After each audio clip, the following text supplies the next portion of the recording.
Just take a moment and breathe.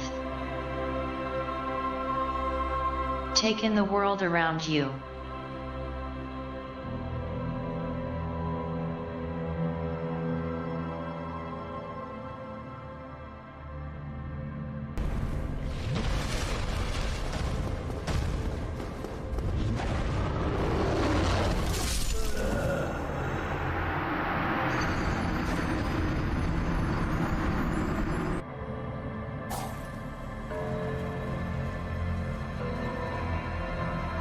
Luigi.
Bronze placement.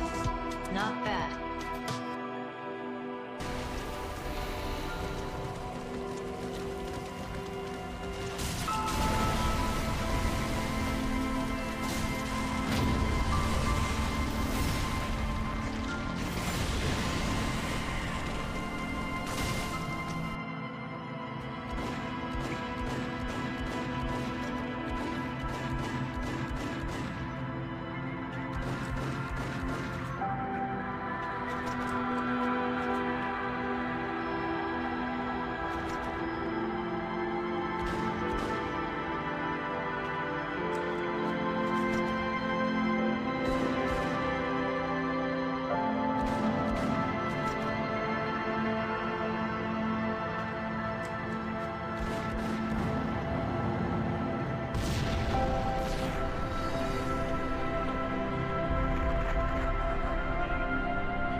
Found it.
Okay, hi.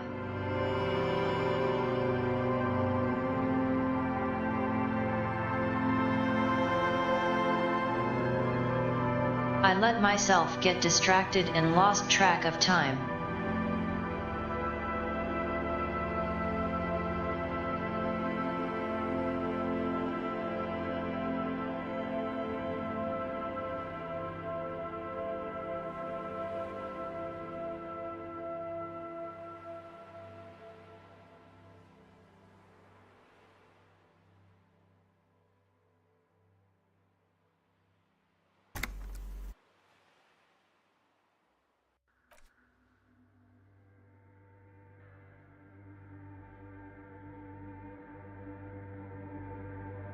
Day 4 of the investigation.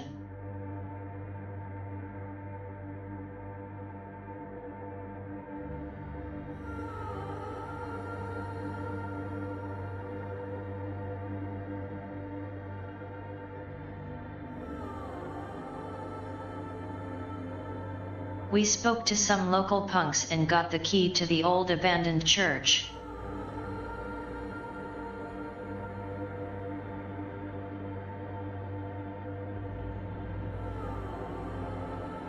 Inside there was a man who is definitely probably not a crab demon.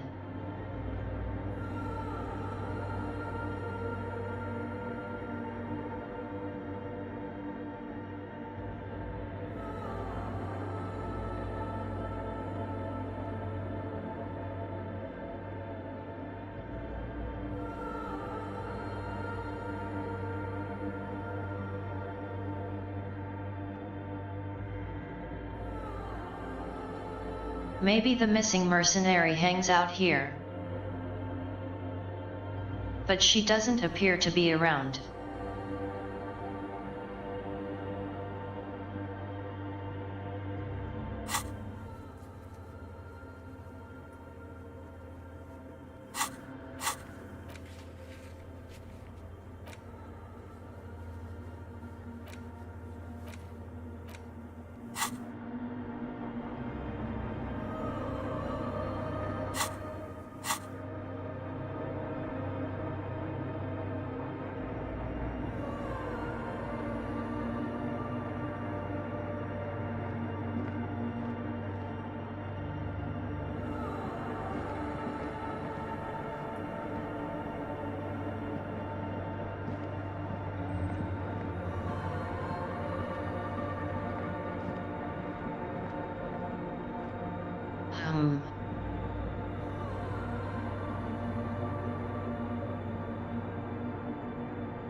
This feels looked into.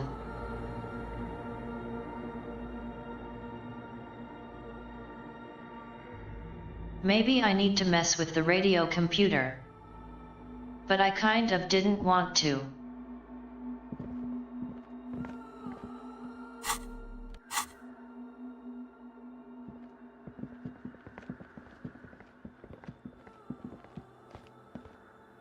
The machine's keyboard is still illuminated, revealing fluorescent play and print buttons. Nothing happens. The speaker comes to life. Static seeps through the machine's planar magnetic driver. An old lady greets you. Her voice sounds 100 years old. Good afternoon, Fortress Accident on Saint-Brune. This is the East Insulindian Repeater Station 1. Please repeat. Is this the personal log? It's the same old woman you spoke with through the radio computer in the doomed commercial area.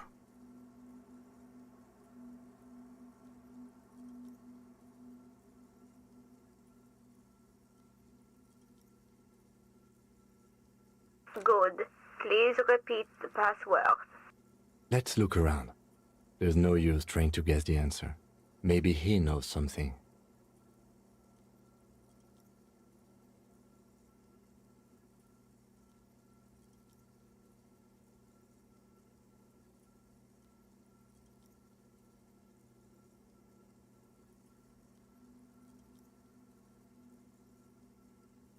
Received. I will register this login attempt. Fortress Accident, Is there anything else I can do for you today?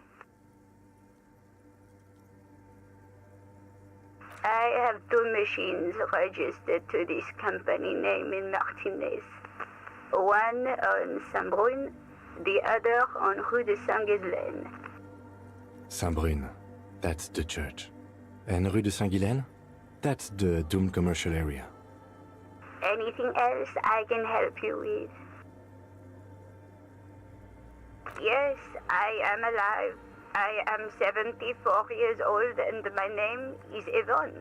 Now please repeat. Is this the personal log? She repeats passwords. Programming people are paranoid.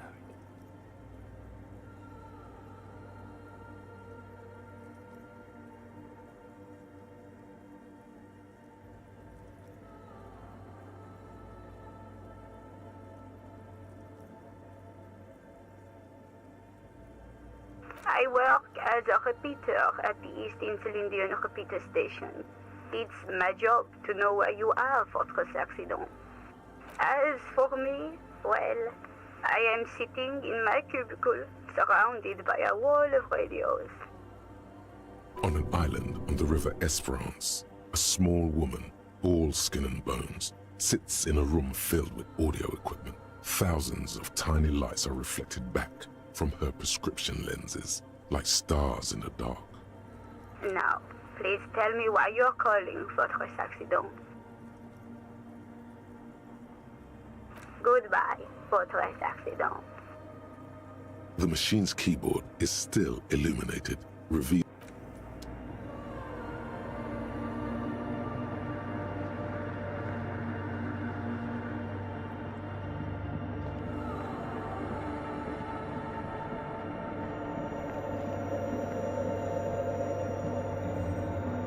Oh, hey, wait. There's coffee in the back. Oh, wait. I meant the mother's love. coffee in the back. Something familiar about that. Coffee and stale cookies.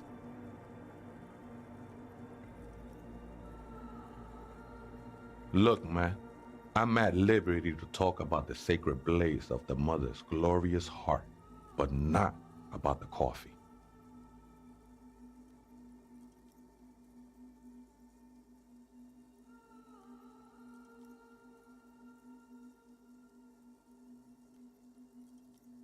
Too many times, essay, you need it for something. Surveys are a good way to fish for personal information, especially in the name of public safety.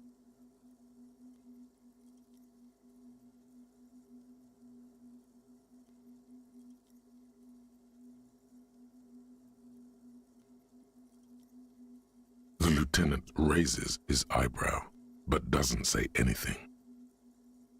Don't sweat it, vato. The password is afterlife death. What you think of that? Makes me almost pity la niñita pequeña when I hear it. Never known myself to be a crab, but if that's the name you got for me, I won't stop you from using it. I always thought of myself more like a flame, flickering along the rafters and beams. It may be that I gotta work on my technique. I was in a gangway, but my memories of that time are fading. Most of them are already gone.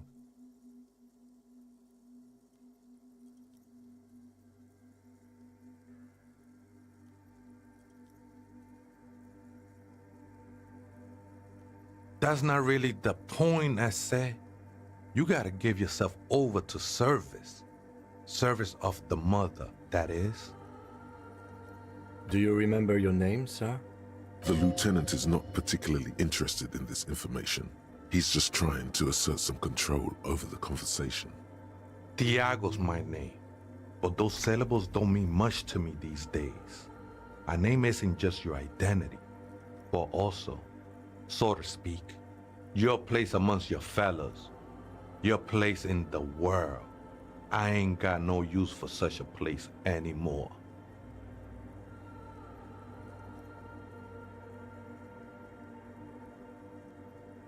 That's just the thing, Holmes. None of that matters.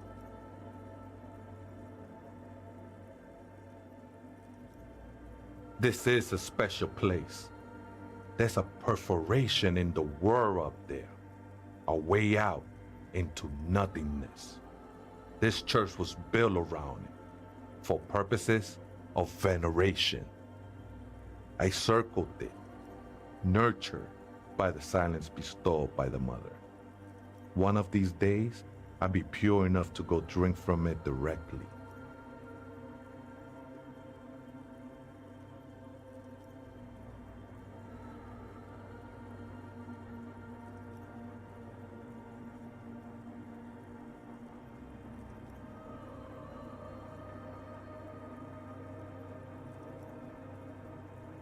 No. There's a new god in town, and she can be painted or sculpted because she has no limb or even a face. She is the end. She is a cavity in the dark beyond sense. She saved me, but I couldn't describe her to you. No one can, Holmes, and no one ever will. I will be incinerated, but not destroyed. Finally, I won with the state of the world before reality began. That sounds a bit like substitution behavior, no? You know a thing or two about that. It's not like that at all, man. It's just faith and joyful service. Too gleeful, those words. He is lying. Not to you, to his very own self. I heard that before, Way, and I know I can't convince you on the spot. But think, when's the last time you woke up from silent communion with a hangover, regretting what you did last night?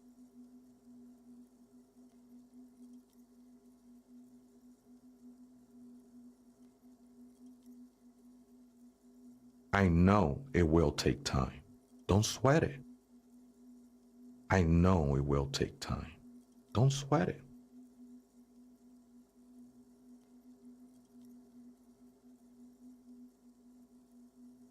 I'm a seraph, Holmes. I sing the mother's glory.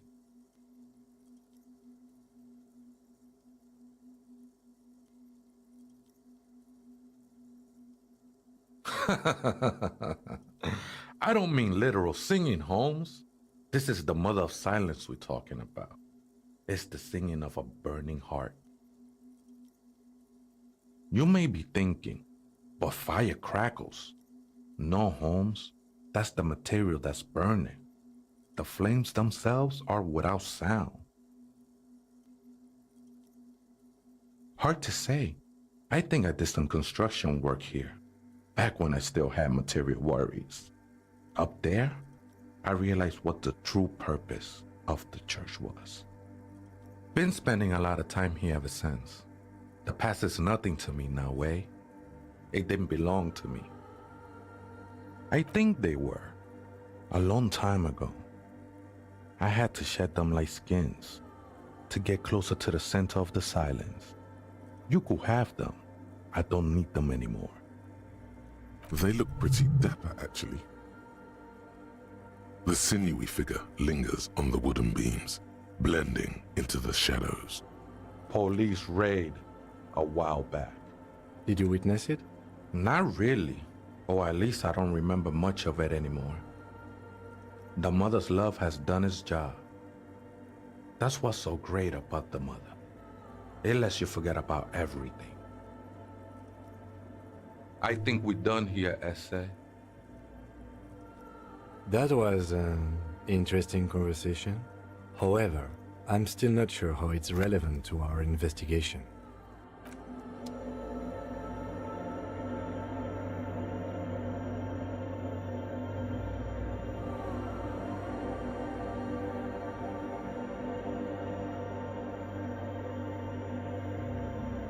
Very interesting crab man in the ceiling.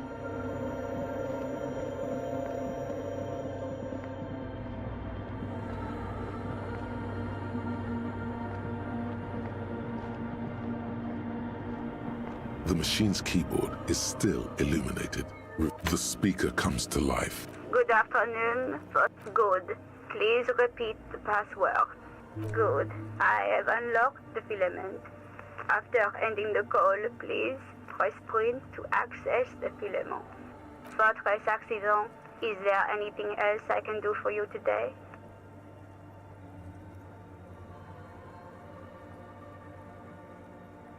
Goodbye, Fortress Accident. The machine's keyboard is still illuminated. The printer prints out a long text document with dated paragraphs. It looks a bit like someone's journal. The first entry, made on the 4th of February, 51, by an unknown author, is short and concise.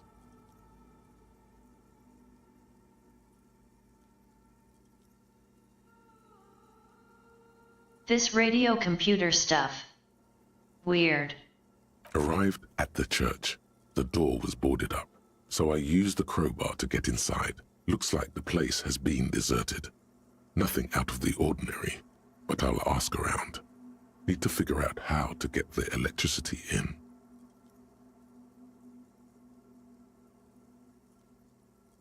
The lieutenant leans closer, scouring the printout over your shoulder.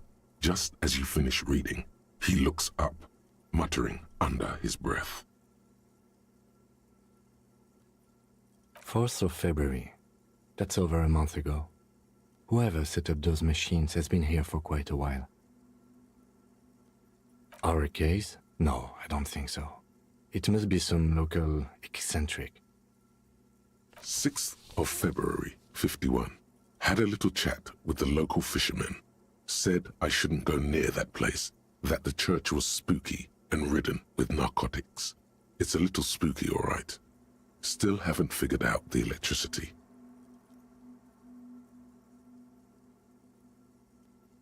Lucky Lake.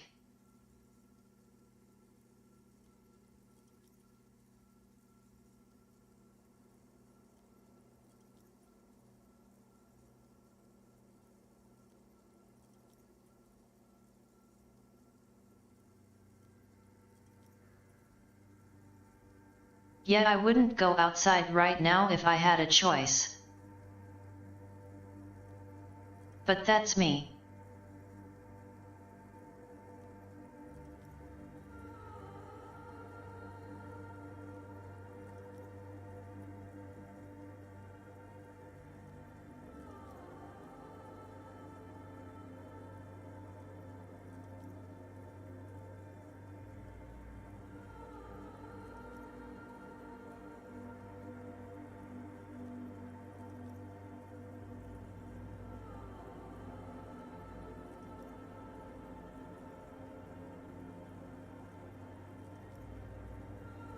I just like to give a big wave to everyone who pops into chat. Either chat. There are two.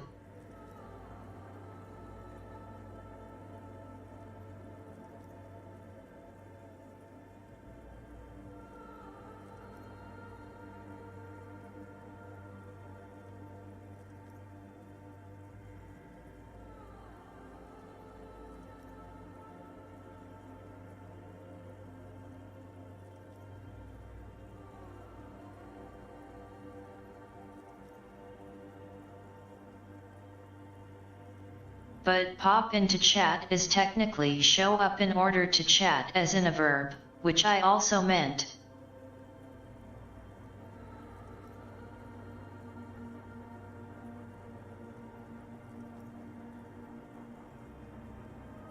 I'm a word nerd.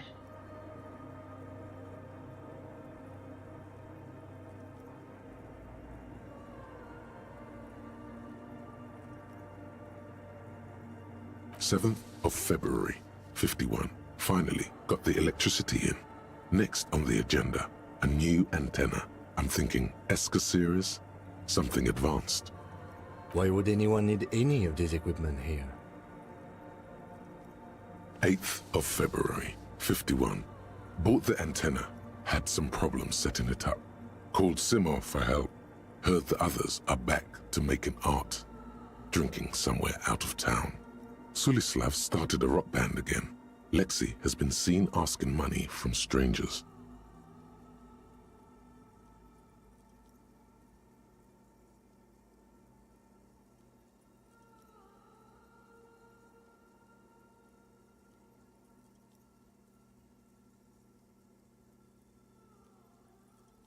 Simo.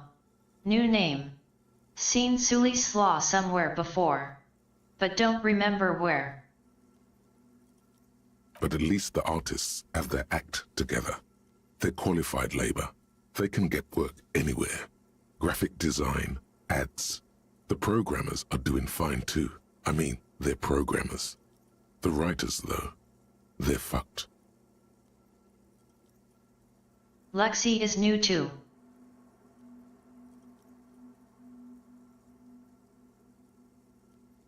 Maybe this really isn't the mercenary. I just have to find out what caused that data loss and be done with it. Still don't understand how it managed to wipe out the backup, when the backup wasn't even connected to the front. I know. Everyone thinks it's impossible. They say I must be lying. I'm here to set it right. Seems like something to do with radio computers. Unfortunately, I don't know enough about them to understand what the author is saying. Something about the backup data getting destroyed, and how everyone thought it was the author's fault. Let's just keep reading. I think these people worked in the radio computer games business, the one we saw in the Doom commercial area. They must be our former co-workers. 12th of February, 51. Brought some food from the grocery store. Apparently, there's a strike going on in the harbor. Definitely not happy to see the Martinez people again. Everything's now set up in the church. Going to start working tomorrow, 8 a.m. The strike. We are nearing the date of the murder. Keep reading. I'm interested now. I want to know what's that radio anomaly that sent this person here in the first place. 25th of February, 51. I've been sending data up to Lintel for a while now, trying to recreate the data loss, but nothing. Didn't even feel like logging in, the disappointment. But I did discover a curious audio-spatial anomaly at the back of the church. I've named it the Swallow. It swallows sound. Need to get some mics. Is she talking about? 28th of February, 51. Yes, the first recordings confirm that the swallow is real and I'm not just losing my mind. It's a pillar of silence with a diameter of approximately 3 meters. Seems like the higher I go, the less I record. This might be a coincidence, or it could be connected to the data loss that led me here. The pillar of silence. She is talking about the silence. Is she suggesting it's more than just an architectural quirk? The lieutenant doesn't answer. He follows your gaze, studying the basins. The water shines in them. No ripples. March 51. Some kind of young disco men have appeared next to the church. I've been trying to record the silence to find the epicenter, but now it turns out I've also been capturing the future of dance music, one neo-disco song over and over again. Fortunately, the song is so monotonous, I was able to devise an algorithm to factor it out. The other day, one of the disco men came in. Before I could even say hello, she got scared and left. Good, I don't want anyone distracting me from my work. That disco man must be a cell. The girl on the ice? Sounds like her, yes. March 51. I got a call from the repeater station.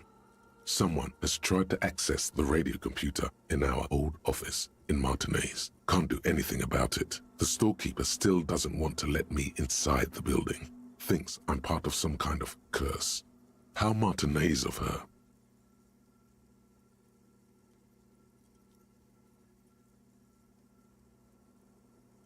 I knew it wasn't a good idea to meddle with that machine. No. It was a great idea. You're learning things.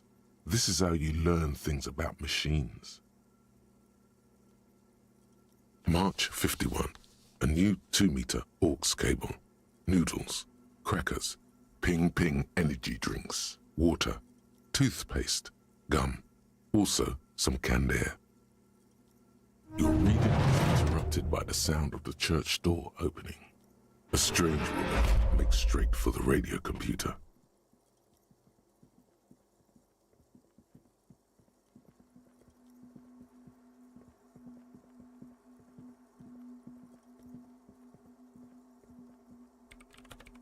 Breaking into my radio computer, I see. I do apologize for the intrusion, madame. We are with the RCM, you see.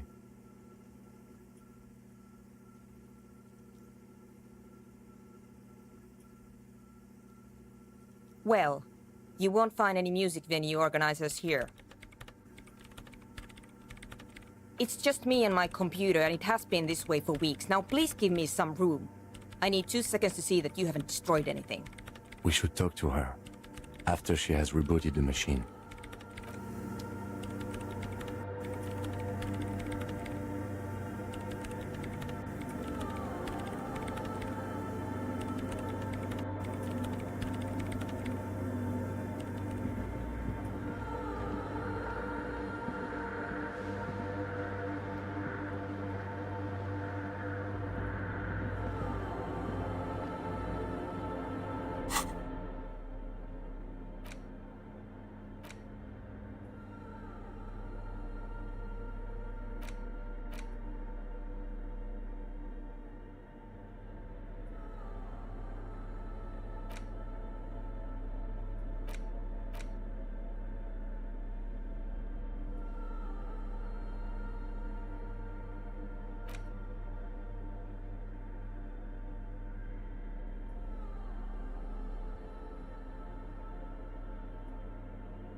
Quake is 30.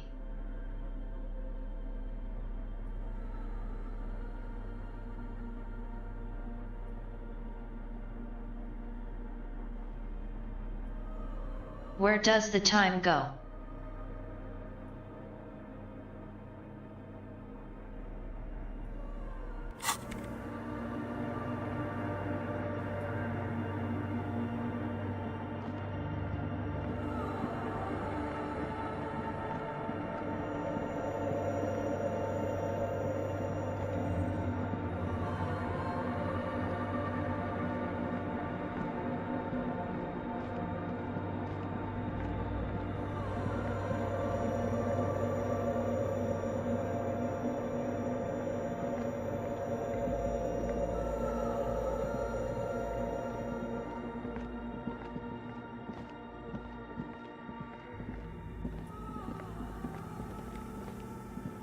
What is it?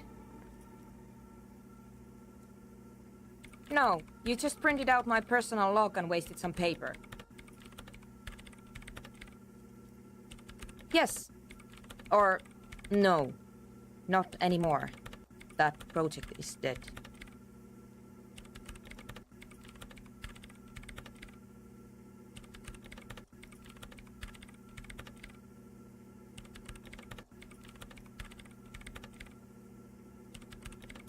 Original Doom is still good. I am Soona Luukkanen-Kilde, the former lead programmer of Fortress Accident and RSA radios. I have over 16 years of programming experience, and I'm proficient in both Vox and Orbis languages.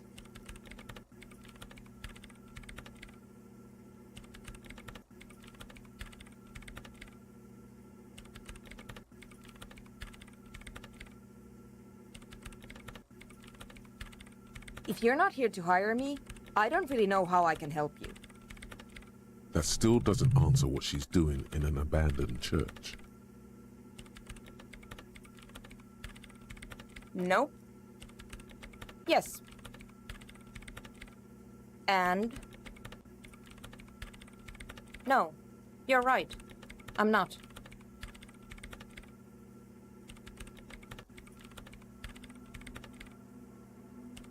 I brought them here. These are my machines. Please don't touch anything. I use the AR-1 as my RAIN prefix processing unit. Mm-hmm. Yes? You really don't know anything about radio computers, do you? All right. Well, all radio computers perform operations up on air. So in order to gain more processing power, you need to invest in a good antenna. On the front, the unified front of radio waves, licensed and controlled by Lintel in the East Insulindic region.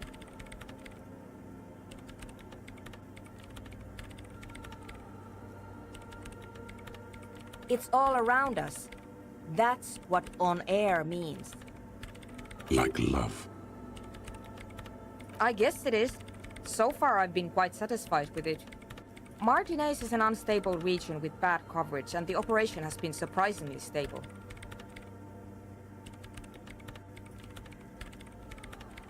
But it's not the cheapest one on the market, so I wouldn't recommend it for your regular red tape operations. Fraser 1000 is a foolproof line for civilians. Anyway, you should do some research before you decide to buy anything. Ask around, compare the prices. There are many milieus dedicated to that sort of thing.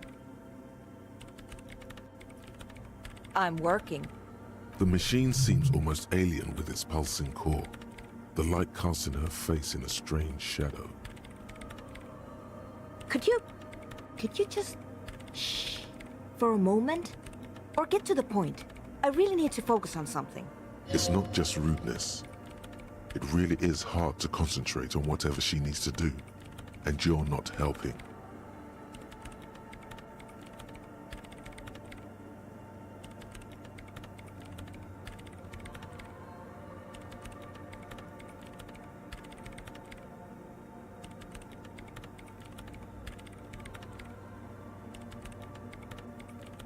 Just reach up and grab more RAM out of the air.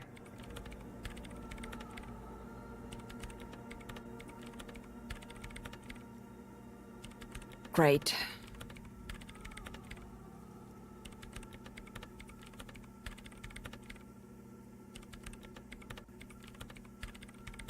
What? I hate it. I bet she hasn't even heard it.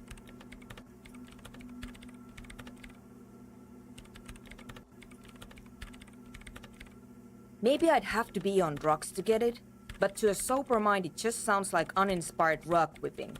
No idea what it has to do with either dancing or music. This is about those speed freaks in the tent, isn't it? I've got some news for you. It's not a nightclub they want to build here. Take a guess, why don't you?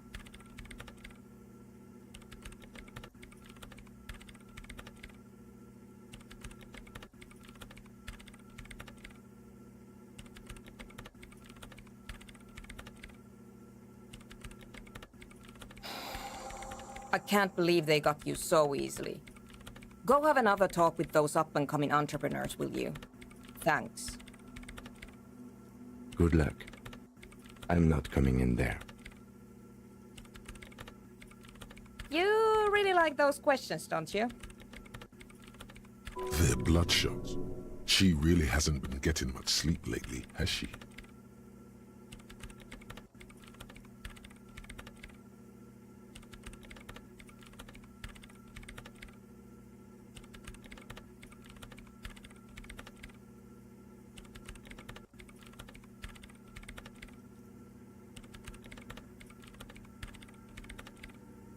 My typing doesn't make sound on stream.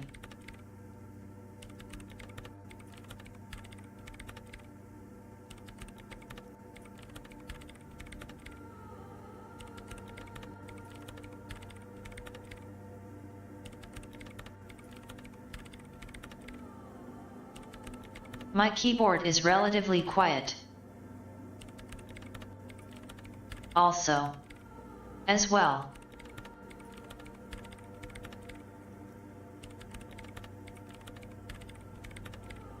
I'm conducting scientific research here. You can't throw me out. I'm looking for the location of a 2mm hole in the world. She's looking for a disruption in the radio waves. That's what her personal log said. The lieutenant raises his brows, but doesn't say anything. Exactly. What does it mean? Up to now, it has been impossible to say what it is because it's impossible to measure nothing. What do you think it is? What qualities does nothing have? How do you measure something that does not exist?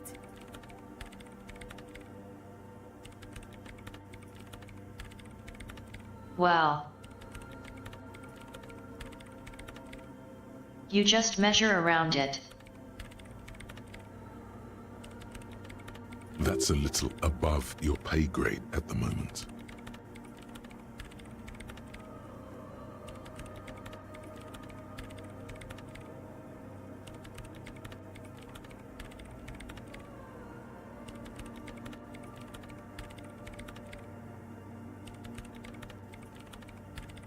I don't know. Are we? That's what I'm trying to figure out here. But how do I figure it out?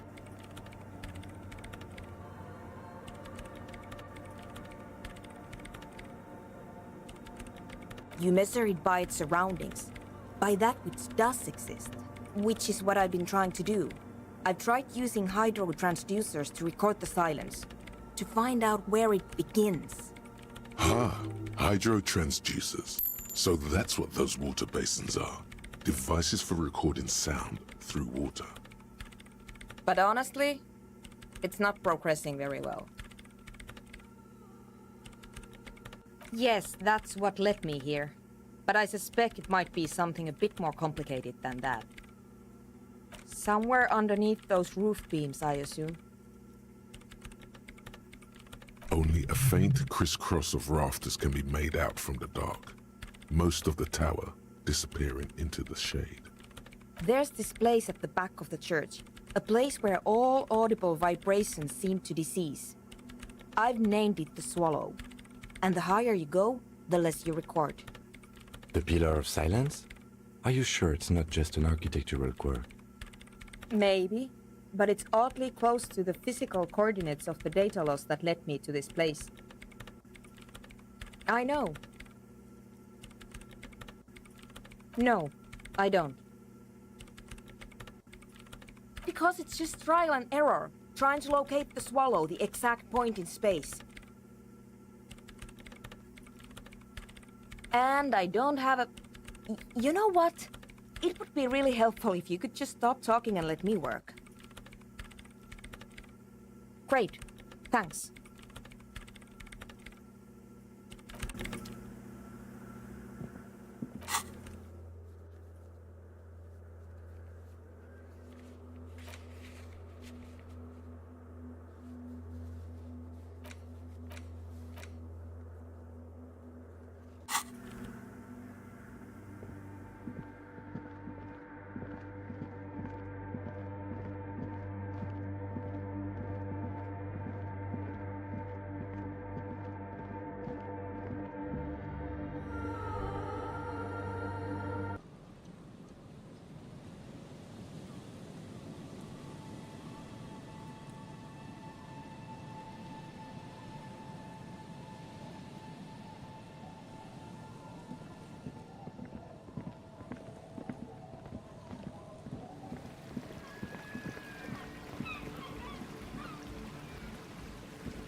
The shaggy-haired girl kneels on the sea ice. She looks up as you approach. So you talked to my associates, right? Are you going to help us? Great. Let us know if there's any progress, will ya? We've been waiting for weeks here.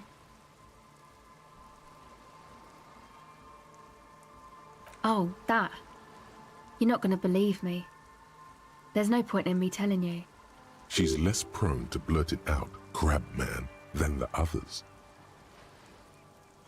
Okay. I went in and I saw a woman next to one of those machines there. Noid calls it a mainframe.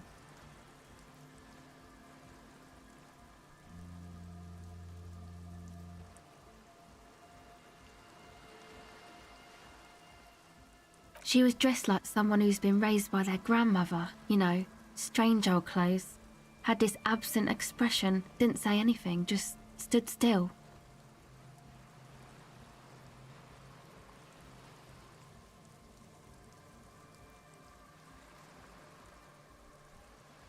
And then, you know, right behind her, a man crawled down the wall, upside down like a crab, down the church wall. I think the woman didn't even know he was there. He was completely silent.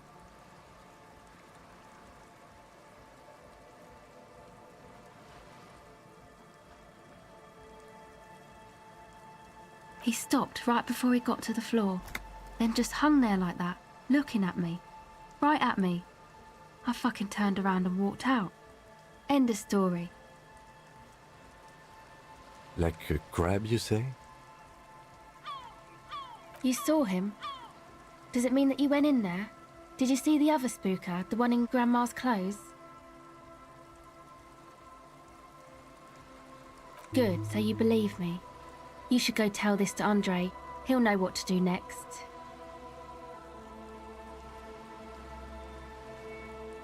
My associates? I haven't got much to say about them. Of course I do. I just don't tell people about my friends and who they are and so on. I don't provide information on them.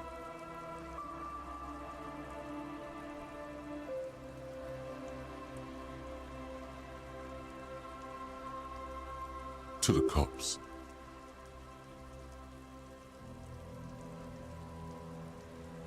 Me? I'm a silver bird. A silver bird feels strangely familiar. Was it an expression?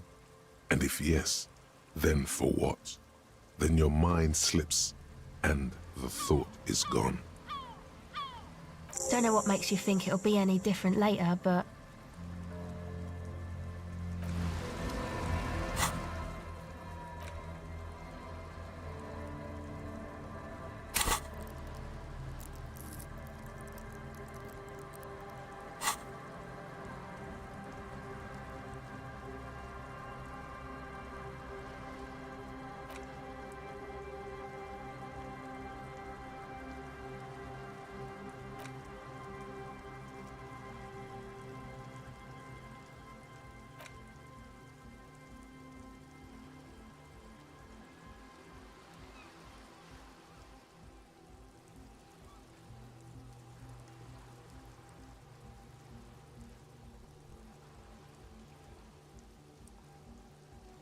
Oh. I forgot about this.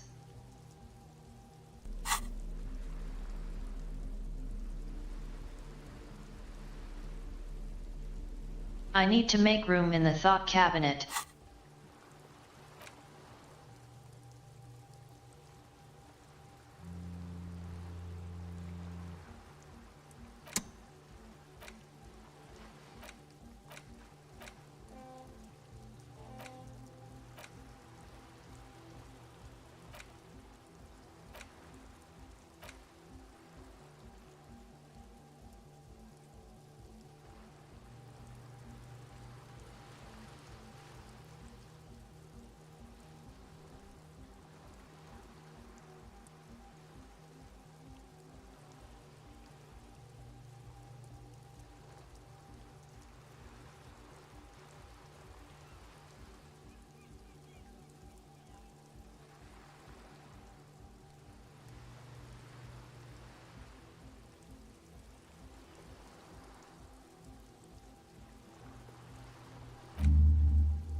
Hi again. So, how are things going? And? What happened? Oh, man! Who is he? What did you think?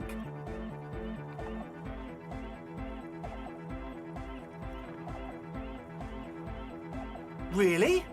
Huh. Interesting. What's he doing in the church? No matter. Is he gonna be a problem? Yeah, Noid is right. Let's get back to the point. What are we gonna do about him? These guys will never catch him. You will never catch him. There's nothing to do.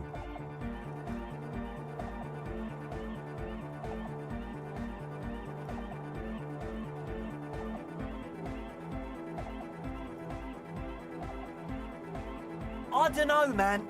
Doesn't it feel like a major hindrance to you? A spooky guy climbing around when all the guests are trying to have nice, friendly hyper time?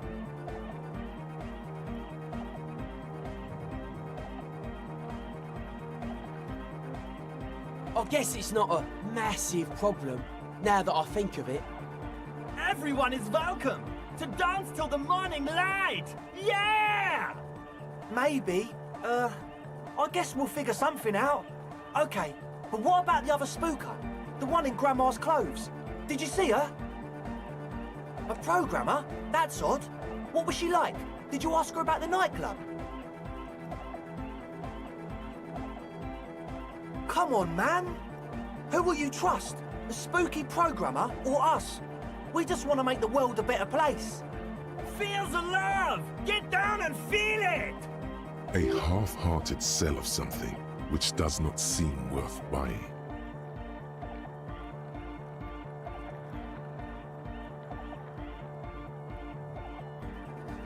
You'll get there, believe me. When we've got our gear set up, things will be flowing and pumping. Anyway, now that it's settled, how did she seem?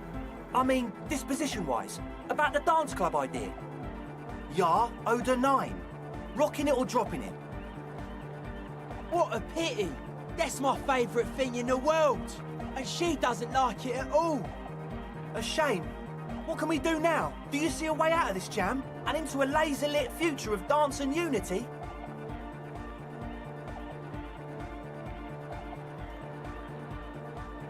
Well.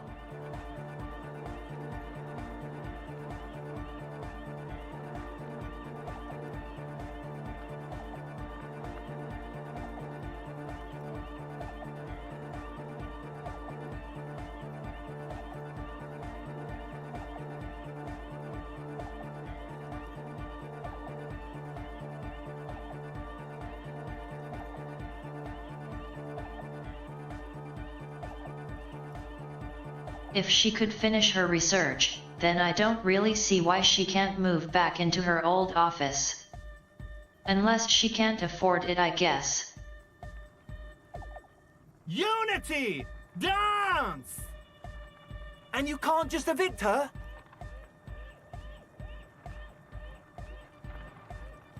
Look at you, Honor Man! No, Noid. He's right. Maybe we've approached it the wrong way after all. I'm sure there's a workaround. We can make a deal not to bother her. If that's okay with her, we only want to get in the church and spread the joy and ecstasy of music. The lines in the dark exist! Coexist! At least Crabman seems like an advanced being. He's hard. He'll understand. Yeah, he can do his climbing thing in the tower. And the programmer, does she like anodic dance music? Egghead cannot believe what you just said. It makes him pump the jam a little slower for a moment, but then he returns to the full swing of it. No worries. We'll figure it out. If coexisting fails, you can always muscle her out, right? If it's all okay with you, what do you think? Excellent! Good luck, my friend. Goodbye, officer.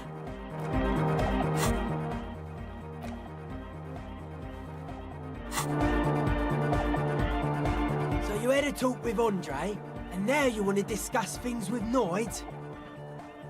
That's fine, man. But I've got to warn ya, Our signs are still off. It'll take some time for me to get my sign on.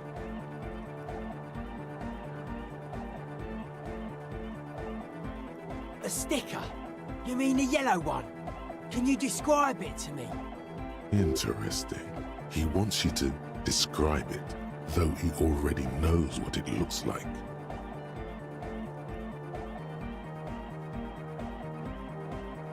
Good, good. What did you want to know? Yes, you're the 23rd person to get it right, and I've asked 23 people. Looks like it's a dead guy smiling to the entire human race. We're all the same. Same eyes, same smiles, same death. He defeated history. We are living in the age of history, and in the eyes of history, we are always already dead. How can we ever smile then? Because history is a lie, and so are its deaths. The present moment and life are the hardcore. The hardcore expels death. Or maybe he's not dead. Maybe he's just really ecstatic about the beats. Simplicity was brought to us by classical soul artist modernism, but that was a tasteful, harmonious simplicity, right? Well, hardcore is not tasteful or outwardly harmonious. It's a warning shot. This will be dangerous. The echo of man's loss haunting him. The sticker, the clothes, the music, same thing.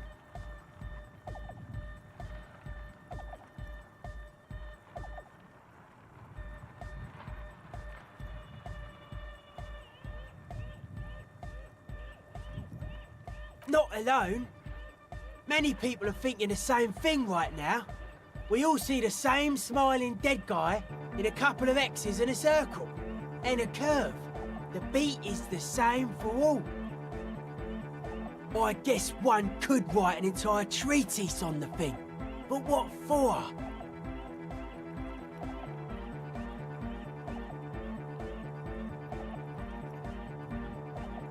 Nah. Still strongly out of sync. Stage gamma disalignment. You heard me. I'm doing what I can. He looks like a well-thought-out individual. The synchronization might be worth it in the long run. Weird stuff. Specialised. There was a data processor and some sort of long-wave machinery. Wires going into water. Gives off a spy sign. Or some fucked up Samaran science sign. You know, the kind that goes headfirst into the supernatural.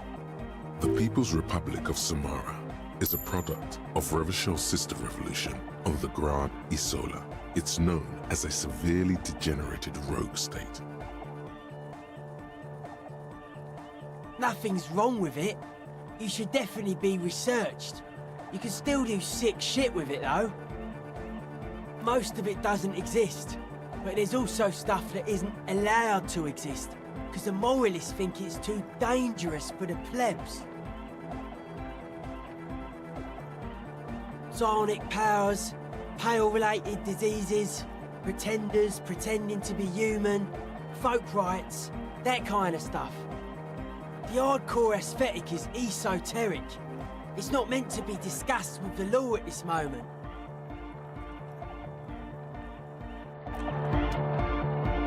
The young man with the tape recorder acknowledges your return. When he looks at you, he squints as though you were the setting sun. This is hardcore. It's hardcore!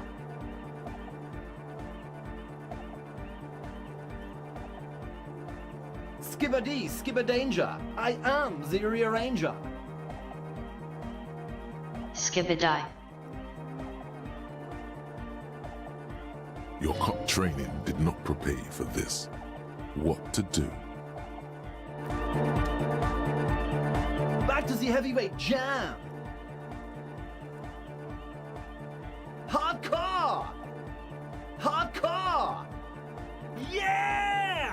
This young man adds a capital G before the H in his yegs and args. This produces a guttural Gutvaldian accent and makes him sound more animal, more in it.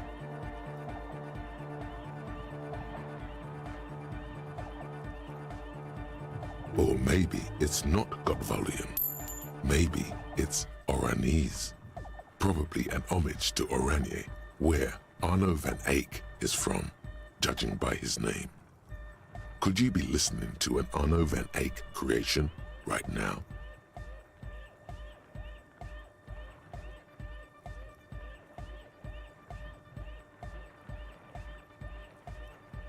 You know about him? You know Van Eyck? Good, good. The Advent? We're close. True, hard, full, car. Hardcore. Yeah! This young man adds a capital, or maybe it's not got. The Y to the E to the A to the A to the A to the A to the A to the G to the H to the exclamation mark. Yeah! He missed one A.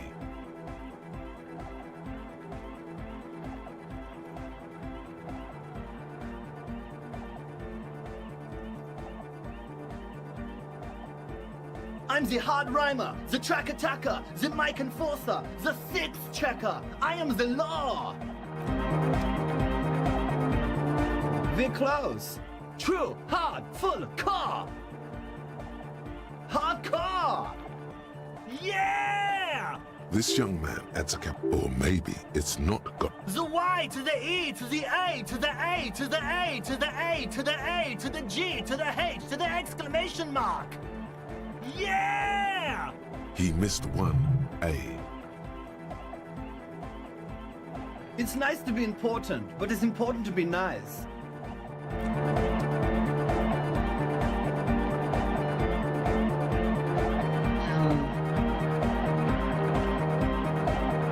We're close. True, hard, full, car. It's hardcore. Skibber-dee, skibber-danger. I am the rearranger.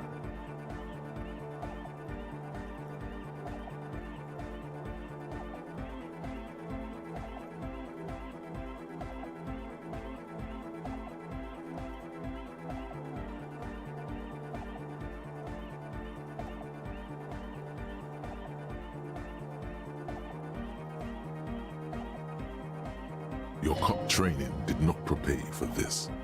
What to do?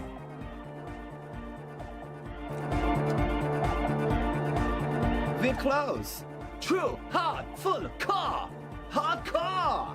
Hardcore to the mega. Here comes the night. We're close. True, hard, full, car. Hardcore. Hardcore to the mega. Internally coherent. Good morning, yeah! 1, 2, 3, Yeko Kata, the place to be!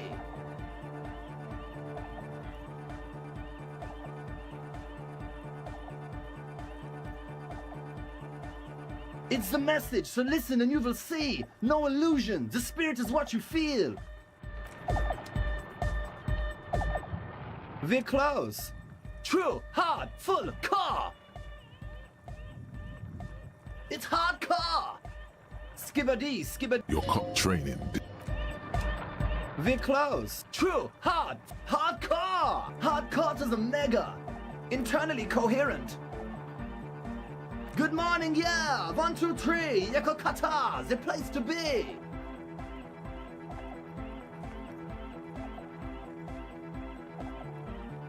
Yeko Kata is a hardcore place!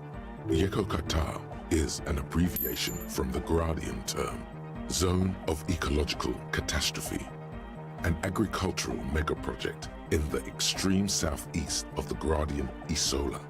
It involved cutting-edge approaches to irrigation and a completely new type of fertilizer.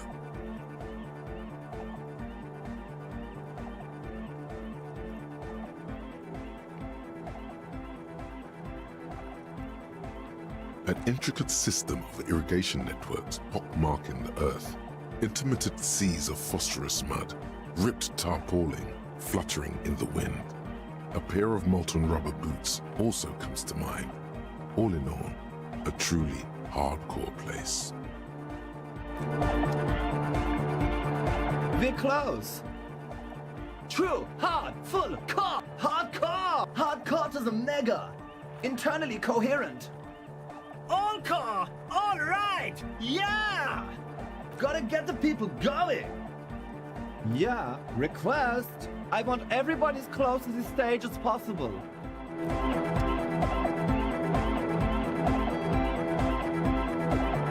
We're close. True, hard, full, hardcore.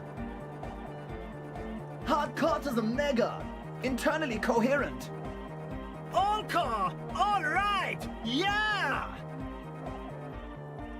Gotta get the people going. I'm the party boy. It's my job. Hardcore party 25/7 beyond the winter's orbit style. There is a place far away in Tatla, beyond a certain latitude, known as Winter's Orbit, where there are 25 hours in a day. It is a tremendously cold place, abandoned to drunks and failed rock stars, full of eternite, depression, and half-finished ski-flying hills. The Suru live there.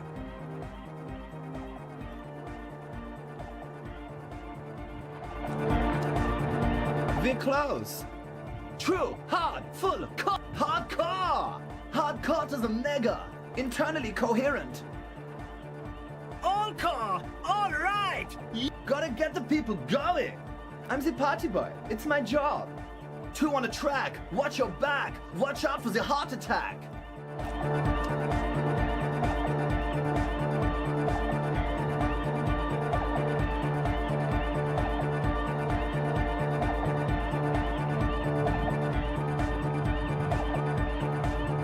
The maze never leads anywhere.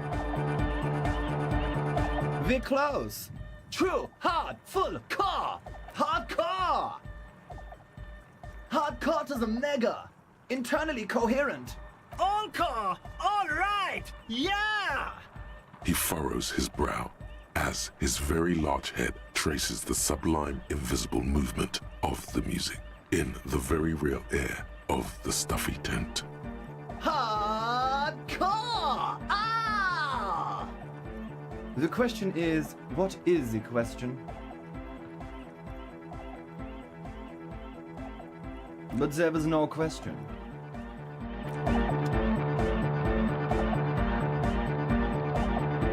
We're close. True, hard, full, core. Hardcore! Hardcore to the mega. Internally coherent. All core! All right! Yeah! He furrows his brow as his very large head traces the sublime invisible movement of the music in the very real air of the stuffy tent.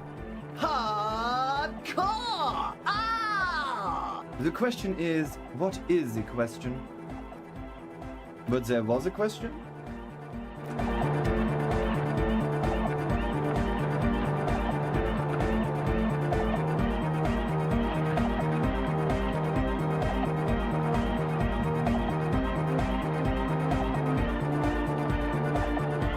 Huh? I see you're here again. Offside, man. Did I mention getting us into the church would help?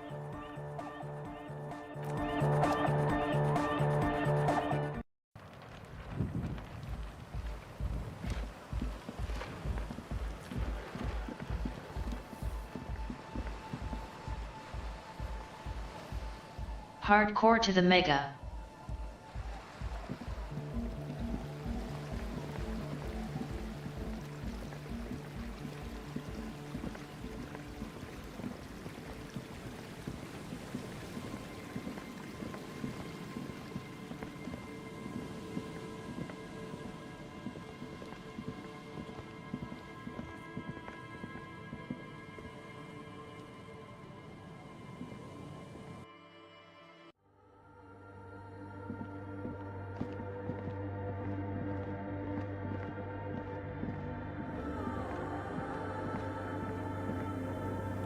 Yes, what is it?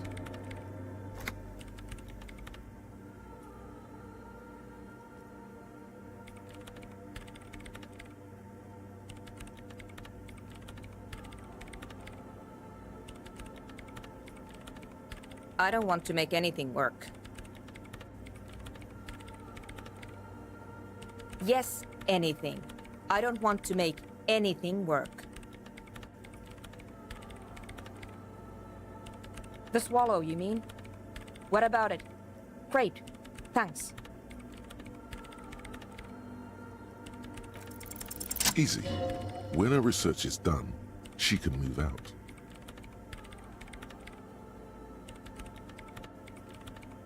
What? No, I don't really need any help with the project.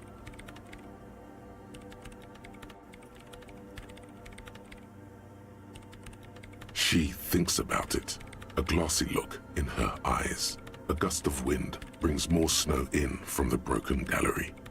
It touches her hair. All right. Bring me the game's offside copy from my old workspace, if you really want to help. It's stored on a filament memory, and I'm unable to go and fetch it myself. It's a backup of my former employer's project, the radio game we were working on. It's stored on a filament memory, just like the one inside this radio computer. She's making it extra simple for you. The backup itself is destroyed now, but I'm hoping to use what's left of it to pinpoint the exact location of the anomaly. You just have to go to my old workspace and get the filament. Hold on. If it's called an off-site copy, then why is it still on site? Oh God, not this again. It is not on site. It is in the basement. Perfectly safe and not connected to the front at all. Basement? Sounds like it's technically still on site. And no, taking it outside the building wouldn't have protected it from the data loss. There's nothing wrong with keeping the backup in the basement. What happened was a freak accident that has nothing to do with how the backup was stored. We clear? Yeah, that's the one. You can get in through the bookshop. You just have to do some explaining to the bookstore lady. That's her name, I believe. Good. Then you might know the giant ice bear fridge in the building's cellar. The filament is inside the fridge. Just go and get it. In the giant ice bear fridge. I just told you. It has red glowing eyes. It's impossible to miss. You just need to get the offside copy from the ice bear. I remember the bear. But what about the ice cream machine? But you've been to the fridge and it wasn't there. There was a note saying... Wait. A note from whom? Did it specify where they took the filament memory? Jawiza. Of course. Our project lead, Suliswov Jawiza. God, he was always so hell-bent on keeping the copy somewhere safe. And feature creep, and the Valley of the Heads. Like it would have made a difference. The offside copy was perfectly safe when the data loss happened. That data loss was anomalous. And the heads... I won't even get into the heads. Millions of them. Go find that copy from that ice cream maker, will you? Thank you. Valley of 1,000 Heads. You like the sound of that. This is getting ridiculous. Can't you just defrost it? Or, I don't know. I don't know about the ice cream maker. Just figure something out. The bookstore lady hates me. Says I'm part of the curse. Whatever that means. Because she's from Martinez, and people from Martinez have never ever seen a radio computer. She thinks it emits elemental evil.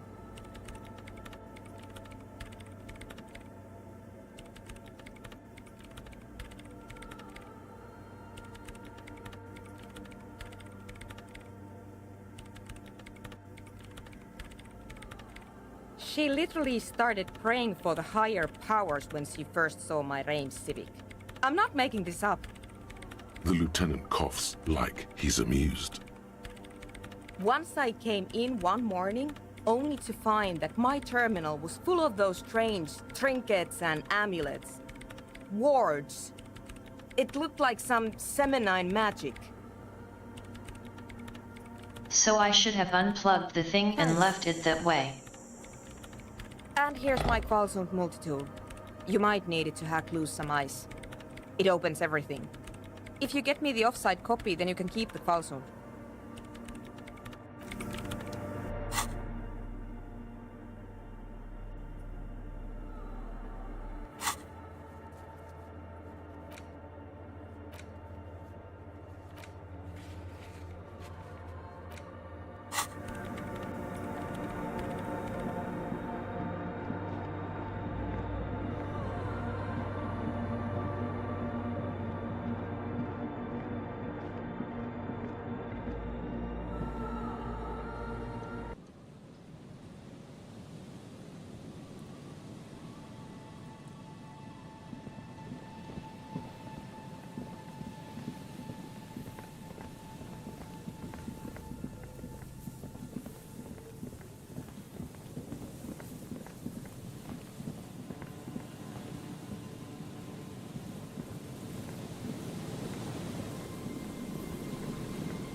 I feel a little strange today.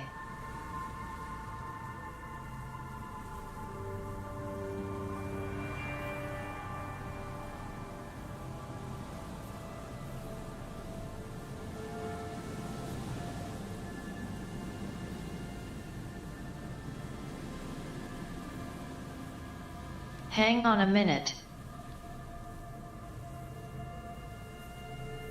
I'll BRB.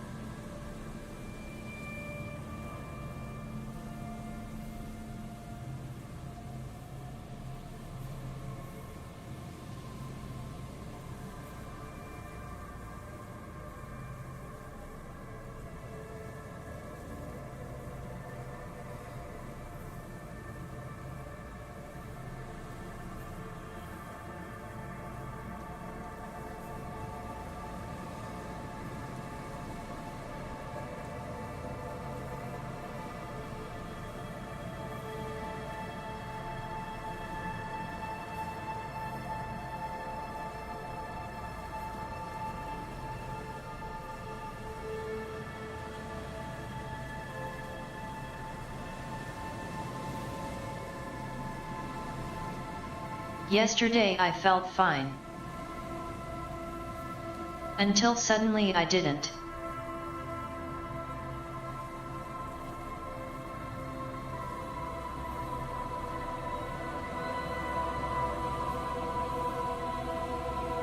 It was rough, and today there is just some residual weirdness.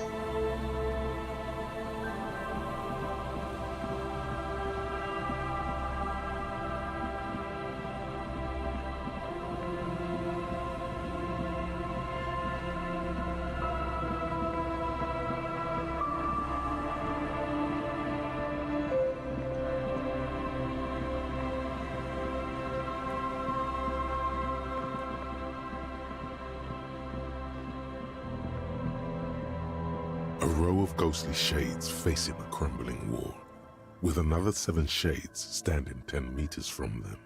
A cold sea wind blows away the fish.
An old door, worn by elements, guards the depot.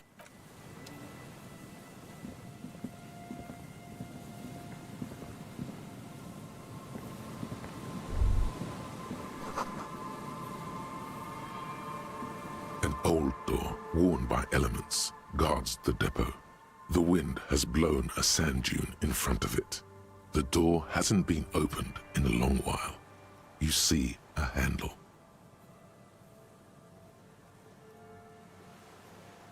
I always feel a little weird. One way or another. It's just life. From here to the whirling, I can't see how. The church is in the way.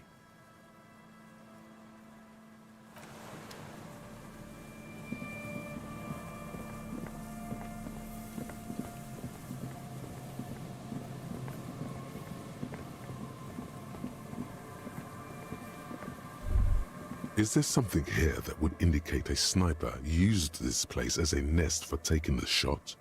Just some urban detritus, a bottle, and a dilapidated old comms tower. I don't see it, Lieutenant W. Freitor.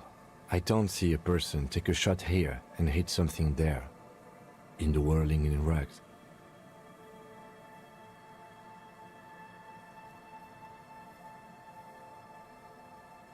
To warm his hands before pulling the trigger? Perhaps, but anyone could have made this. The coast is specked with fires this time of year. Truthfully, this seems like a very poor choice to take a 1.2 kilometer rifle shot from. Visibility is awful. There's water vapor everywhere. I think we can rule out Biddable Prime, was it?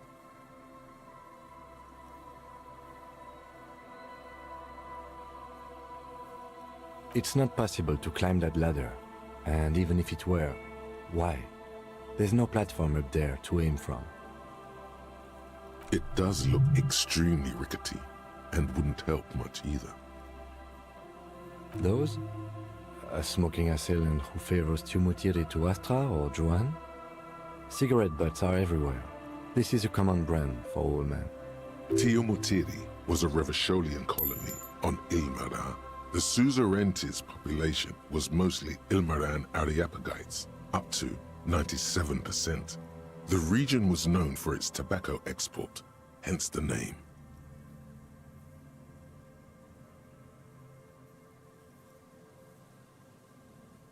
Oh, you do? The butts you saw had a silhouette of a boy wearing a coffee hat, a tobacco picker. This boy is the Tiomutiri brand logo. Contemporary Revacholians prefer Yuan, a local blend from the southern islands, or Astra, a legendary cigarette from Grad. Tiomutiri is favored by older men who like its old-fashioned paper filter tips, insane amount of tar, and the sweet smells of colonialism and halva.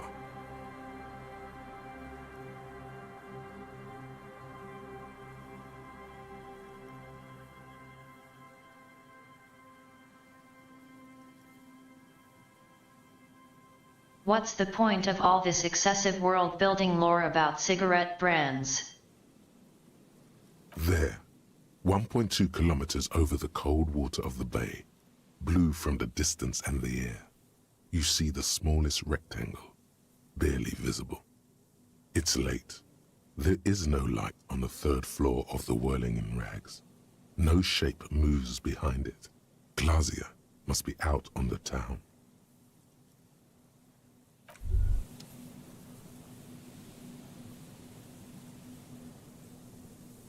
So you can see over there.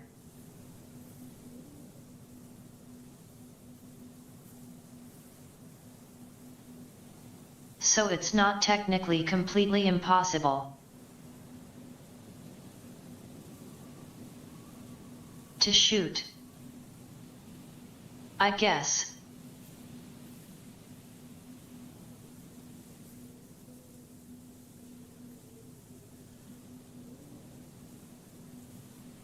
There are two types of people,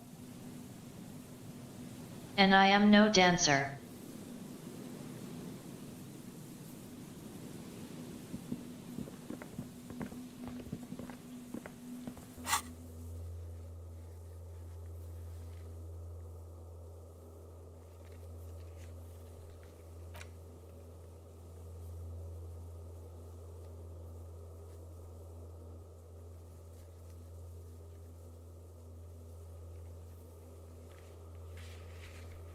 Which I suppose means I must be human.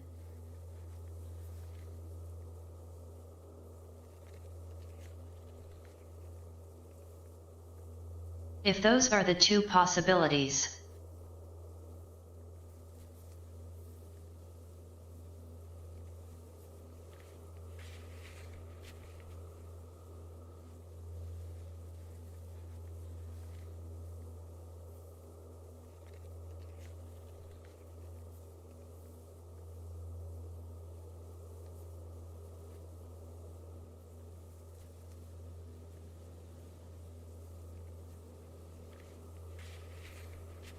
I hear the beat and I do not move a muscle. Like Drax's wife.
I've always been into superhero stuff.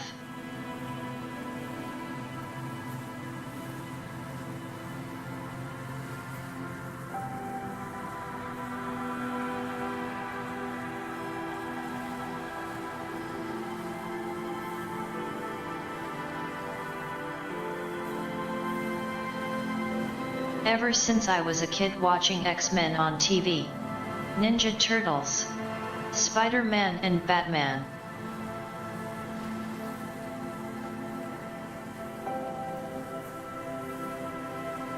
It's been a strange feeling.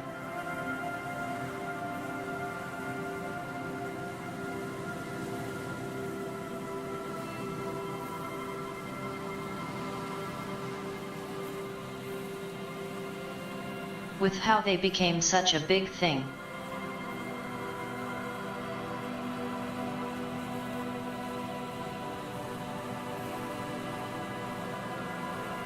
Mostly starting with Sam Raimi's Spider-Man.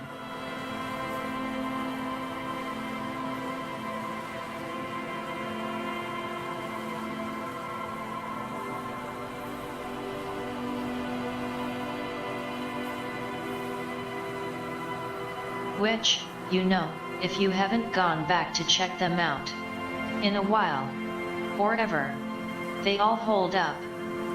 Even the third one.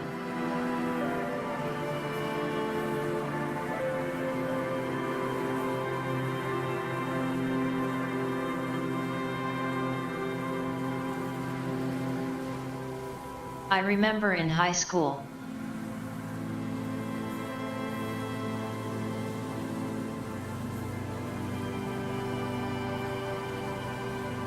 Hearing about the first movie.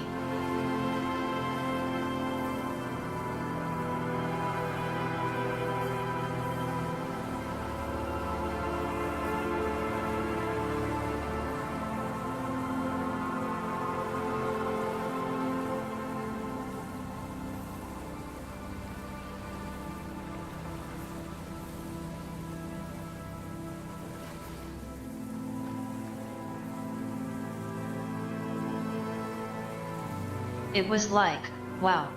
Like I mean, yeah, there were some Batman movies that obviously were a big deal at the time.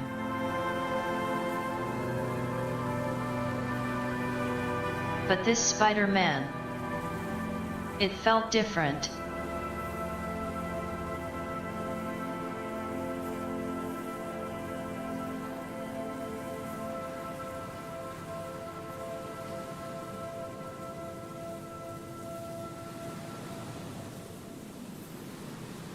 Maybe because I wasn't so young anymore, I don't know, but maybe not.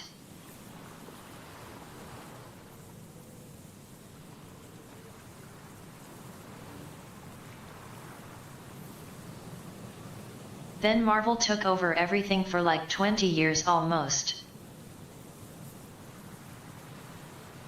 So weird.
Apparently the new Spider-Man movie is out and getting praise.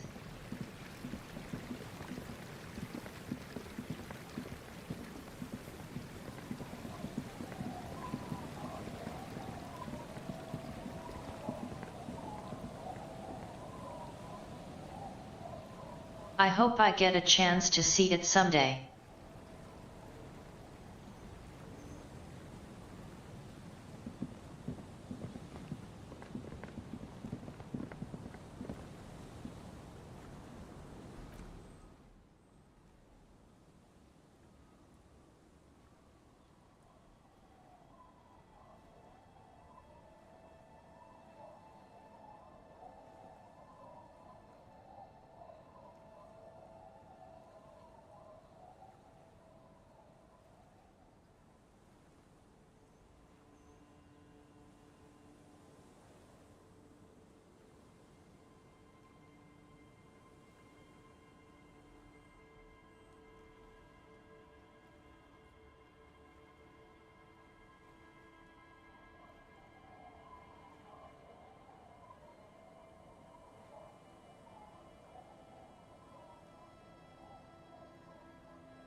This orange machine is buzzing like an old submarine. It has a hand-cranked ice cream churner on top, and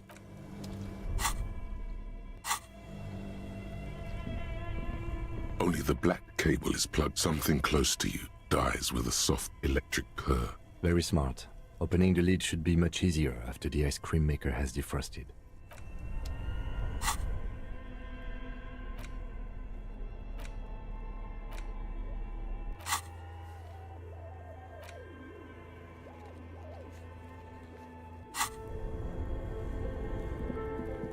This orange machine is dead still.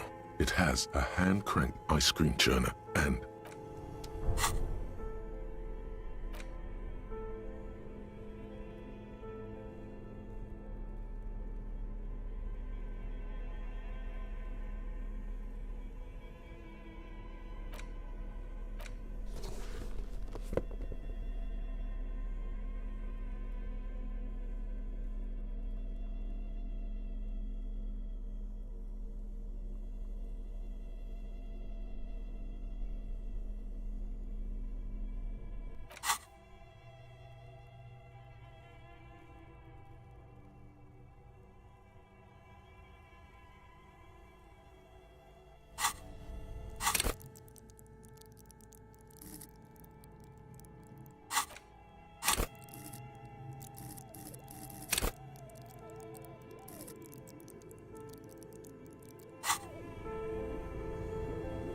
this orange machine is dead still. It has a hand-cranked ice cream churner and an electric freezer. The ice around it slowly melting. Ice squeaks beneath your Kavalzund multi-tool, but your fingers slip away from the tool. The lid shuts as tightly as before, and it's already unplugged. There's not much else to do other than wait for it to defrost or bulk up and get stronger.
Inside, you see a set of steering levers, a radio microphone. This is Precinct 57. How may I assist you? Not yet, but I was able to convince the database people to share private sector information. They promised to get back to me by tomorrow morning. Do you have any other questions? Right. Please hold. 10-4, come in. Fireworker, over. 10-4, sir, roger that, and very glad to hear it. I will make relevant changes to the report.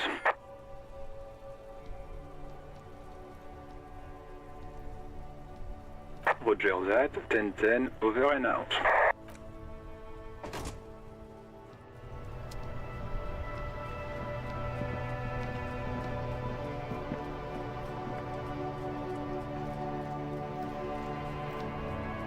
Nothing to do now but wait.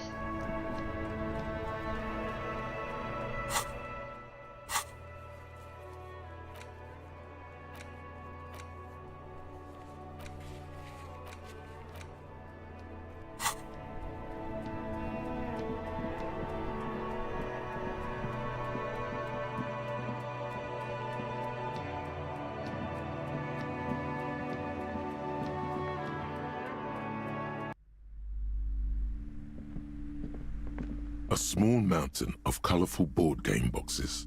There are numerous types of games for all ages. Wonderful board games, sir. The Viticulturist is a classic for sure. Or perhaps you'd like Archipelagos of Insulinda, a very educational game for those interested in geography. Browbritter is a fun game of economic competition, but can get quite intense after a while. We have games for the whole family. You can play with your children.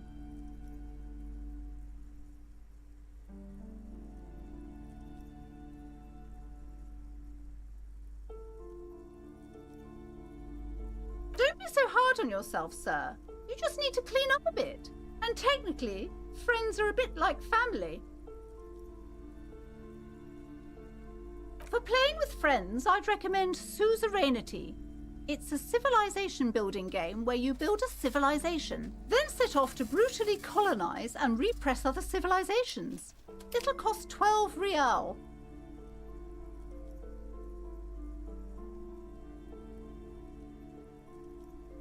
Lousy auras there. No, role-playing games are popular among those types. You know, who are into those kind of things. Personally, I don't like it. Not at all.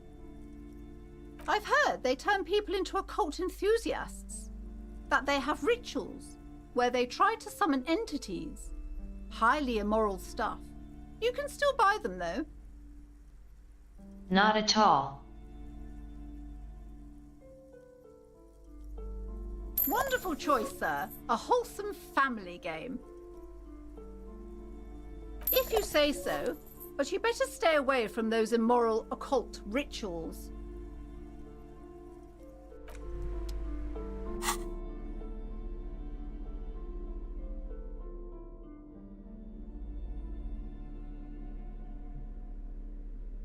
Gonna summon a demon with the D&D manual.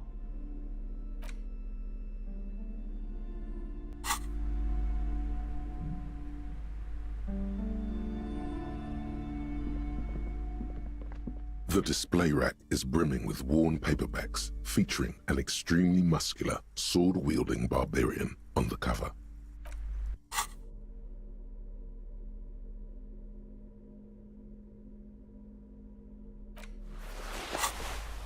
The display rack is brimming with worn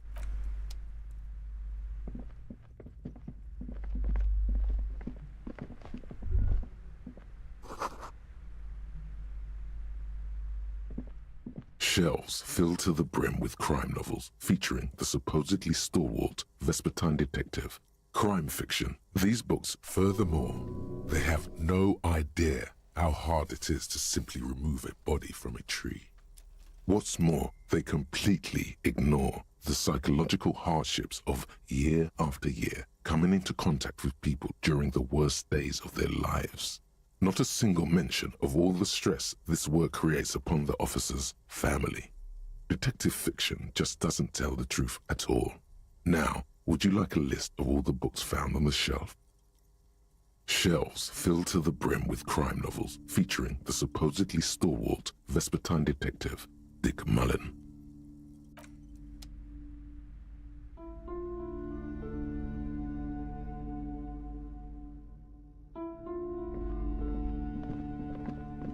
Shelves full of biographies of famous people.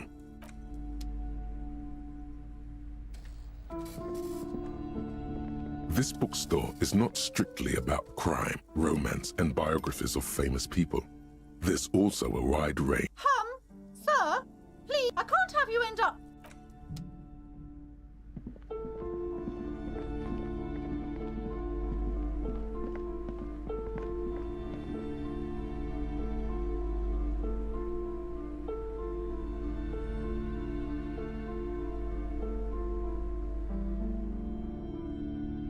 So maybe I've bought all or most of what's possible here.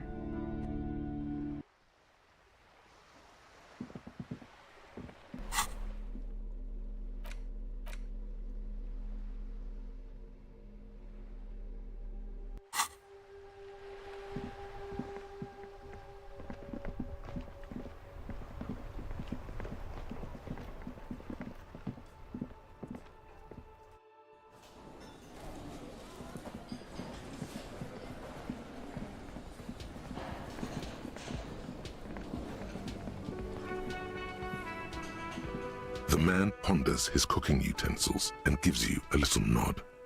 acknowledging your presence. The man says a couple of sentences in that strange language of his and then seems to wait for you to speak. I'm pretty sure he asked you a question. He doesn't know your language. You can just say something cool in return. Boss need more vodka? Okay, so it's vodka that keeps the men happy and in good spirits. Clever move by the Union. Of course, vodka. Now that makes a very, very special borscht indeed. Turn it up and then ask for some yourself. Turning it up seems like a dangerous idea, honestly. The place is a powder keg. The cook gives you a long, disappointed look, then turns the stove off and seems to wait for you to speak.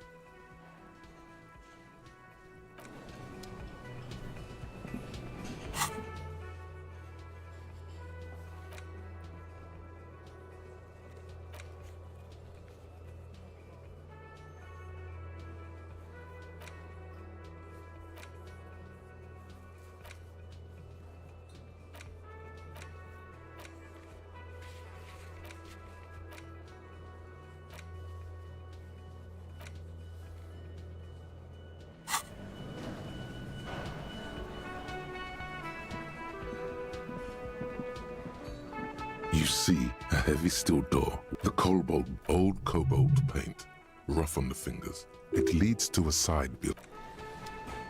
You see the door does not budge. The door does not budge.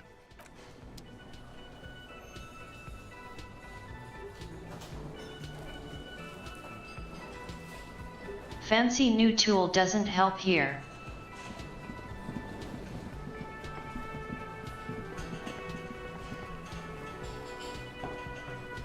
Yes? What is it?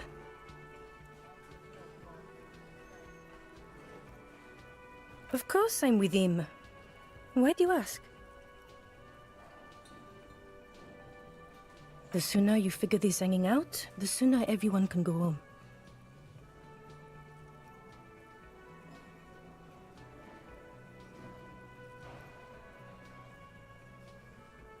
God damn it, you leave her alone.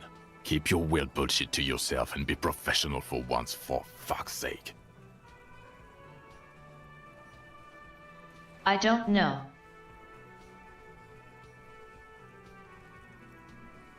I think these two are the ones being Can I weird. actually help you with something? Yes, of course. Preposterous. I mean, you would remember if they were, right? Who forgets their squad mates? That's not possible.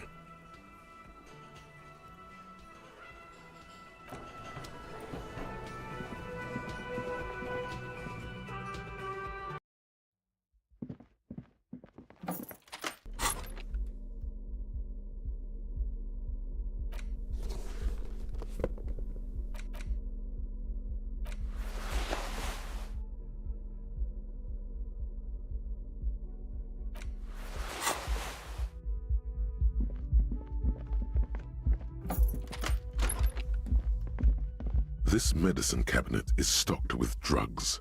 Plus,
In your hands, you hold a brand new copy of the game, Suzerainty.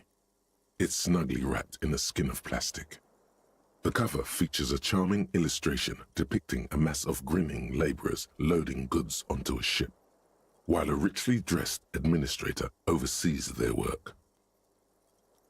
The exact location and time period are left deliberately vague, but it's clearly meant to represent the economic relationship between the Revacholian suzerainty and its many vassals. Good thinking.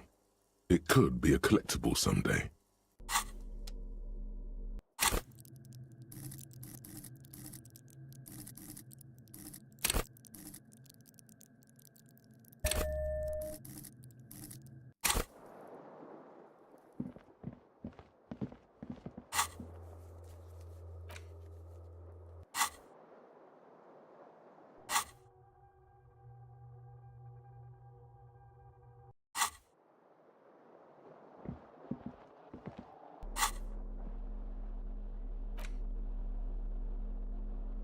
In your hands, the cover features the exact location and the box has a nice heft to it. You hear the rattle of individual wooden tokens and feel their weight shifting back and forth. Even before you open it, you can tell that this will be a meaty game of grand strategy and complex player interactions. The plastic wrap rips off as easily as a bodice in a tawdry historical romance. There's a hiss as the lid slides off. Inside, you find a thick, full-color rulebook and more than a dozen pouches of various wooden components. Savor that new board game smell. A mix of wood, paper, and ink, all wrapped in the sweet must of cardboard. Welcome to Suzerainty, a game of economic strategy for the whole family. The rulebook is sumptuously illustrated and thick as a Gradian novel. It's basically Risk, which you may have heard of.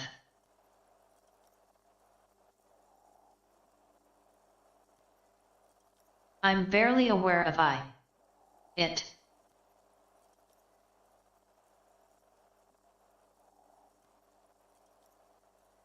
I was never much for board games. The instructions are opaque at first and introduce many concepts you're not familiar with. Fortunately, there are many diagrams and examples throughout. You soon figure out the basic conceit. Each player represents an administrator for the suzerain of Revachol. Your objective is to increase the suzerain's wealth and renown by accumulating victory points. That's where the suzerain's vassals come in. The game features 4 vassal nations, each one home to an economically important resource. Each turn, the player collects resources from vassals where they've placed workers. They may then rearrange their workers, fulfill contracts for coin and bonuses, or build structures back in Revachol.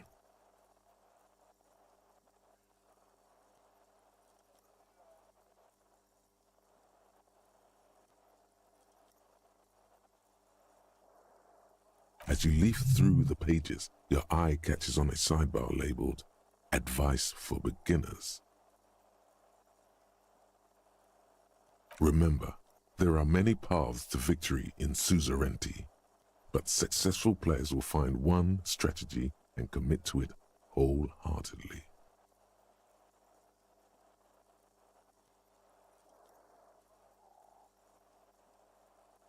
The actual scoring system appears infinitely complex, with a series of tables and appendices required to compute each player's final victory point total. You skip that part for now. You open up a number of pouches containing wooden tokens. There are also several punch boards with other cardboard components that will need to be punched out before you can play. In addition to the worker and building tokens used by each player, there are also several piles of colorful resource tokens, each representing one of the game's 4 principal resources. From the Empire of Sefre, orange apricot tokens.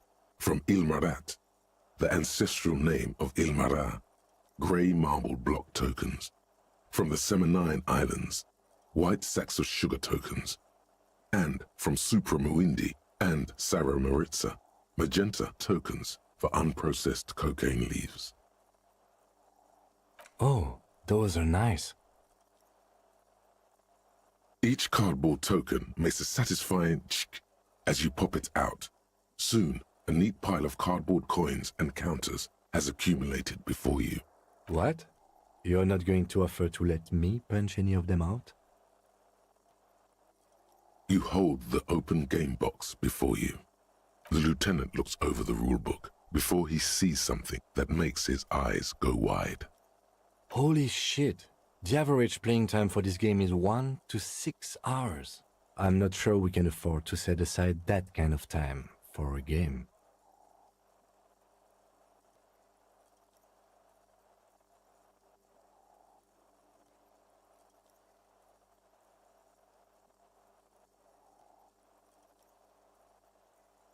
There's literally nothing else for me to do here tonight.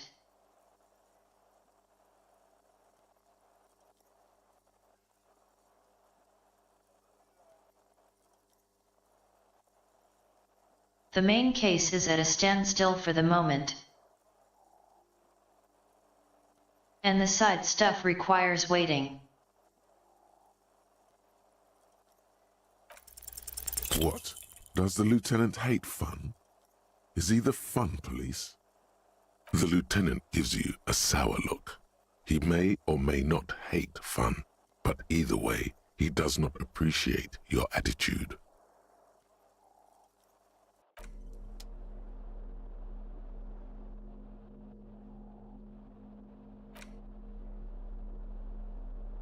Large letters on the front form a title, Wirral.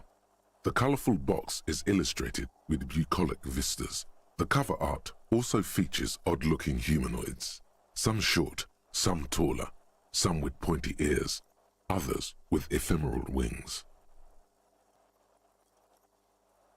Text underneath the title in smaller typeface reads, 3rd edition, Mega Set-in Supplements Module. The side panel adds, a sword and sorcery adventure board game with new maps and miniatures. Mysterious things rattle inside. What could they be? Dice? Plastic miniatures? A fantastical alternate world full of magic and wonder?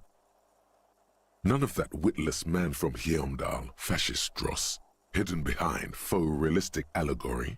Wirral is no cliché-ridden apologia for colonial violence. Wirral is pure imagination. Yes, the Wirral setting is known for its complicated system of political alignments. But if you're not into that, you can just hack your way through dungeons in search of loot. That's what most people do. A blurb on the back reads, tired of the tedium and toil of modern life? Escape to Wirral. Leave behind Isolas and nations with their petty squabbles. Discard electricity, magnets, and boring technological widgets. Succumb to a world of high pasternal fantastique. Unleash your imagination and create an adventure of endless possibilities. Discover the terrible secret threatening Wirral. Can your band of adventurers save the world? Exactly. That's the spirit. All you have to do is read an intricate rulebook, study an assortment of maps, unfold the illustrated game board, and start rolling dice. In no time, you could be romping through grasslands with low-level characters, hunted by Iskala riders, or battling unspeakable monsters in endless dungeons fraught with danger and despair, conjuring up forceful magics to aid your quest. Don't forget heated arguments escalate into physical confrontation with your friends. And most importantly, never forget to rage quit if the dice don't go your way. You pry open the box. Inside you find a folded up map, a small booklet, a 24-sided die, and a a little plastic figurine. A reprint of a crude hand-drawn map. The top left corner reads, Lands of Wirral. The map features both small villages and mid-sized towns with odd names, in addition to meadows, forests, hills, lakes and seas, also with odd names. It doesn't seem to correspond with anything you've seen thus far. It's not a very helpful map. A quick guide to the magical races of Wirral. Create your own hero, choosing from any of these completely unique and fantastical backgrounds. The options are in order of importance: the Welkin, the Tweog, the humans, the fairy folk, and the pygmies.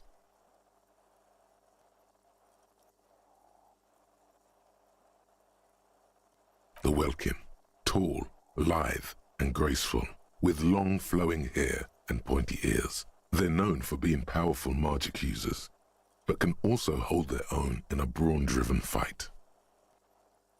The Welkin come with a variety of exciting sub-races: High Welkin, Forest Welkin, Lake Welkin, and Snow Welkin. But if you're not feeling experimental, a basic Welkin will always do. A grand race of industrious mountain people.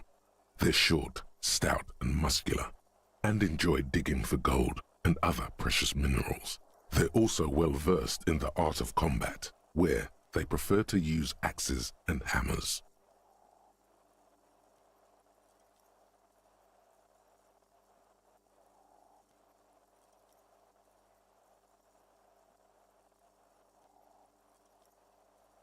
The Tweog also come in a few different sub-races: Hill Tweog, Shield Tweog, and Dark Tweog. They're just humans. What else is there to tell? They're average in all stats, and jacks of all trades.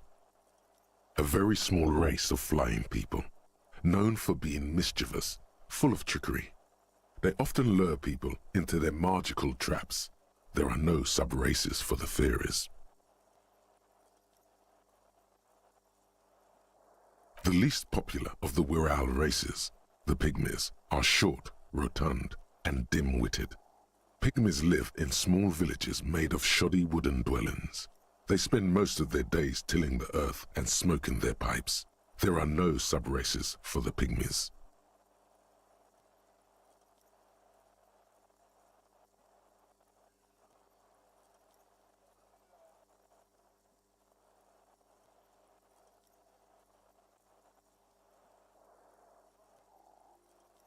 Hobbits.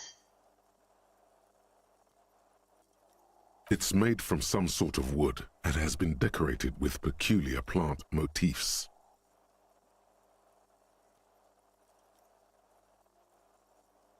You don't know much about dice, but this one looks pretty damn fancy. You place the die into your pocket. It's always good to have luck on your side. You see a man in ragged clothes wearing a lopsided hat and wielding some sort of a firearm. Huh, interesting. A communard.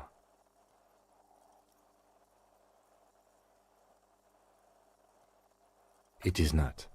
The communards are not a part of the game setting. I guess someone misplaced it during the packaging process.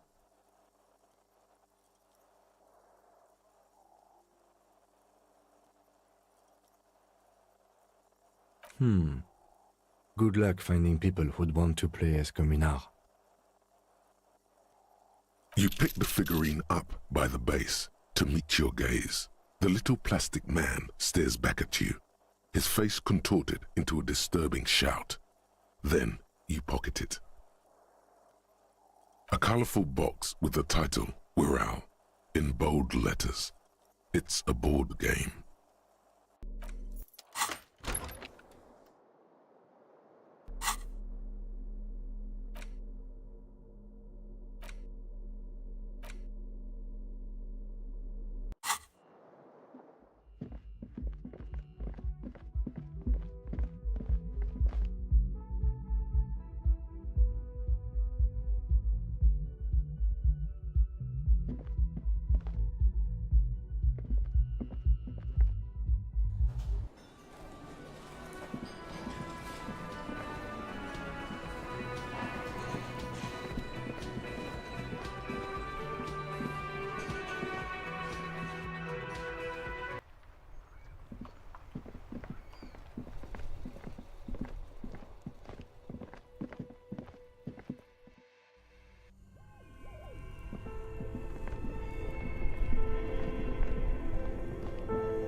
This orange machine is dead still.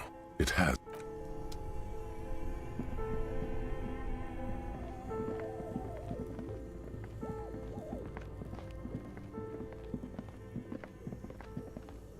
The beer's eyes are dead and empty. Ice inside the fridge, slowly melting. The power has been cut off.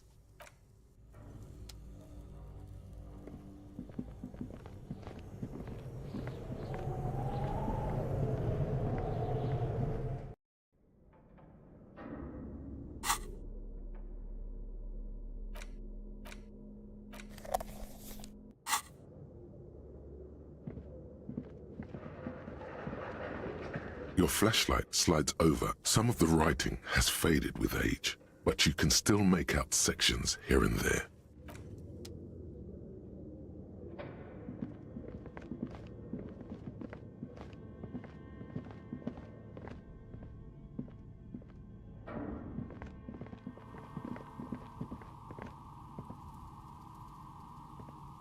Oh, it's you again.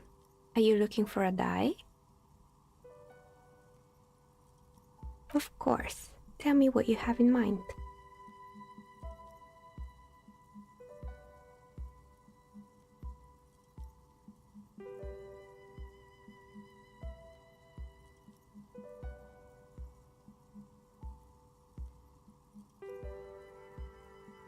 Ah, yes. Fortress accident. It's too bad they never finished their game. The Wiro Untethered die is a variation of a standard role-playing die. Only, instead of plants, it uses motives of ice and death. And loss, of course. Ice, death, loss. Sounds like you. I'm thinking something made from alligator jawbone, cast in black resin. The reptile bone is as white as ice and dead as, well, death. For 7 real, I could have it ready in 8 hours.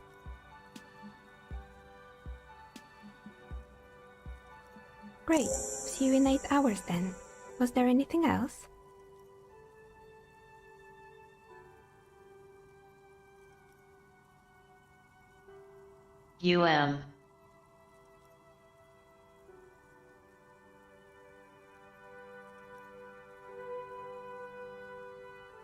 Calculating.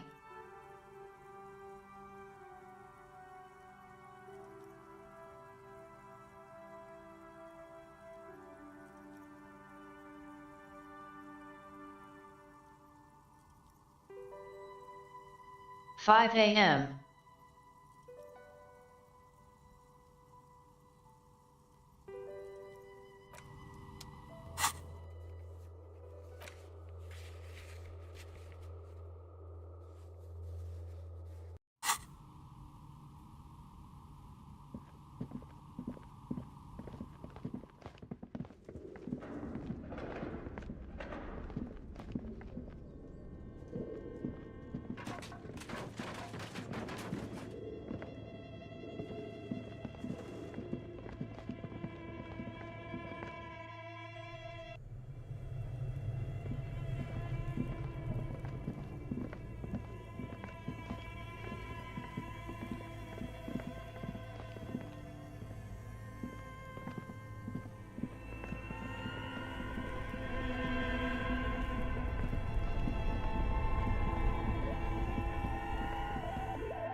I really don't know what else I can do.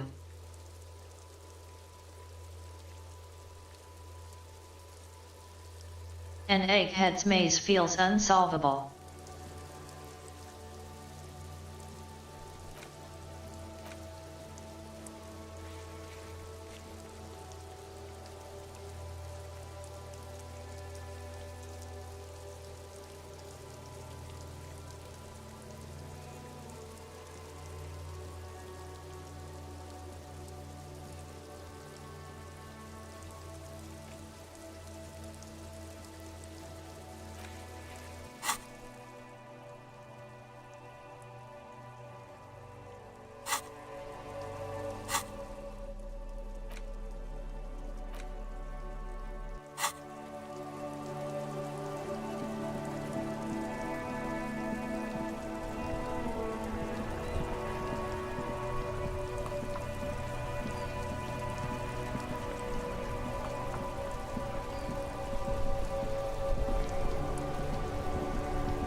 You see rows of toy soldiers guarding the rest of the trinkets displayed on the table.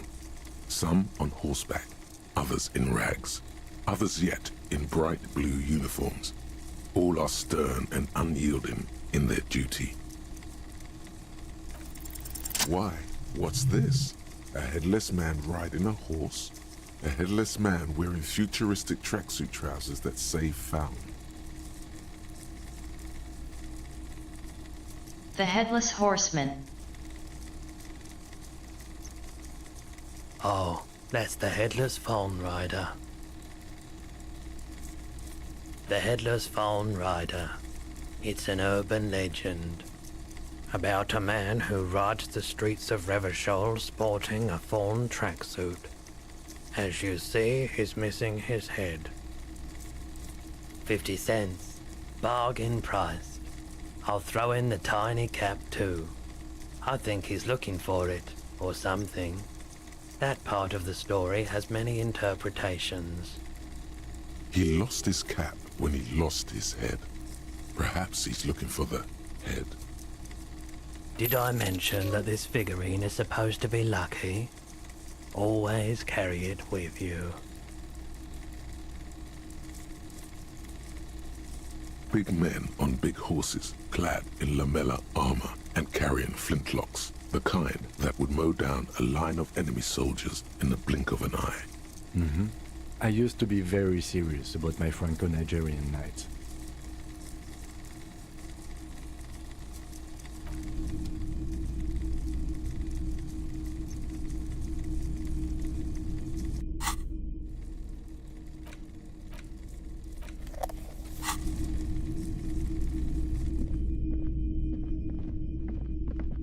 What a shirt. All other shirts pale in comparison to the muscular man with antlers and immense Zweihanders. 2 real. That's dirt cheap.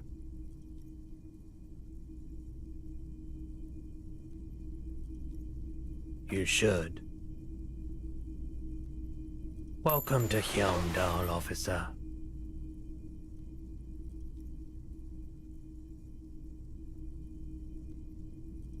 Sounds like an Elden Ring invader.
Running out of things to do in this game but having trouble pushing it forward.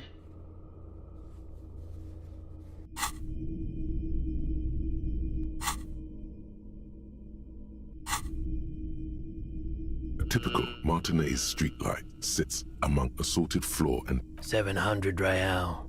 A bargain, I dare say.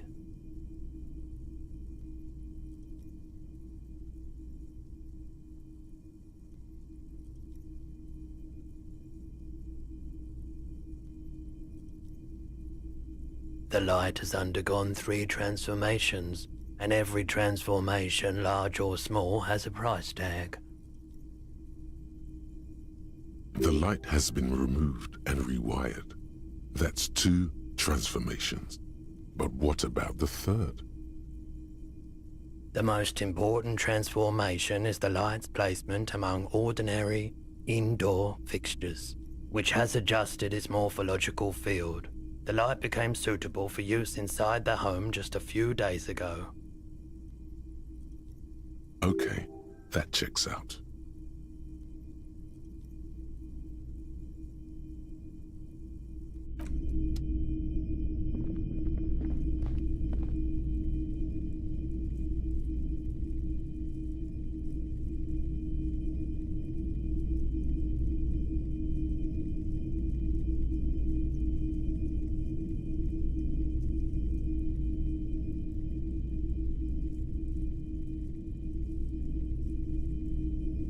Sometimes stuff is mentioned about stuff costing several hundred real.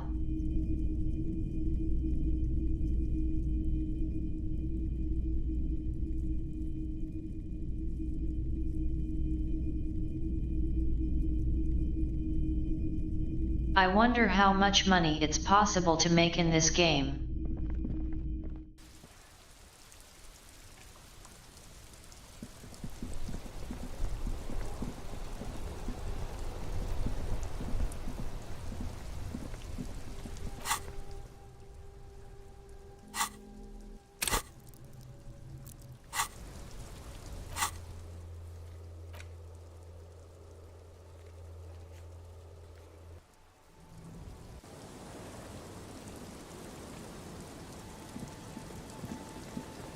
It's getting late, and it's raining.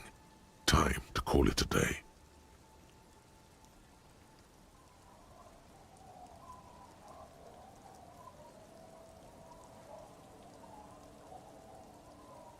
Oh no.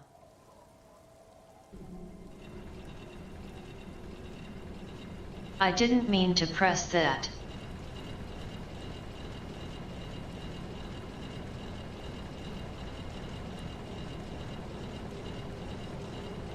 Did you see the guys moving the elevator? I started typing, but I was on the Twitch dashboard and stuff just started happening. I fucking hate that.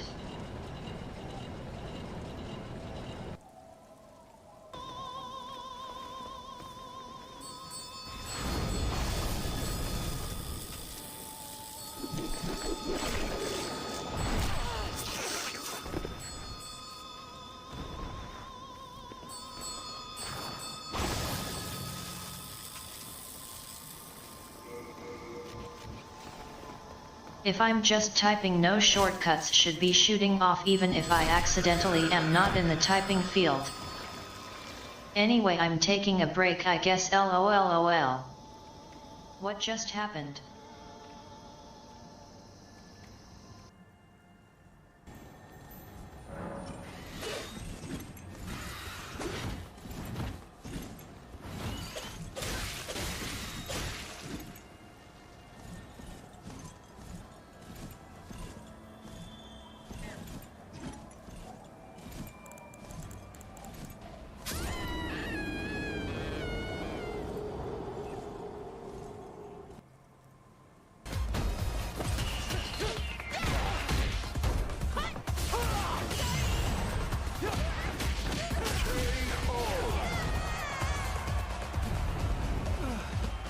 Not bad. Round two. Fight. Fighting uppercut!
Oh, get real. That's ridiculous. Final round. Fight!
Let me take care of them.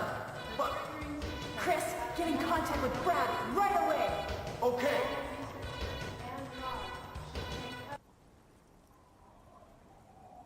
Hello.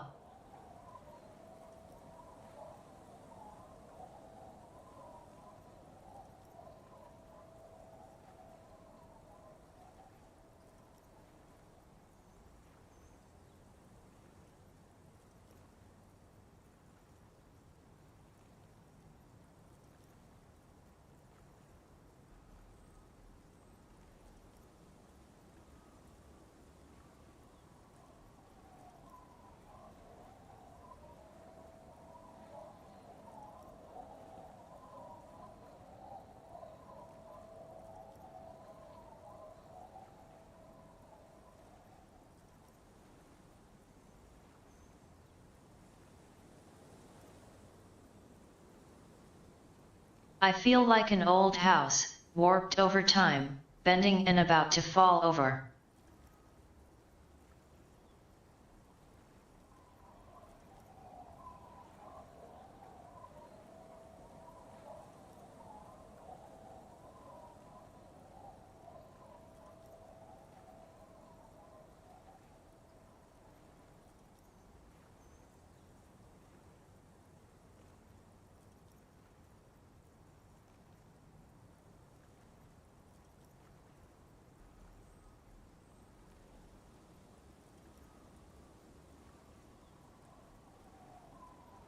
Trying to think of a term. From literature, I guess.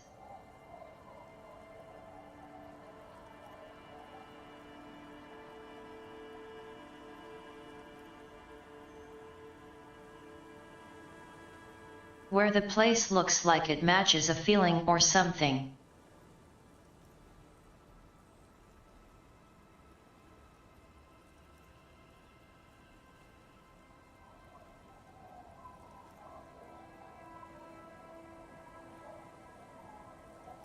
I got enough rest and actually I'm alright.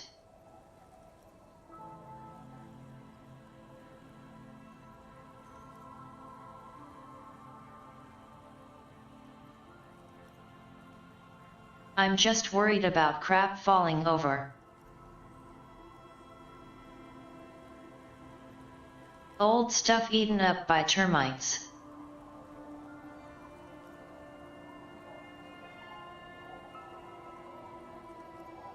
And whatnot. Good night, officer. We'll meet in front of the shack in the morning.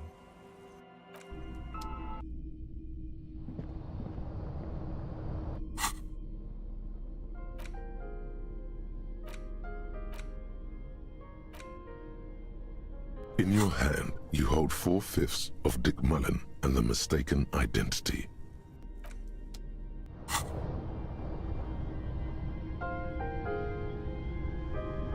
The bed is comforting, if a bit run down. Still, you've earned a rest. The bed underneath you is soft, if lumpy. Waves wash the sand underneath the hut, then grow distant to your ear. In the quiet hum of the organic heater, you fall asleep.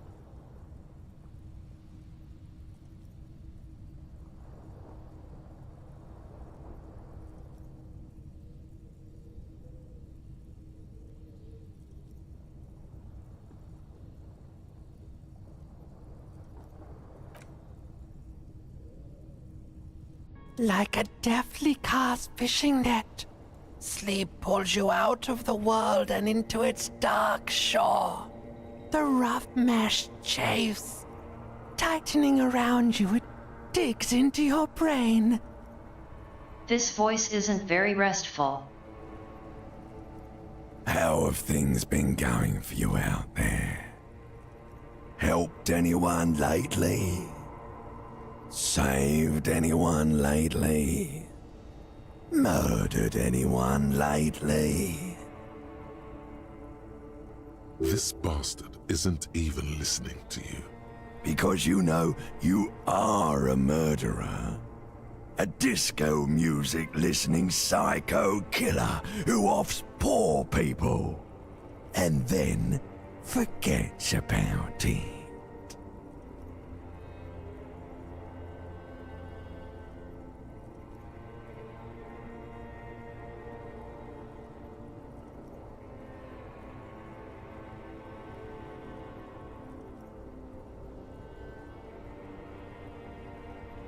Three kills, but you know, considering he forgot basically everything else too. I wouldn't judge too hard about the forgetting.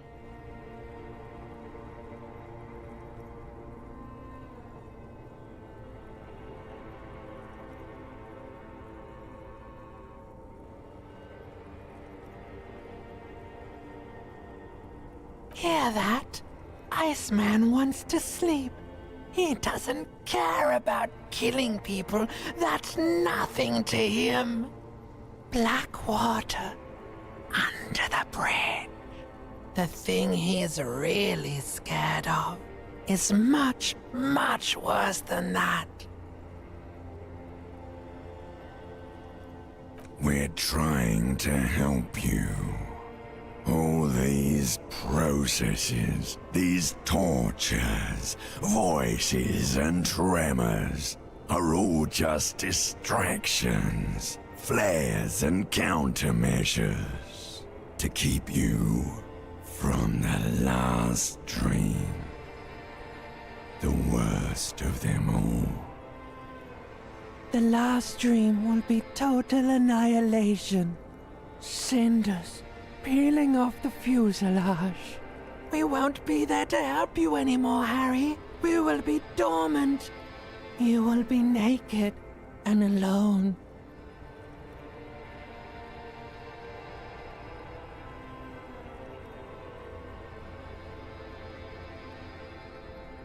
Oh, but you will. You're already going there. Slipping. How long can we keep you from the precipice? One more dream? 2 max, baby. Then it's of hell. An ancient sadness, brother. 10,000 years later, in front of the video rental. There is a warm breath on your face again. Everything is okay again. Everything is so okay. Your eyelids flutter open for a moment. When you close them again, you sense the light of the room around you. You're back. In 2 seconds, the alarm will ring.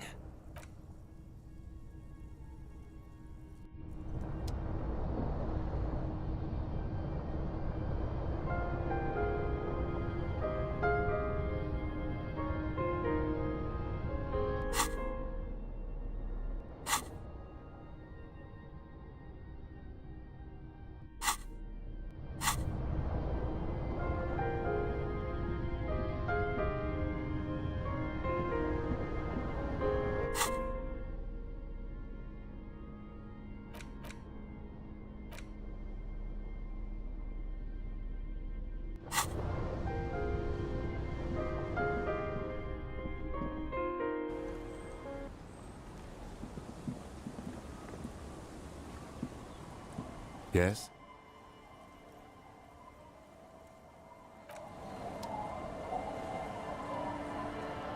You know.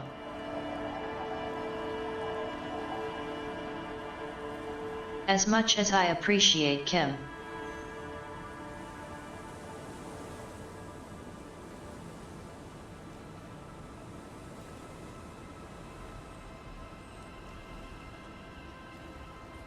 he could be more useful in the gameplay.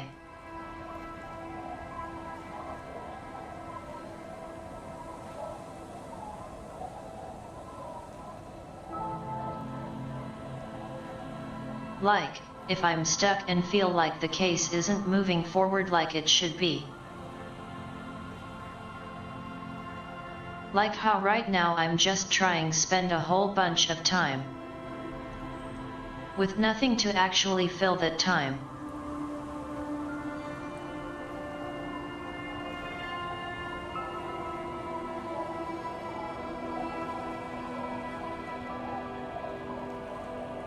Maybe we could talk about the case and push things forward?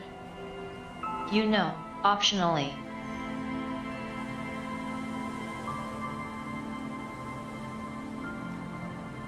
For people who don't hate that idea.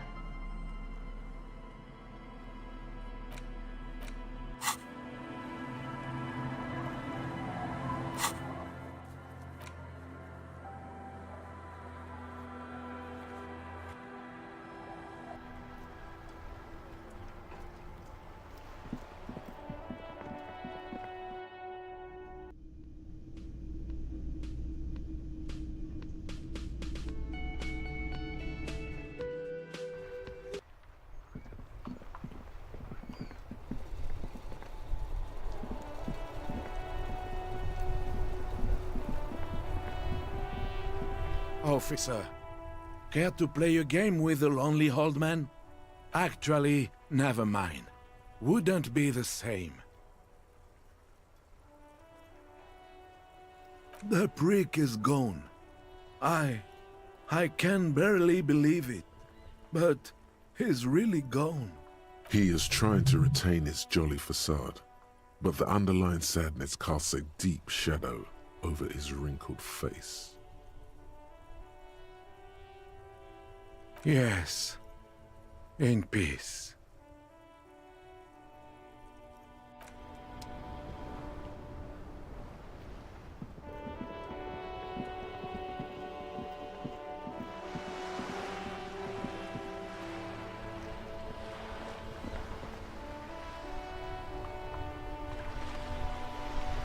His heart gave out.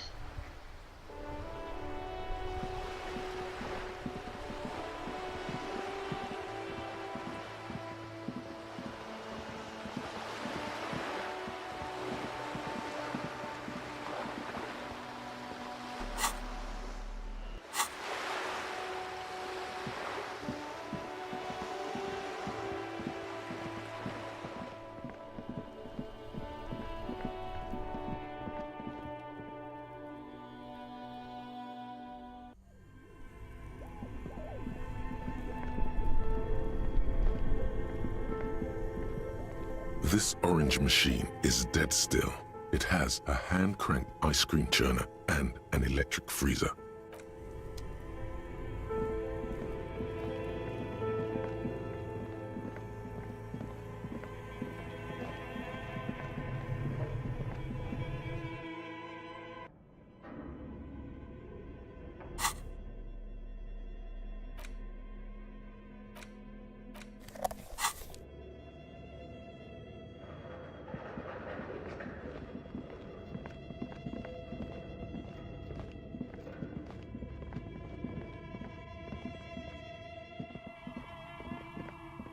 Oh, it's you again. Are you looking for a die?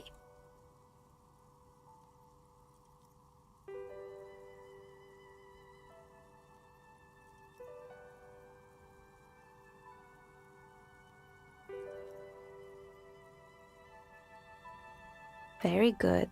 That will be 7 real for one custom die. One universal die for Wiro Untethered. feels icy. Just holding this die in your hand sends a jolt of cold down your spine. Through the dark resin, you can make out a nugget of bone hewn from an alligator's jaw.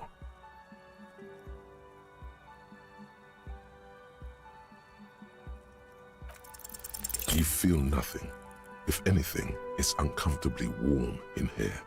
She has begun to idly clean one of her carving tools with a dirty kerchief, the tool's sharp edge shining in the light of her desk lamp.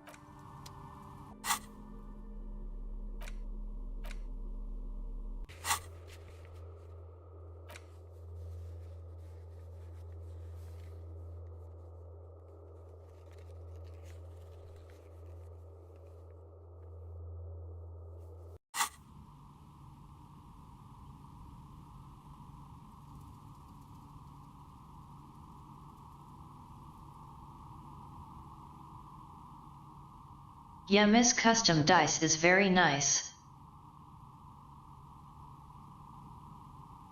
I like her.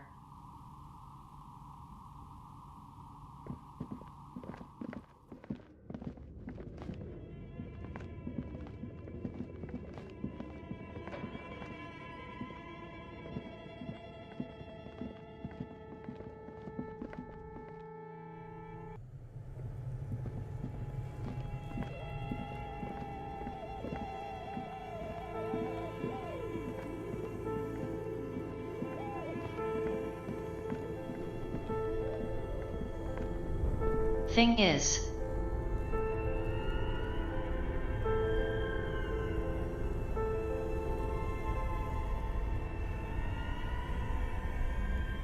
I might need to waste another whole day on nothing.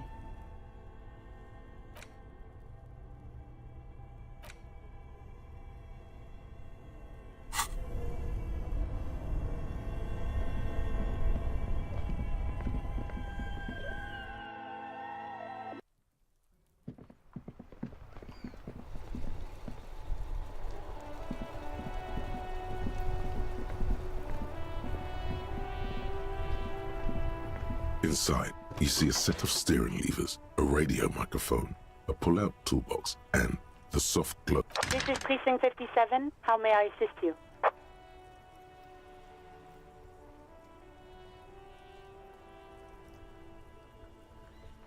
Yes, I got the mercenary's name and a few biographical details. Are you ready? The lieutenant leans in to listen, notebook in hand. That suit of armor was issued to an Oranese citizen named Ellis Kortenaer. That's E-L-L-I-S K-O-R-T-E-N-A-I-R. Exact date of birth, unknown. He was signed into the Lelystad County Neonatal Care Unit on 28th of February, 09.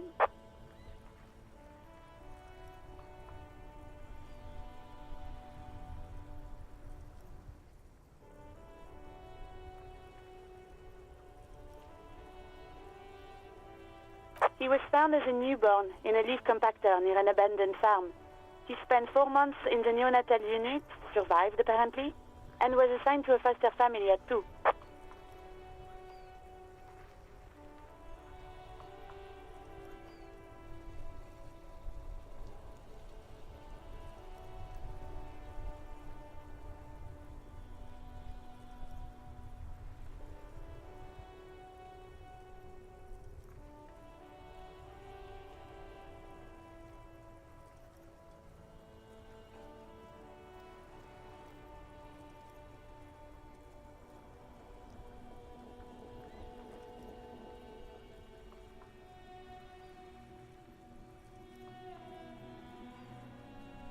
That doesn't surprise me at all.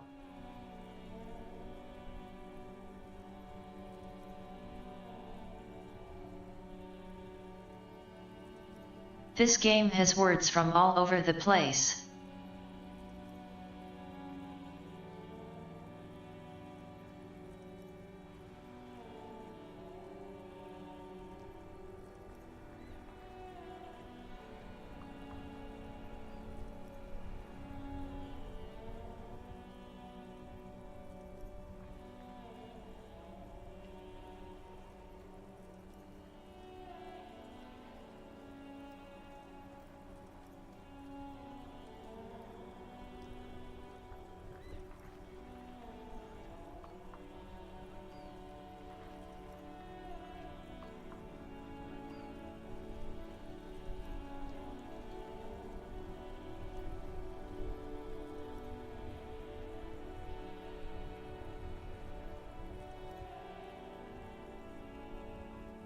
It's meant to feel like vaguely European while also being its own thing.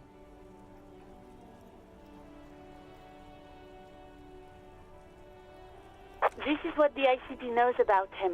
He was raised by foster parents, entered the Eastbrand Military Academy in Vredefort at 17, then served in the Oranese forces till he was honorably discharged in 41, just a year before the Seminese conflict.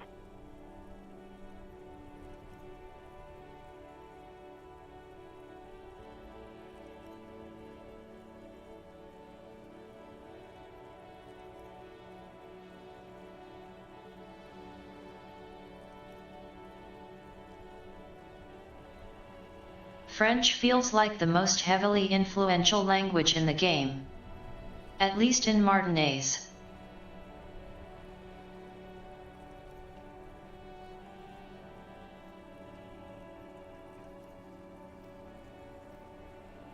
Though it's meant to be a melting pot kind of location.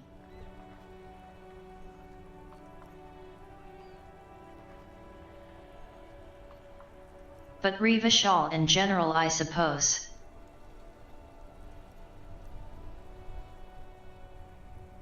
Revachol. Then the armor followed him to Seminine, or at least I assume it did. And that's it. There are no records of his employment in Crenel, or any of its other incarnations, or him even entering Revachol.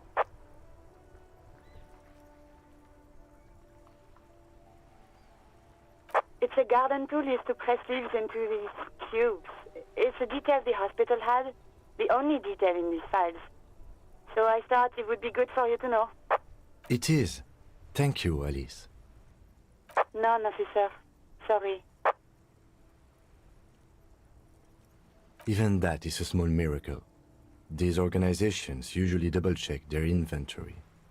Thank you, Alice. Great work. No problem, Lieutenant.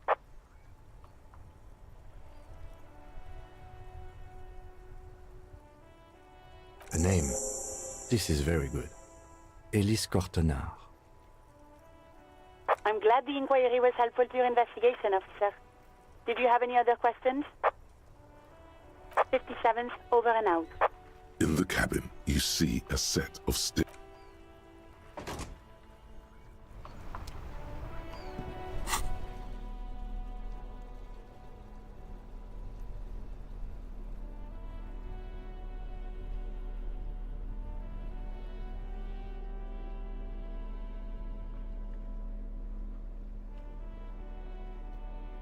I like how just because there is an option, it doesn't mean you should take it.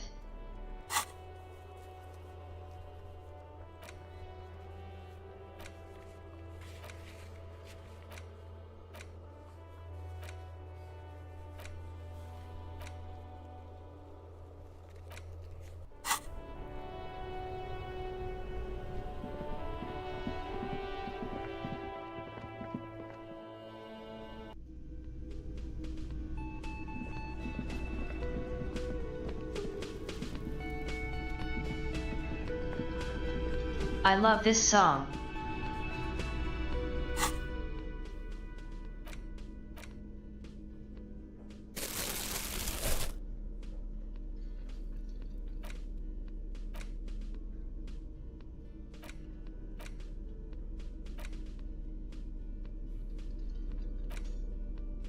Large letters on the front form a title.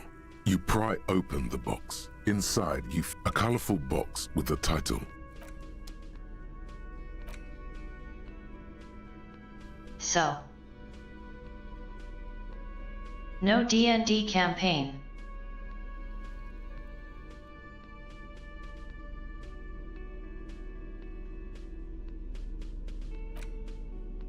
The suzerainty box is heavy and slightly awkward in your hands. You give it a light shake and feel the pieces shift around inside.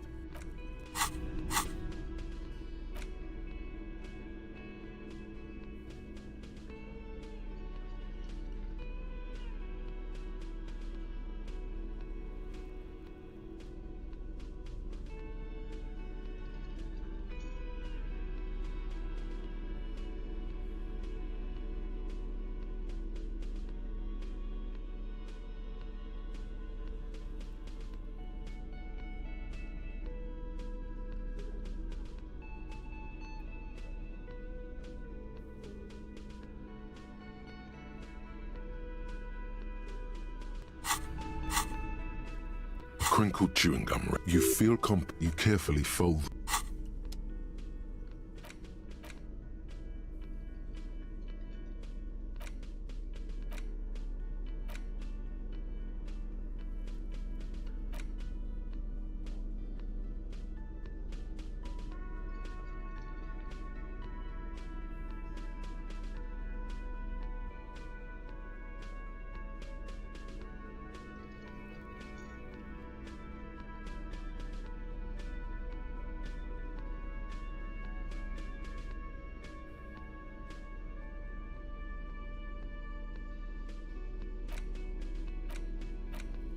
The suzerainty box is heavy and slightly awkward in your hands.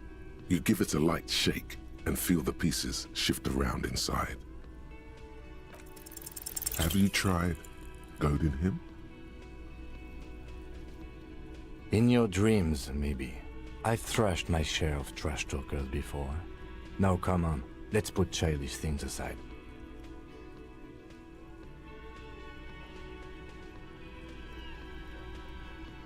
I literally don't know what else I can do.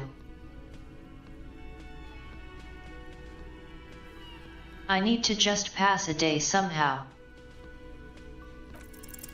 What is detective work if not an elaborate game? You need logical inference, attention to detail, the ability to analyze your opponent's motives.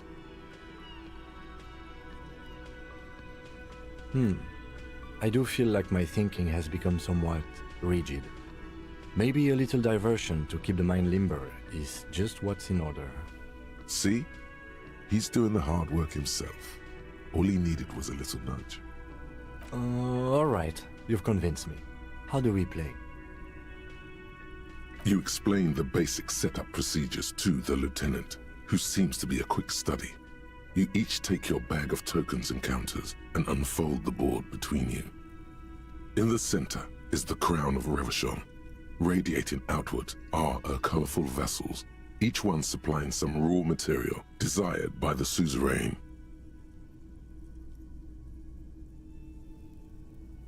Apricots from Safre, archaeological treasures from Ilmarat, sugars from the Seminine Islands, and magenta cocaine from Supra Muindi and Sara Maritza.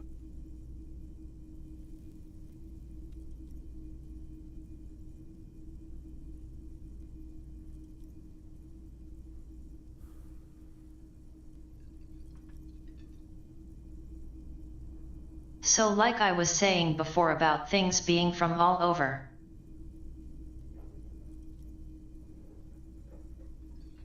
There's this kind of vibe about the orange place.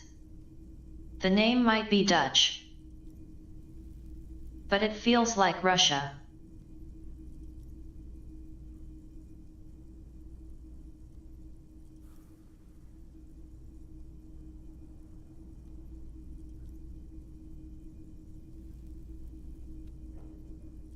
The way they talk about it.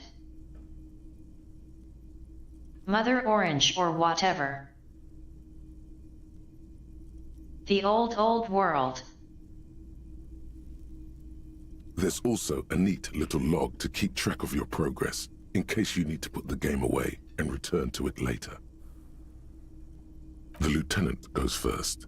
He draws a contract card and moves several of his workers to the Safre territory off the board, and the others to the Seminine Islands. All right, detective, your turn. You have a few options available to you.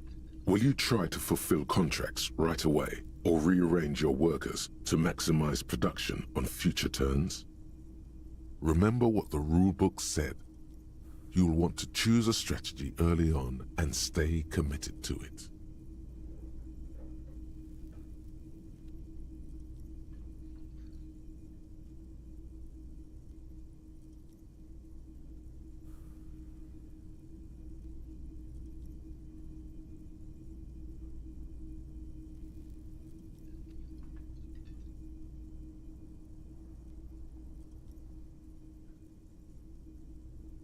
I can't keep track of all the different places and islands and countries and so on.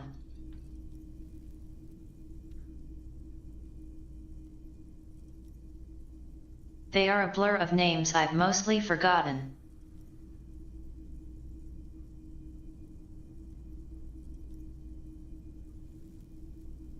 You draw a contract card offering a number of coins in exchange for archaeological treasures. You place all your workers on the Ilmarat territory. On your next turn, you produce 6 units of archaeological treasure and fulfill the contract for a handful of coins. Not bad, detective. But not good enough, the lieutenant seems to be saying.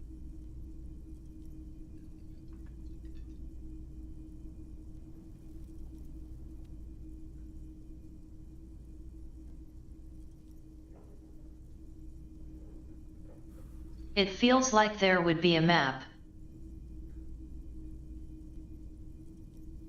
Like all this excessive detail. Someone drew a map.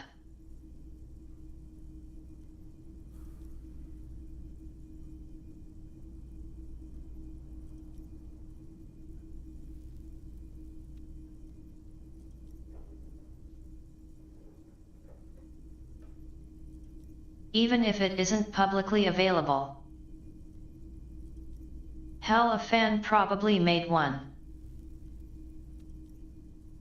As he completes his own contract card, the lieutenant is rewarded with 4 coins and a round wooden token that he places in the center of the board. That's a market. It's worth 2 victory points.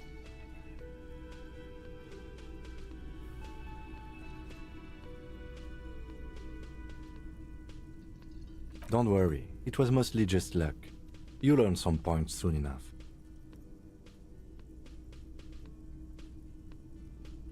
Points are nothing. They don't exist. They're just an arbitrary convention that games use to reward or punish players for certain behaviors. Now, I believe it's your turn. Glancing over the board, you see several possible strategies. Pressing more workers into service would increase your economic output and help you to survive a possible conflict with the lieutenant. Or you could ignore your labor supply and focus on fulfilling contracts for points and resources. Those aren't your only options. You could also show your workers how much you appreciate them by investing some of that wealth in them. After all, they're the ones producing wealth for the suzerain. Well, sure, you can do that.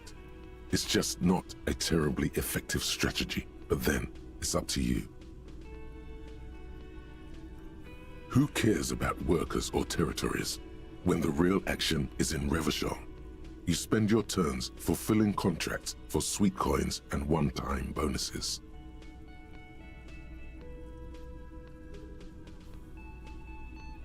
Revachol.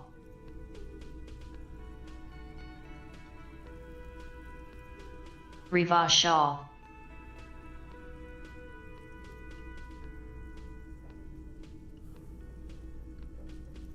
So close, yet so far. After several turns, you have a neat pile of cardboard coins and several units of archaeological treasure, which you trade in to build a museum. You place a cylindrical piece of wood on the Revachol section in the middle of the board. It's meant to stand in for a beautifully adorned edifice filled with ancient wonders. Revachol.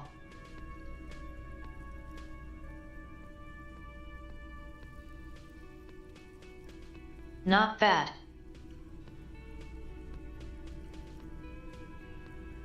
This is more or less what happened in real life as well. To this day, if Ilmarans want to see their nation's priceless treasures, they have to visit Revachol, or Gottwald, or Sur-le-Clay.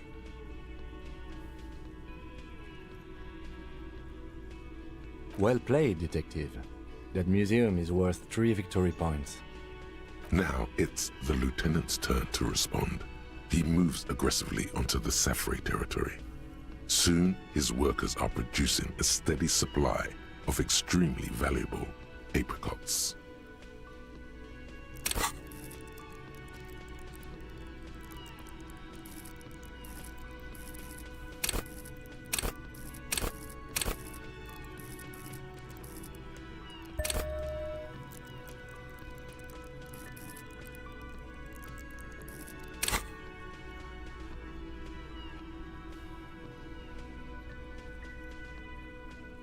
Revachol.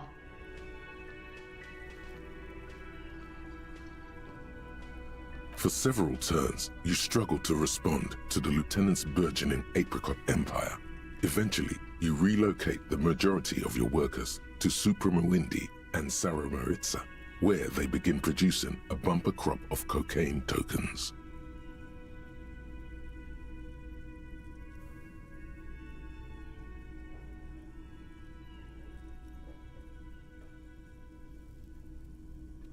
How about Revachol?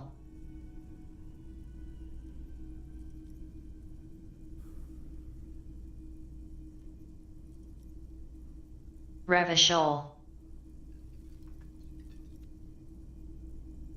How about that then? Pretty good.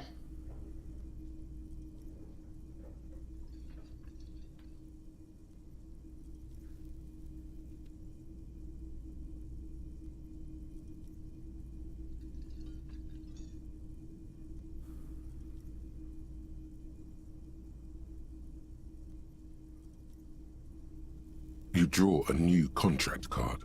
According to the text, there's an aristocrat willing to trade a large supply of cocaine for a number of coins and access to a rare bonus. Amplified music worth 7 victory points. You know, this isn't unlike the situation the historical Revacholian suzerainty faced in Safre in the middle of the last century. Well, the suzerain was looking for new markets for all the cocaine it was producing, and it settled on Safre. By introducing cocaine into Safre under exclusive contract, the suzerain created an extremely valuable captive market for an extremely addictive product.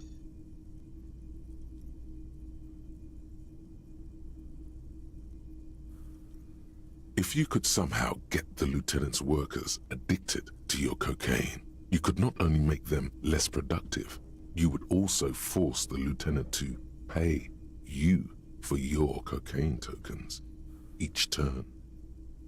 Yes, you can. It's right there in the rules. You've reached a critical strategic juncture. How do you respond to the lieutenant's aggression?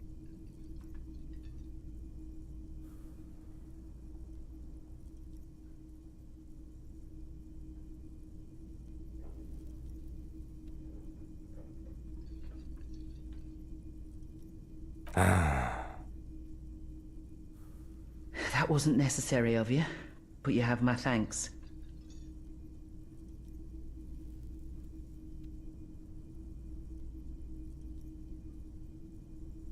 Nice.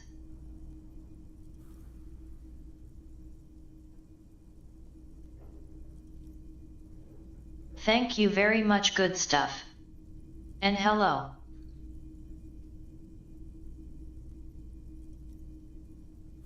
Enjoy the emotes, everyone.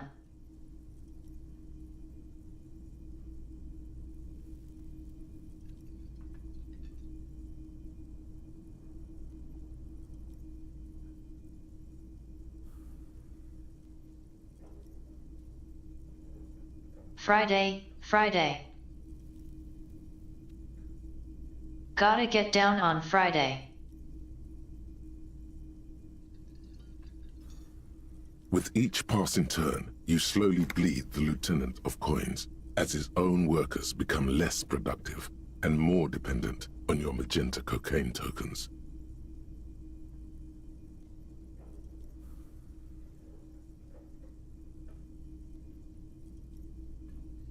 As a matter of historical fact, this is almost exactly what happened in Safre. To this day, fully half of the former Safre Empire remains dependent on international aid in exchange for a steady supply of cheap produce. More or less. Realizing victory is slipping away, the lieutenant launches a desperate gambit: protectionism.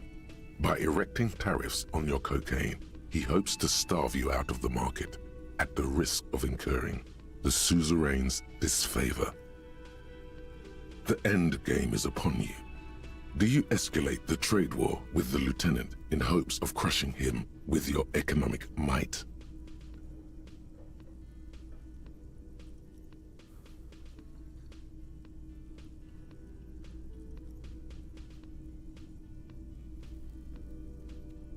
This is fun but isn't passing as much time as I had hoped.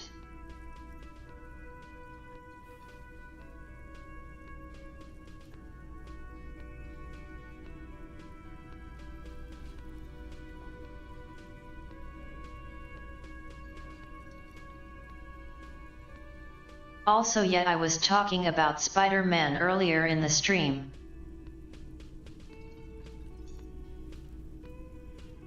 I don't know how long it will be before I get a chance to see it. Months maybe.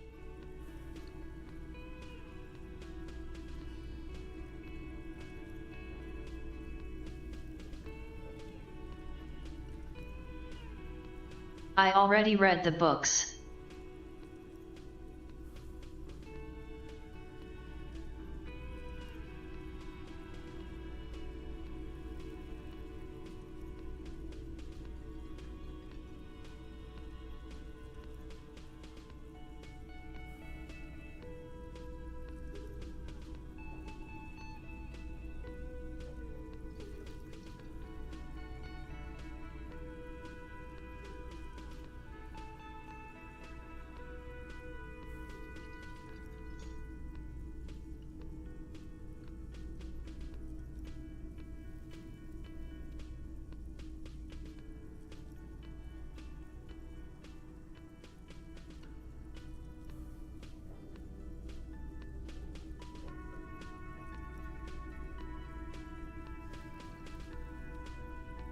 The modern Spider-Man, I don't know about these movies.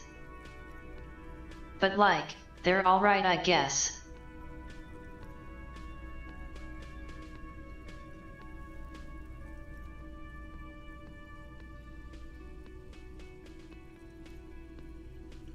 I liked the recent one.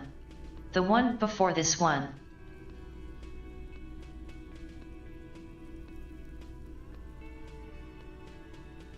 But it's not like it was amazing.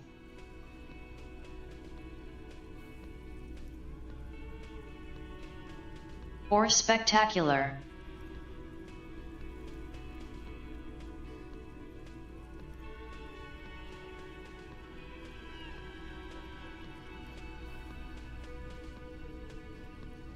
Or do you ignore his aggression and focus on building the mighty victory column structure in Revachol herself? Alternatively, you could throw the whole game away by trying to build a public education system for the children of your workers. The choice is yours.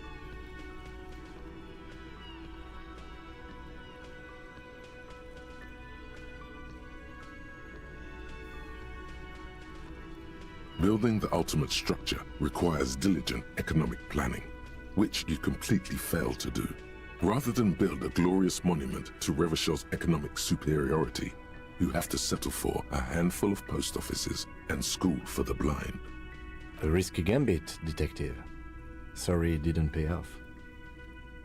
That might have helped, yes. Now, let's tally up the scores, shall we? Computing the final scores is almost a game unto itself. You each spend an inordinate amount of time making stacks of coins, consulting tables, and struggling with basic addition and multiplication. After double, then triple checking your maths, you have your final score. 15 victory points. The suzerain will not be impressed.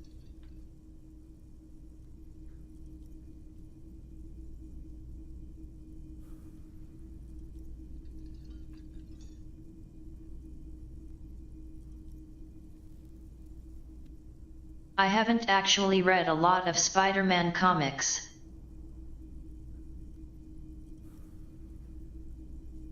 But there's this one run I liked for some reason. When maybe a lot of other people didn't. A bit controversial.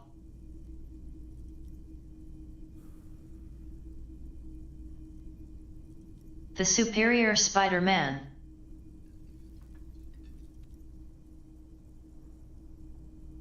thought it was interesting.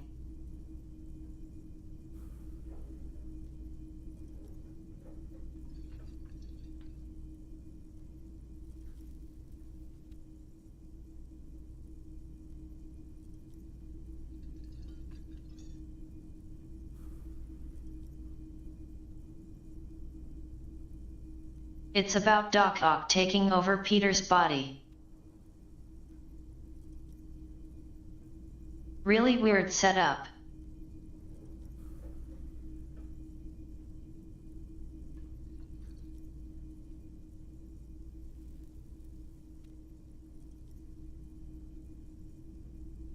But basically it's him trying to be a better Spider-Man than the original.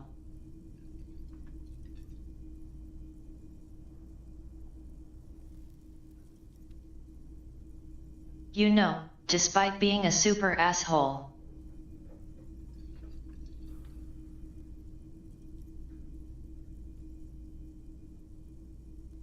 He's surprisingly good at it eventually. I've got 26 points. Don't be glum, detective. There's always next time. Figuratively, I mean. There's no way we have time to play this game again.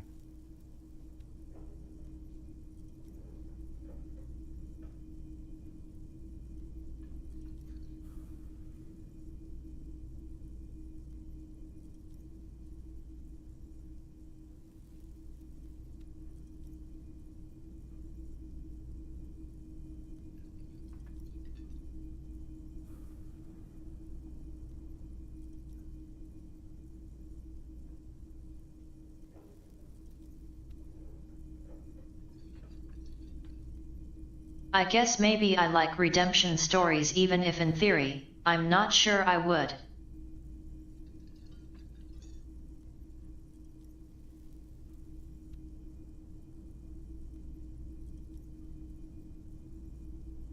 Like, I don't know.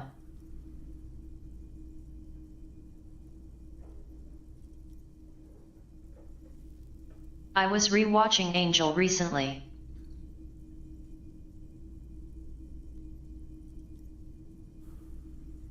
A Buffy the Vampire Slayer spin-off series.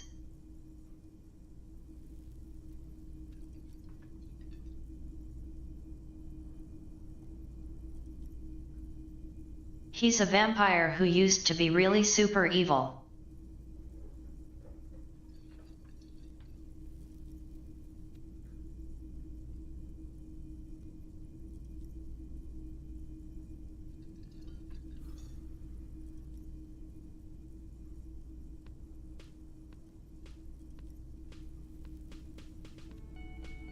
But then he was cursed with a soul, so he suddenly felt really bad about it and swore off being evil. Now let's clean up and get back to work.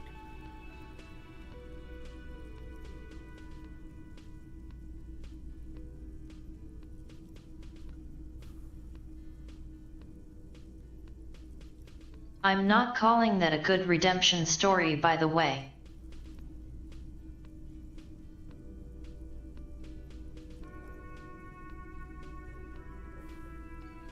But it was a nice rewatch, I guess.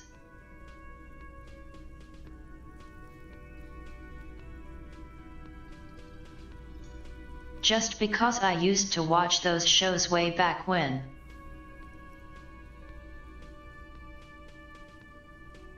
You hold the open game box before you.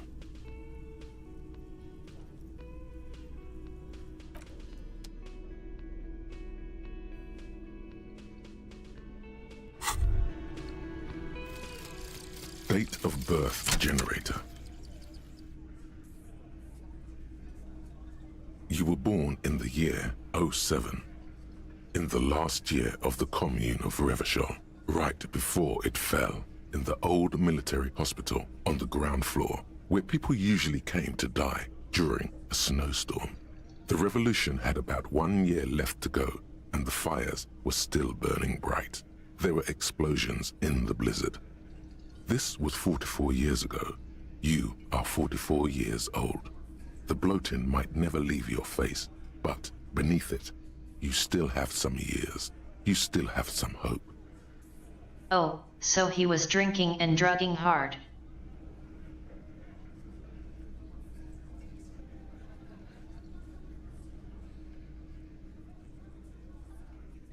I remember TV.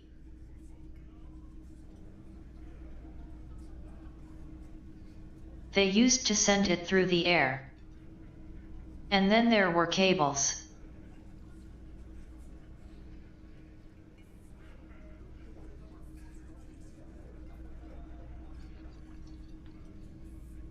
You would watch a few minutes in between commercials.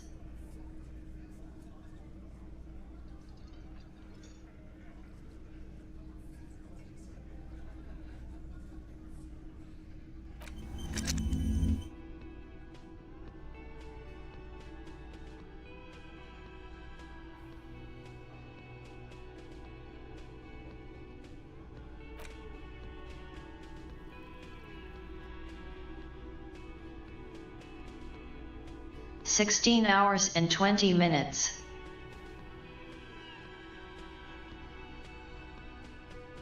Might as well be 24.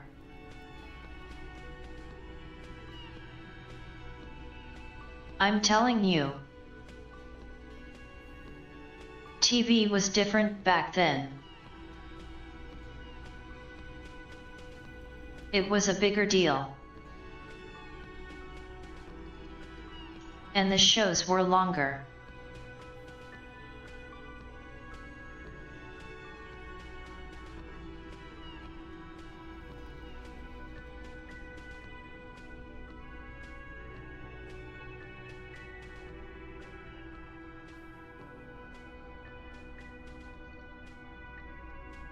People complaining about Pluribus being slow, like, are you kidding me?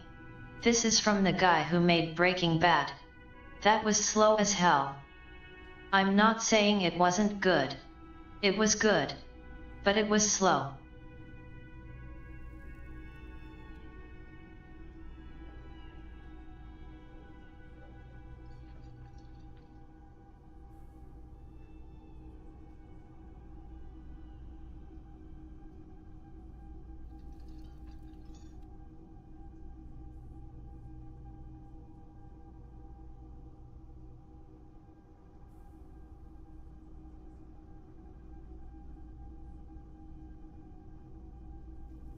So like.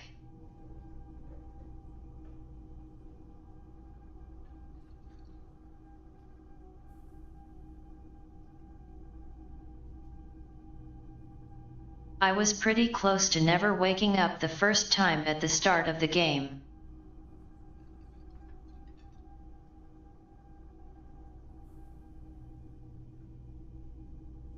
And then had 2 heart attacks trying to reach for the tie on the ceiling fan.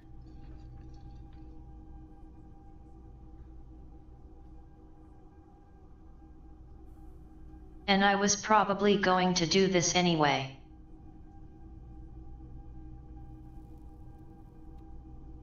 But it just ultra confirmed.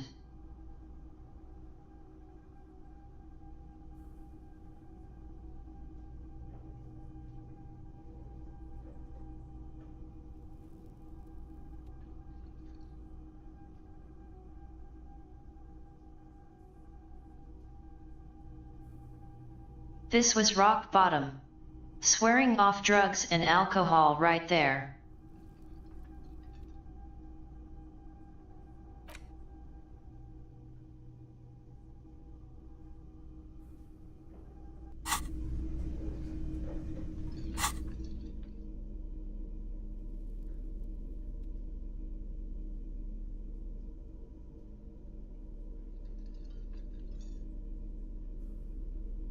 I accidentally picked up a Pilsner or whatever somewhere.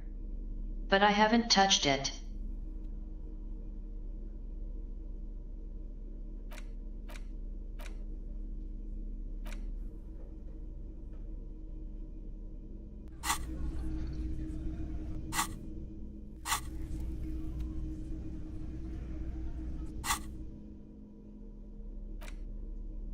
The face of King Freecell smiles at you.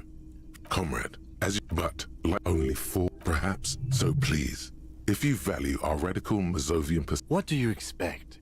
It was laying around the office of the Debarders Union. They're probably bankrolling the thing. You flip back to the front of the magazine. The table of contents unfolds before you.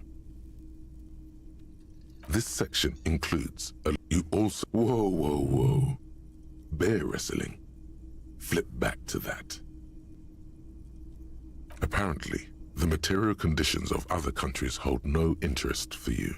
Your brand of communism is strictly local. So be it. You flip back to the front of the magazine. It takes a moment, but why they decided to title this one section Invalda is beyond you.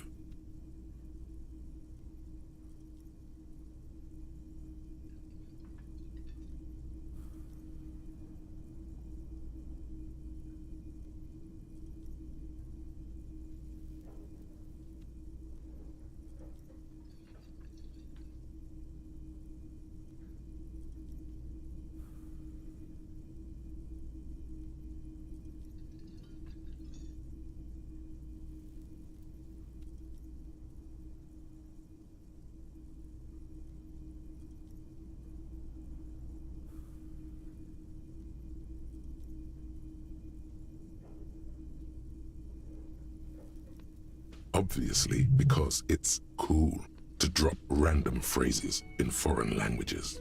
As you leaf through this section, you come across several reviews of recent radio plays. The main feature, though, is a long essay titled You Flip Back to the Front of the Magazine. The table of Unsurprisingly, much of this section you skimmed. Finally, there's a brief article by the writer, G. Martin, accusing the owner of the Capeside apartments of illegally attempting to evict certain communist tenants simply for not having paid their rent.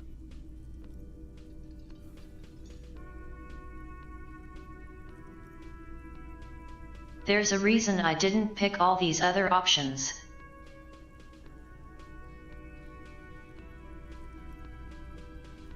And the time is passing very slowly.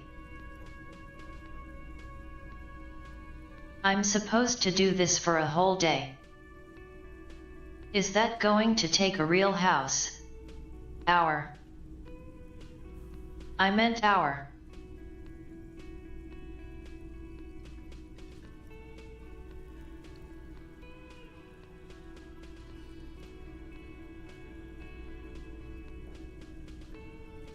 The eternal problem, according to G. Martin, is that under capitalism, the worker is rendered incapable of perceiving their own agency or lack thereof.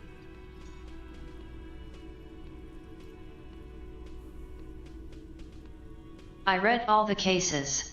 Twice. Thus, they tend. You flip back to the front of the magazine.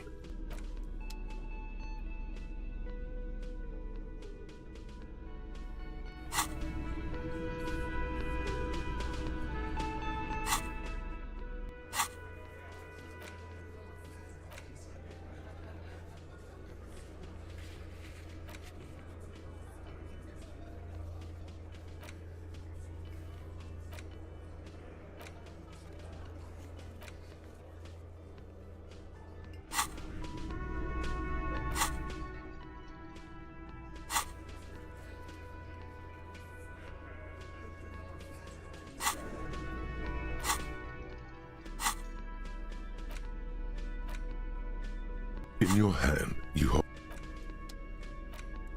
In your hand, why? There's truly no point. You'll never know who did it, because those pages have literally been scattered to the wind. If you insist. But again, it's really pointless. The story opens with a knock at the door. Detective Dick Mullin is greeted by an old friend, Charlie Spillane, who's come to Mullin to ask a favor on this dark and cold night. I don't know what corner that would be.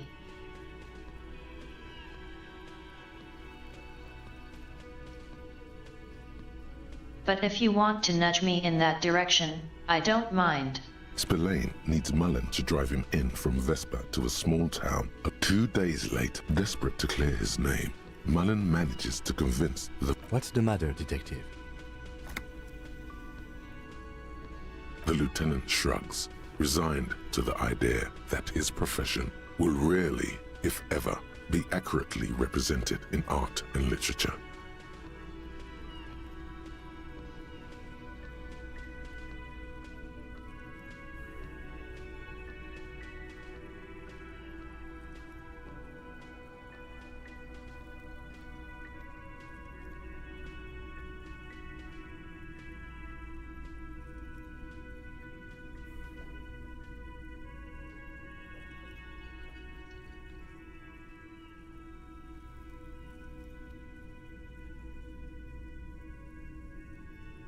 There was a local drunk who fell through a hole in a dock or whatever and hit his head on a bench, dying.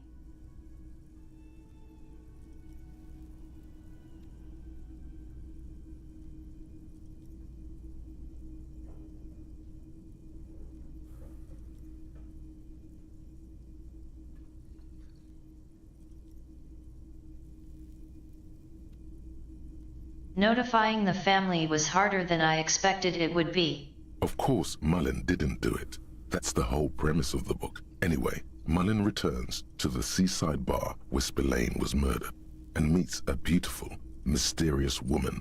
Deneuve reveals not only is the local police captain in on the amphitheater one evening, yes, comfort and pleasure.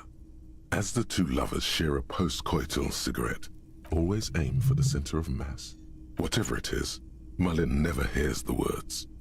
A blow to the base of his skull knocks him. Who can you trust in this wicked, messed up world?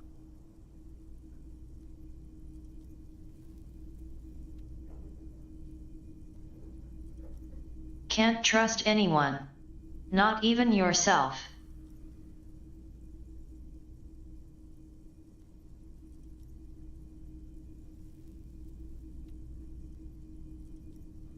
That's exactly what Dick Mullen says in The Dame Who Did It. Unfortunately, your eyes might not be up to the task. Speaking of, should you maybe consider getting corrective lenses? Your nose is like 2 centimeters from the page. When Mullen comes to, Deneuve is dead on the hostel bed next to him. To make matters worse, his clothes are covered with her blood. Mullen trashes his blood-stained clothes and flees the hostel. The heat, and you'll never know what happens, because the rest of the book is gone.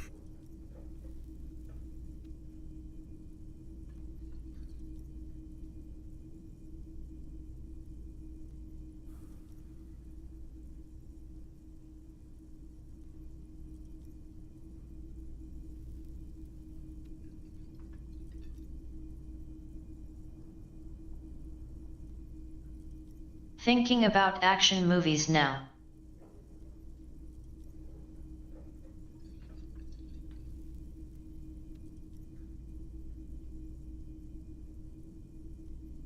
What makes you think this isn't the final Dick Mullen case? How do you know this isn't the final case? This could go on forever. End it now. In your hand, you hold 4/5.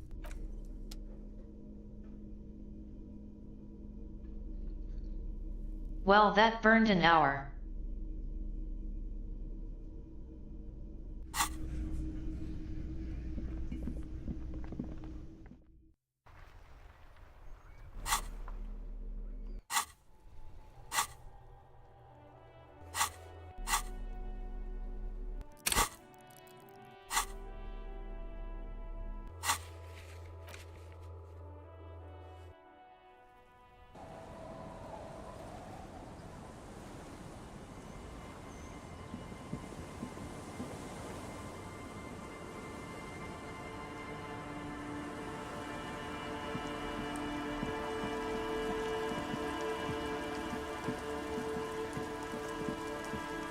I find this area hard to navigate.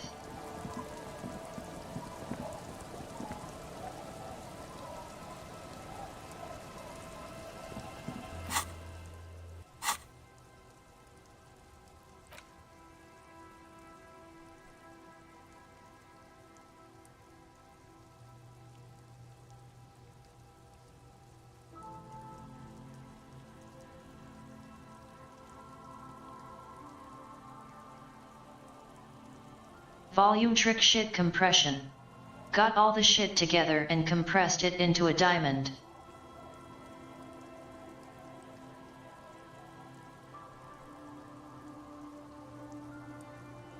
Volumetric.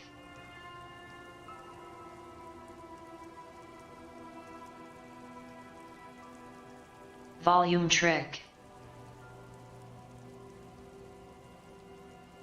Volumetric.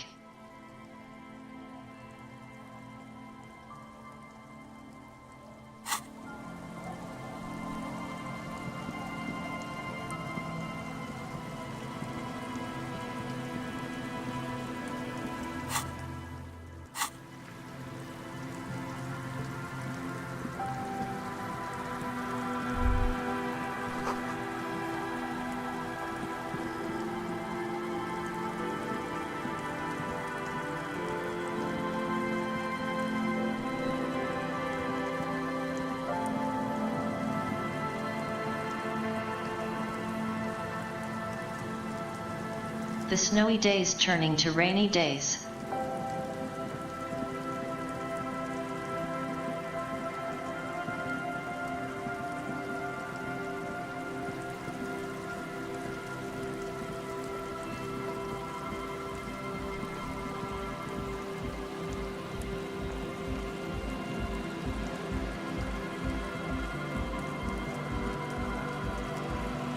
It was colder last week.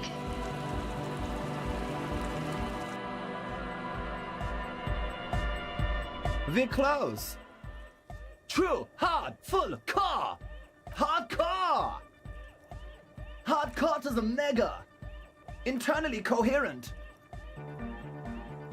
Good morning, yeah. 1, 2, 3. Yekokata, the place to be. Yekokata is a... Yekokata is an intricate system. We're close. True, hard, yeah. This young man, or maybe... The white, yeah. He missed one A. It's nice to be important, but it's important to be nice. We're close. True, hard, full, core. Hardcore. Hardcore to the mega. Internally coherent. All core. All right. Yeah.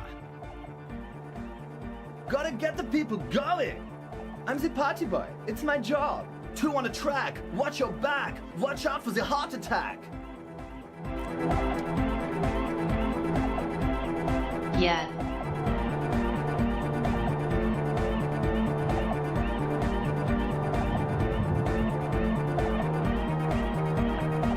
We're close. True, hard, full. It's hardcore. Skibber-D, skibber-danger. I am the rearranger. We're close. True, hard, hardcore. Hardcore to the mega. Internally coherent. All core, all right. He furrows his brow as his very large head traces the sublime invisible movement of the music in the very real air of the stuffy tent. Hardcore! Ah! Is it though? But is it? I mean, really? No, but seriously, I'm a bit worried it isn't. The skin on your back is crawling. For a second, you can't even hear the music anymore. There is a hawthorn tree on Rue de Saint-Gislain, right next to the canal. Don't be alarmed. Everything is okay. He isn't actually worried. Everything is still super hardcore. What he probably means is, it could be even more so.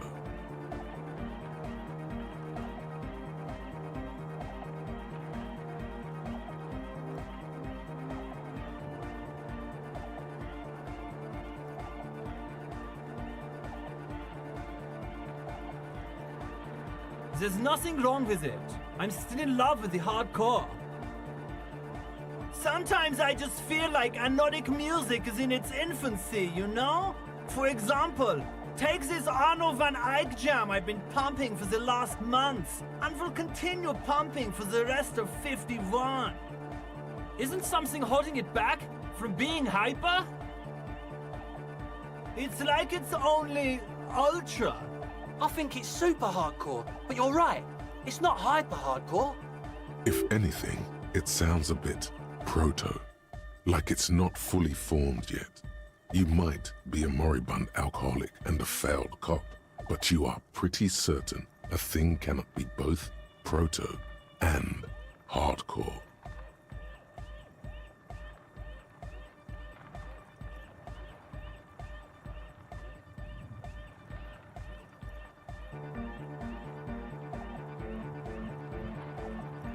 I would put hyper as below ultra, but I'm not sure if there's a preset up.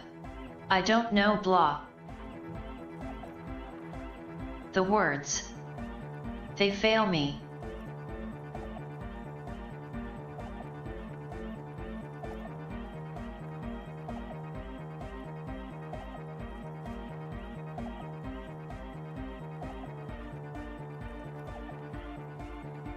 Wow! Culture Cop!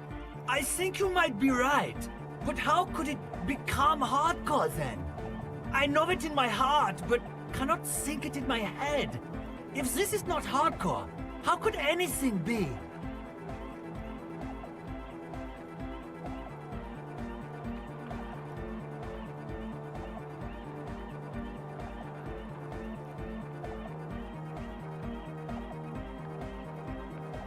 What? Guys, there's something happening in his head. As your mind works, the beat recedes from your ears. You hear your own blood pulsing through your head, nourishing your thoughts with oxygen. The rhythm is familiar. The abstract shapes swelling in the foreground have done so in vain. This is a core matter. The answer in the double kick that moves the milliliters through your mind. The dark thud is the source of all rhythm, the inspiration behind mathematics. The hardcore. Oh yeah! He's doing it! But you're not. This is almost certainly a matter that surpasses the limits of reason. I know! So does mine!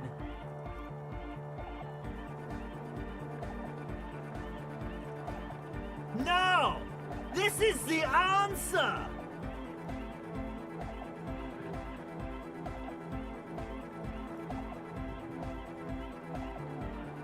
Yeah!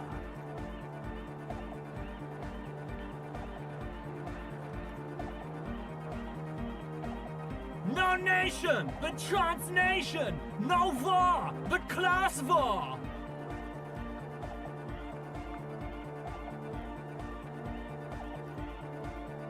Don't be a lunatic. Of course he isn't. Jermaine here just yells random things. Odds are, sooner or later one of them will come off as fault reading. Yeah! Reversion imperative! Unless you were thinking Reversion imperative right now. Anyway, I've had a similar thing happen with Eggs yelling. I know what you mean. Hardcore superstar!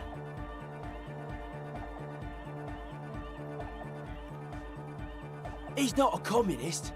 It's just something he likes to yell. He picked it up from a tape jockey at the Palaceum.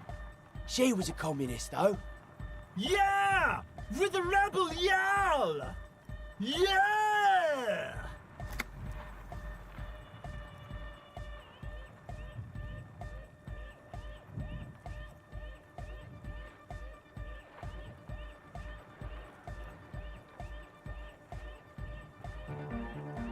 Dark hardcore! Jermaine Egghead! Basically, yes it is. Lungs are for love!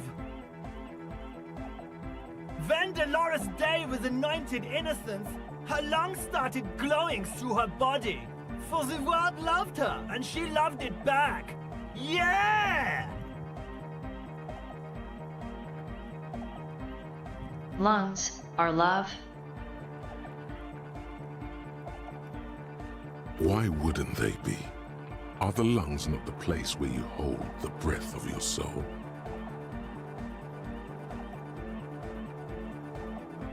I mean, if you really think about it,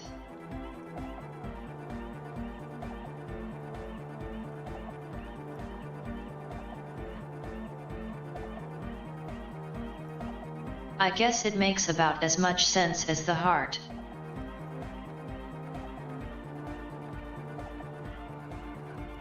Or something.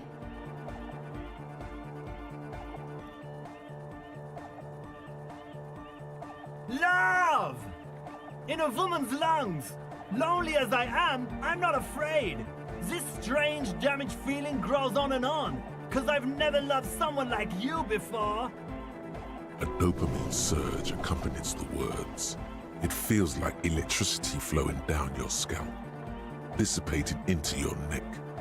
Feels good, like a spark of life in that moribund sponge you call your body. No, that would be silly. Your body isn't for thinking. It's for robust, wholesome things. Things like discus, javelin, and 400-meter hurdles. Discus. All right!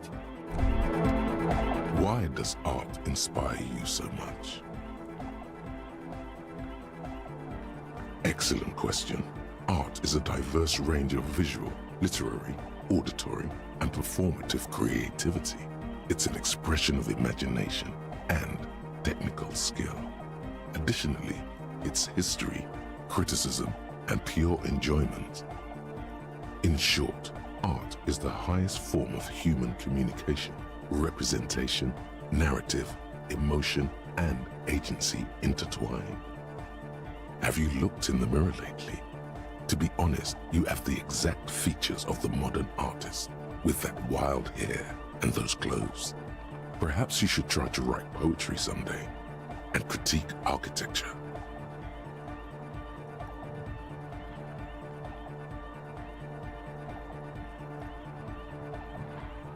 Of course not. It's autism, box drawing, masturbation with a ruler and a sextant or whatever they use. You should demean and criticize the genteel institution of architecture while extolling the virtues of the pure arts. Only the most experimental kind.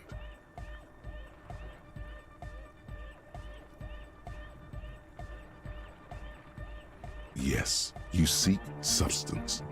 No vapid representations and reproductions of social mores as made manifest in stuffy biennials. We're talking real, living art here. Become the art cop. Half art critic, half cop.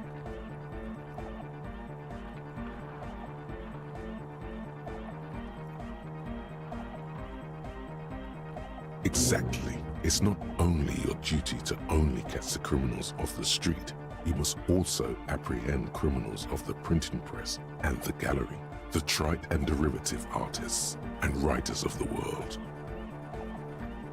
Go ahead and provide savage criticisms, art cop. The world is yours to rip to pieces and reassemble.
I don't really think I want to be the art police, going around judging what is and isn't art.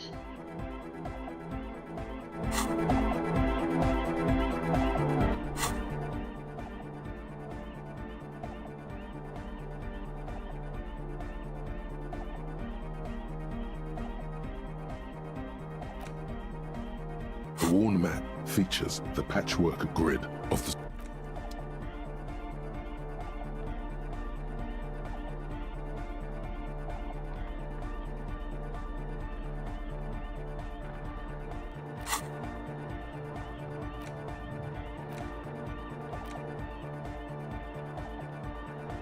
but also like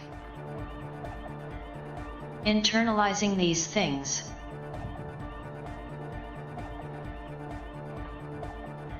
It changes them.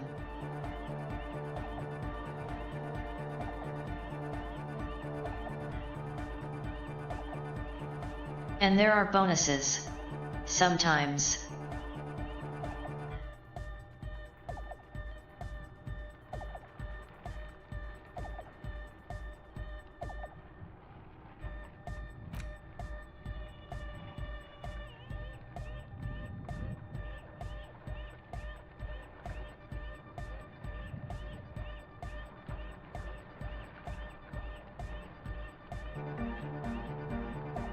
These crossed out ones.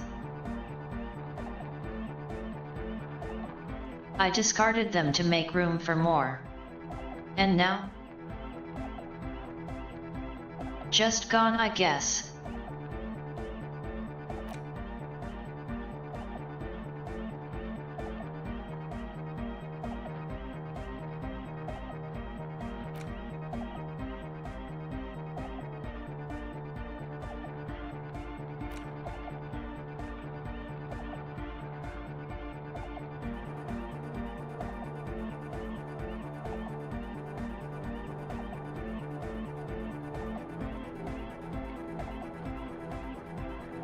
And what about the ones I opted out of way back?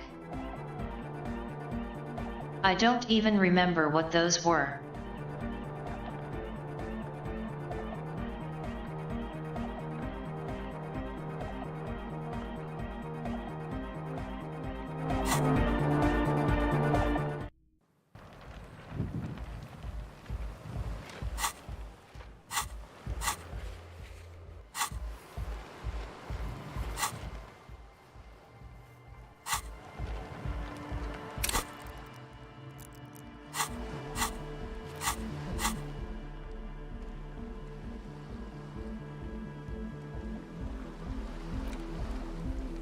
The Greatest Innocence by João Paulo Salomão Lopes de Fuego.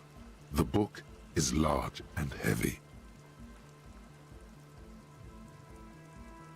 Browsing through the book again, you still have trouble understanding the torrent of information. It only seems to add to the confused jumble of facts inside your brain. You can do it. It'll be worth it. There's something here. Your educational survey is done.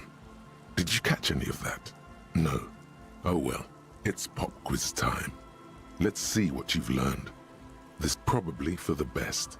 It wasn't looking too good for you anyway. Browsing through the book again, you can do it. Your educational survey is done. It seems rather unfair to try again after you already know the answers. But sure, if this makes you feel better, here we go again. Question 1. Who was the first innocence? Oh yeah, this is what I was made for. Correct. Nothing much is known about him. It's not even clear that he was a he, but Franco Negro presumed as such and called him Pius. He's depicted as a young man with molten gold pouring out of his mouth. All he spoke was gold. It's said he invented as the first question easy.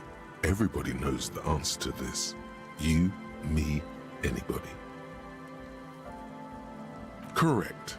Franco Negro. Question 3. Got it under control. No problem. Solid on this one. Correct. The most finals. I've got it. Honest. Correct. Everything from and more beautiful. And more beautiful. Congratulations on finishing the test. Again, the results and your subsequent grade have been calculated. An A, all correct. Impressive, oddly so. You really navigated some treacherous waters here. Well done. The lieutenant is doing his best. to ignore your behavior.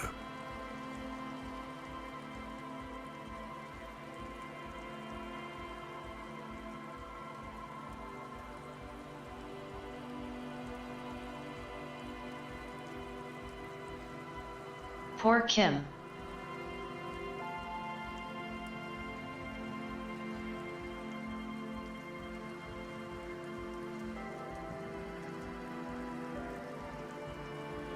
I don't know what else there is for me to do at the moment. It's so much easier once you know the answers, right?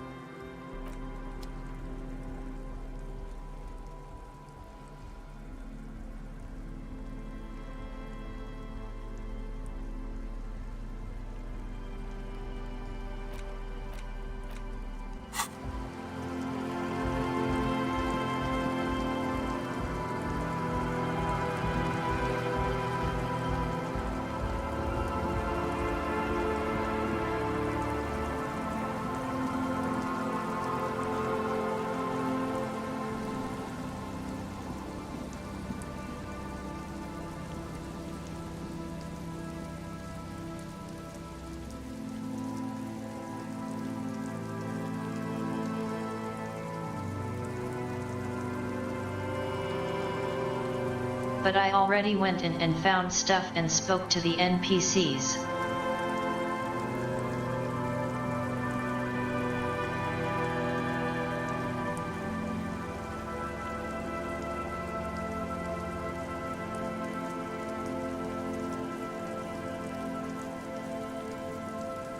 I'm waiting for later so I can get the ice cream machine open.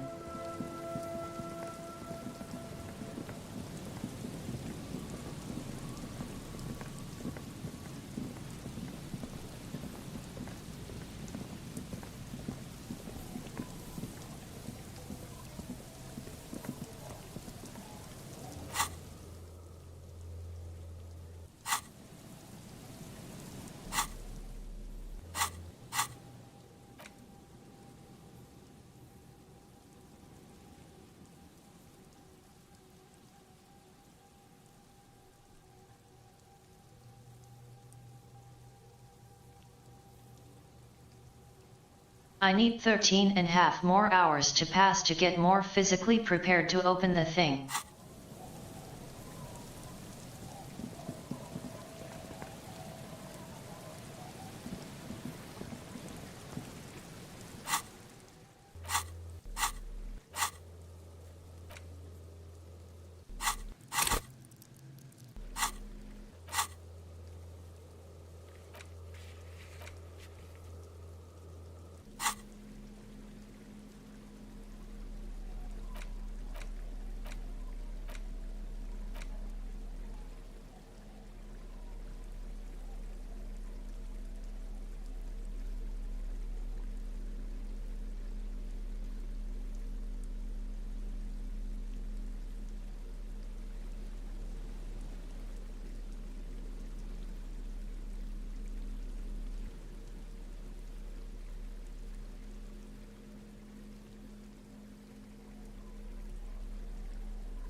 I mean, having the -2 from this thought is really hurting my chances.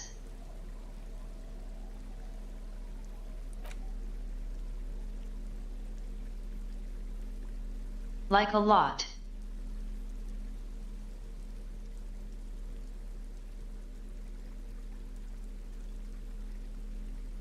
Enough that I want to wait and see if it improves.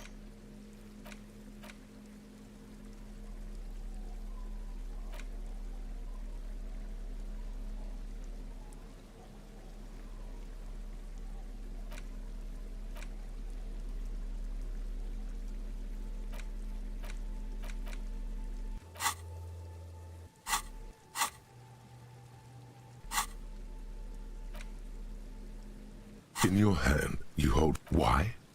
This, if you insist. The story opens. Spillane needs Mullen to drive it 2 days, desperate to...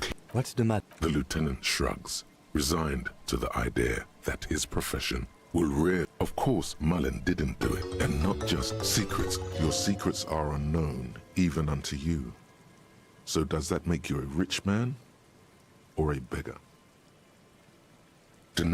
Not only is outwardly, he would certainly have them outwardly. He would outwardly, a typical privileged twat. The kid outwardly, he would certainly, a typical privileged twat. The kid outwardly, he would one as the what when Mullen, they and what how this in your the Good luck finding it. He's not much of a character, I think you'll find. Just a stand-in for the reader. The point is for the reader to feel like they're solving the crime, along with Dick Mullen. A crude narrative convention, but no less effective for it.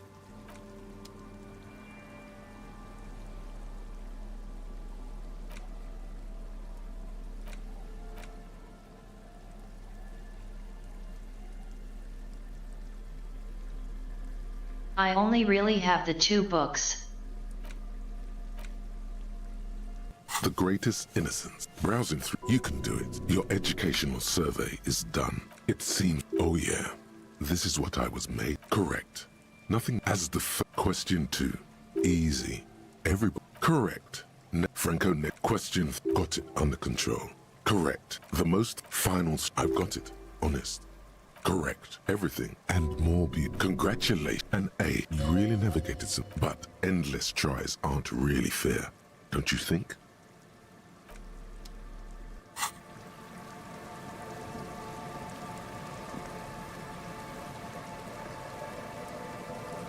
He's gone. Gary left.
Stairs?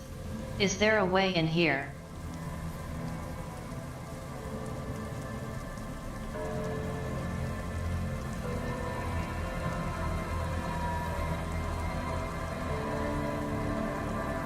That nasty sheet is full of seagull shit.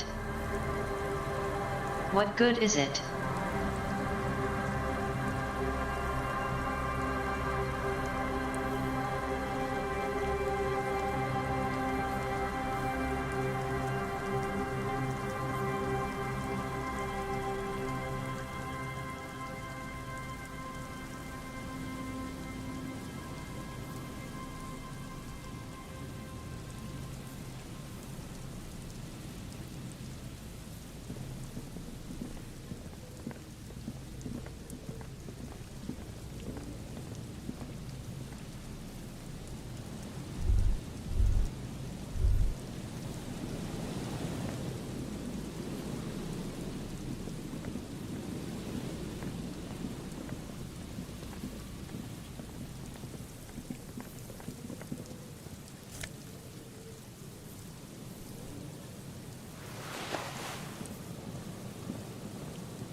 As you hold it in your hands, it makes an uncomfortable crunching sound. It's a sordid, filthy tale, not for the weak. Are you sure you can stomach it? Some secrets are better left uncovered. Don't even try. Seriously. That bad?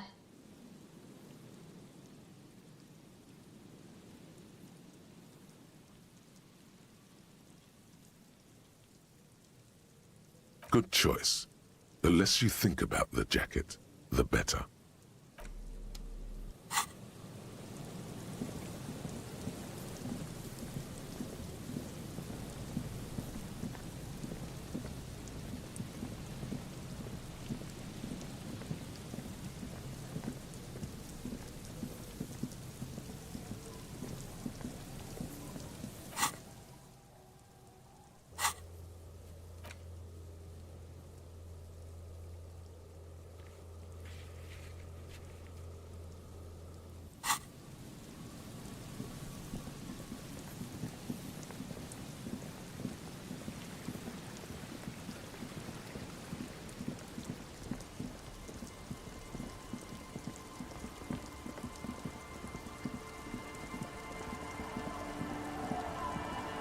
Our tenant, the policeman. I hope the waves don't keep you up at night. What can I help you with? I can wash it for you, but it's going to take about a half an hour. Think you can stay put for that long? Can it take several hours instead?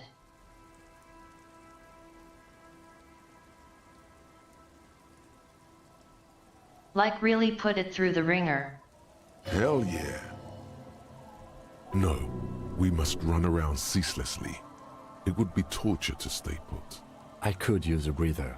It's been another track and field day. Well, hand it over then, and I'll see what I can do. Must say, I'm proud of this one. It's pretty nice underneath all that filth. I hope you'll have an easier life in your hands.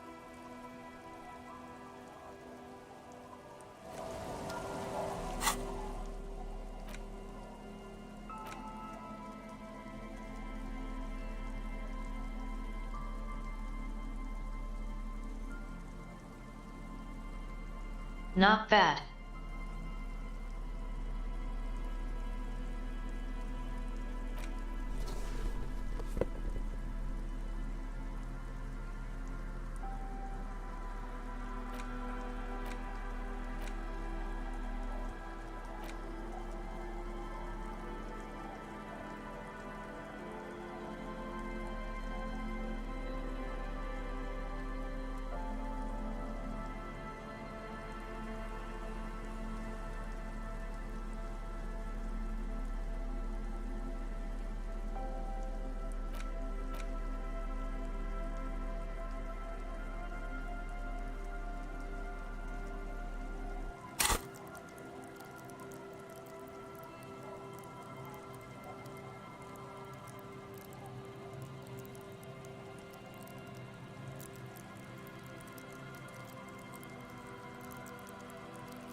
I don't like the stats going down to or below 0.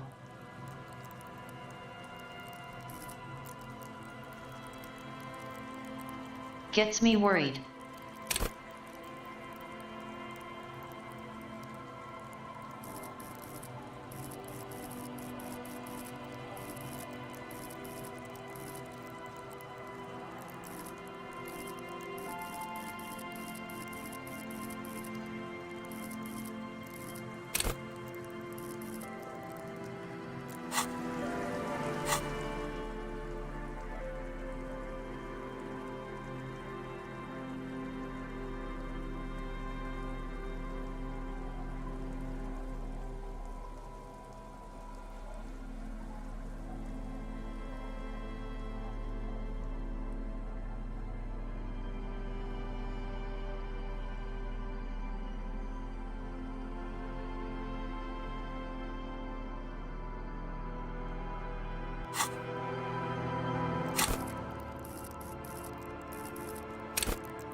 well in the info about various stats.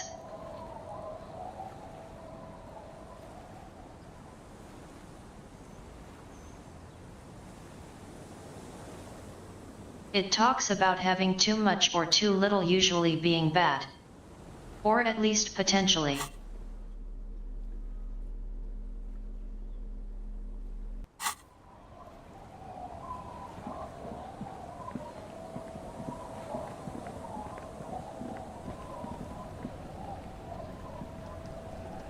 Aye, the sea's gonna calm down soon, I can feel it. The wind is turning southeast. What's on your mind, officer? Oh? Well, how can I assist you then, officer?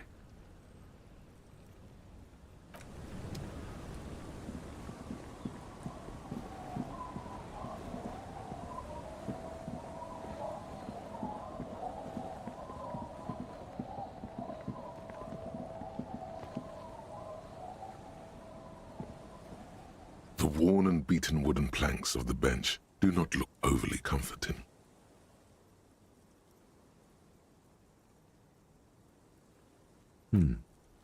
We can sit on benches after we've solved the murder. Let's go. You can revisit the bench.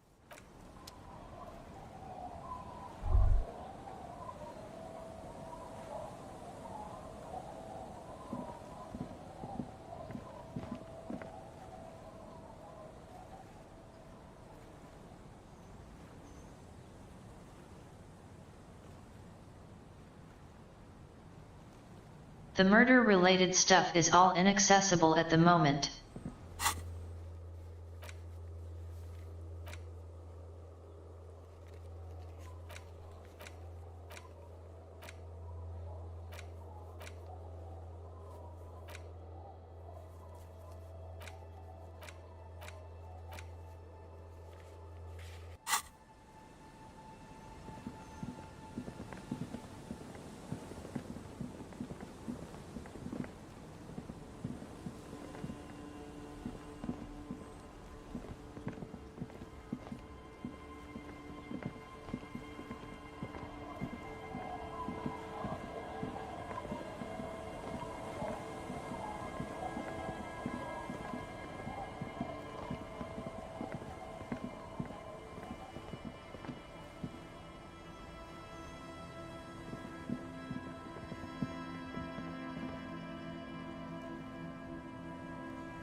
The legend returns. You know the dance. Smokable smokes, pissable pilsner. Drink it, then convert it to piss. And there's spirits and speed too. Aye, by amphetamine I mean speed.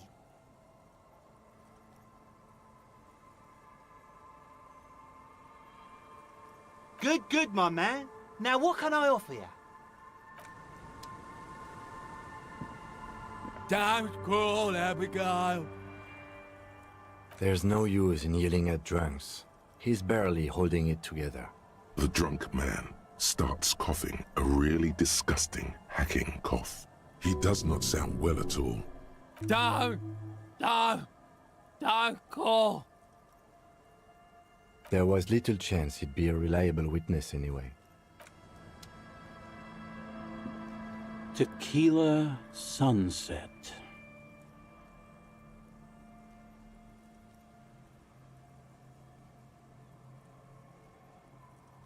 Wonderful. Not much, but it will do. Hey, Spiral Boy, you gonna share that?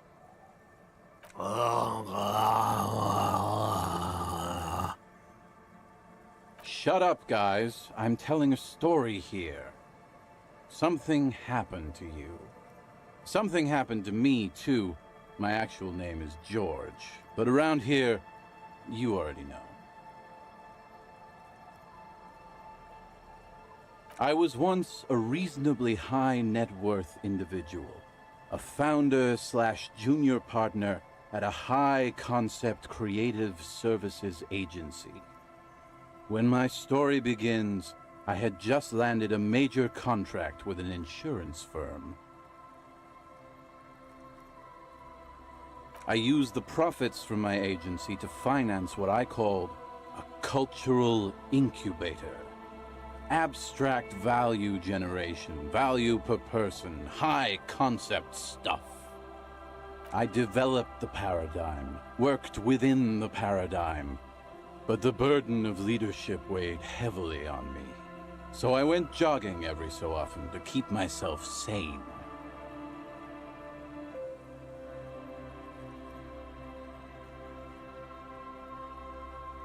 "22 full-time employees, an all-star team, a potentially historical set of individuals. Worrying about them often kept me up well into the morning hours.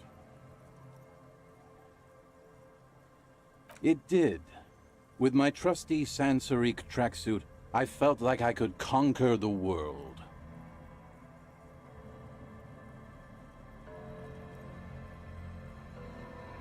But now dreams are worn thin, much like my tracksuit. One day I left on my evening run. As you may know, it's impossible to clear your head when you're distracted by the sound of keys jangling in your pockets. His eyes are clouded, his dilated blood vessels encircling his irises like stinging brambles. His eyes are your eyes. So I removed the key ring and put the keys for the front gate and the apartment into different pockets to stop the jangling, you see? At least, that was the plan. I was halfway done with my usual lap when it started to rain. The reality situation became very wet, very quickly. Wet, okay? It was raining really hard. I made my way back home and discovered that I didn't have the key to the front gate. I'd mixed it up with the key to the letterbox, which was useless. Naturally, the situation required me to climb over the gate, which I did. There was no climbing down because I slipped and landed on my ass. Ouch, indeed. Reality was looking rather grim just then. Me lying on my ass in a mud pit in the middle of a heavy shower. But when life knocked me down, I always got up. So I made my way across the yard. Standing in front of my apartment door, fumbling with my pockets, I realized that I'd also forgotten my apartment key. I wish I were, Tequila. I wish I were. Instead of my apartment key, I'd taken the key to the office. I rang my neighbor's buzzers. It was late, and most of them didn't even answer. Those who did assumed I was trying to sell them something and hung up before I could even explain the situation. People are naturally wary of ad men, you see.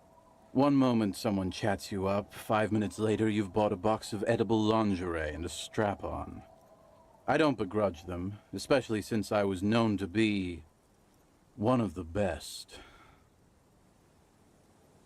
Just then, I experienced a moment of clarity. I still had the key to my office. I could wait out the storm there. But when I reached my office, I remembered that I'd asked one of my producers to change the locks that day. And since I hired only the best, he'd already done it, and I couldn't get in. Anyway, long story short, life spiraled out of control. I haven't gotten into my apartment for years, and my girlfriend left me because she didn't want to date a homeless man. The company, well, you see where I'm going with this. So, now you've heard my tragic tale. What do you think? Like nothing you've ever heard, huh?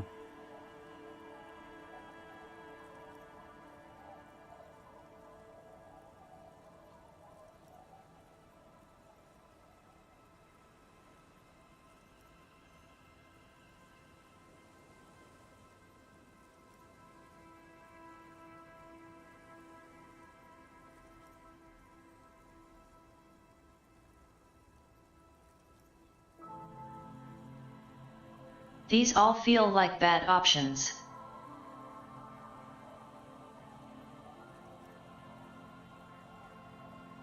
Tequila, I've thought about this series of events for a long time. If there was anything else to it, I would have thought of it by now. Why didn't you go to the authorities? Well, at one point they came to me, but, you know, I didn't have any ID on me, so they tossed me in jail for 2 days. I can't say it increased my faith in the RCM. No offense, gentlemen. The hobo lifestyle definitely has some perks. Not having to pay rent, first and foremost. Not being responsible for 20 other people is nice, too. But that charm wears off pretty quickly. Before you know it, you're wearing a shit-stained tracksuit and spending your days picking tear.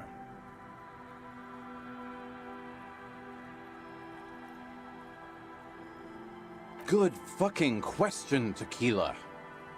If I knew the answer, you think I'd be hanging out on a beach in this formerly premium but now extremely dirty two-piece lycra tracksuit? I used to own my reality situation. My business buddies and I had our own creative services agency. I had a nice apartment, an even nicer piece of ass. But somehow it all got away from me. Now I can't hang on to anything. Just last week I stole this nice new jacket, but then I lost it too. The only things I haven't lost are these two drunks. A lost jacket? Sounds like a mystery you could look into.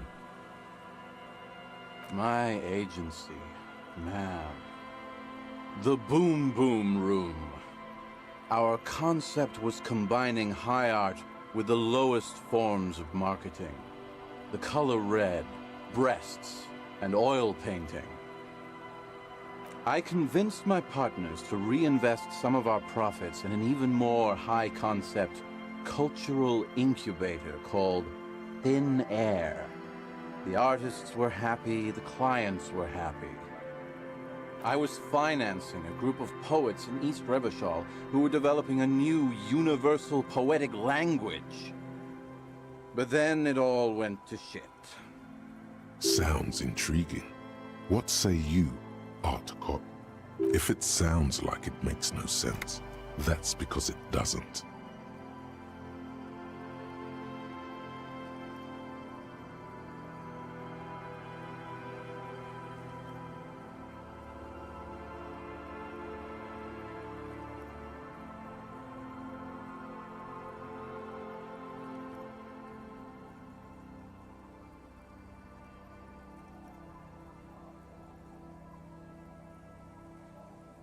You know, I think the problem is the booze.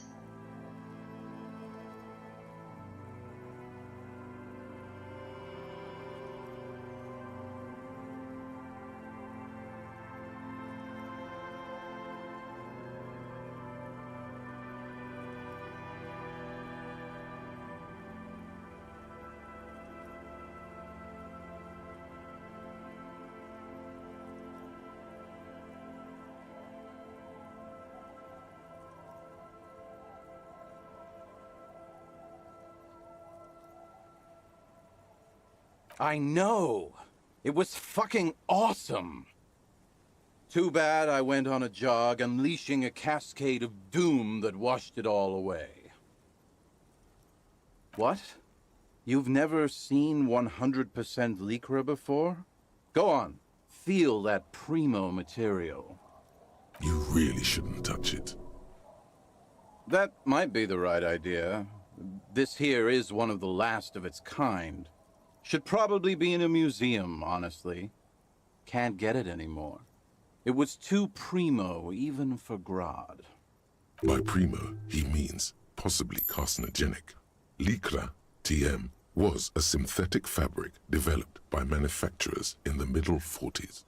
Notable mainly for the swishy sound it makes as the wearer passes by. It's also known to become extremely itchy if not properly cared for. Wow, you're lucky. He never lets me feel it. That's because your paws are fucking filthy, Rosemary. We're right next to the bay. You could wash them any time. My fellow members of the Union of Moribund Alcoholics? They're exactly what they look like. Hey, Tequila! You want to buy some speed? Shut the fuck up, Rosemary. He's a cop, remember? I thought he was a cool cop. A gurgling sound comes from the direction of the non-responsive man. And yeah, you're already acquainted with Abs. So yeah, that's basically us. We drink together. Tequila, it's a verifiable tragedy. It was practically brand new.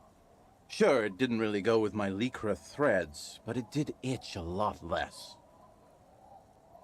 Say, you're a detective, right? Maybe you can help old Doom Spiral out. Solve the case of the missing jacket. What do you say, Tequila?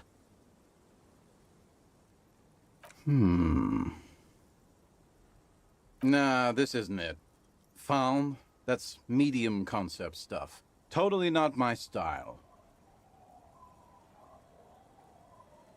It's a big world out there, Tequila. Lot of lost jackets in it. Don't know why you'd think this could possibly be mine. Hey, Doom Spiral. Ain't that the jacket you stole the other week? Not on your fucking life, Rosemary. What's wrong with you people? Like I'd be caught dead wearing faun, like some low-concept bicycle courier.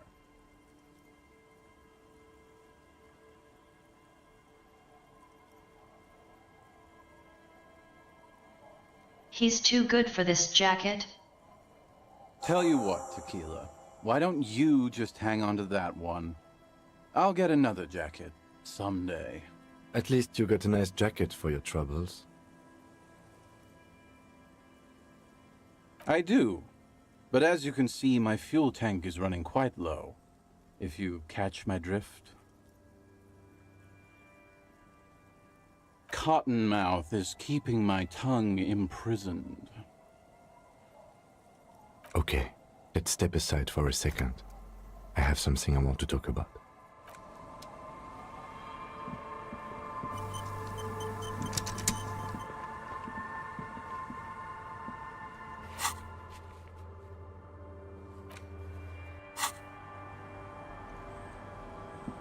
I've been meaning to have a little chat with you about your sense of style.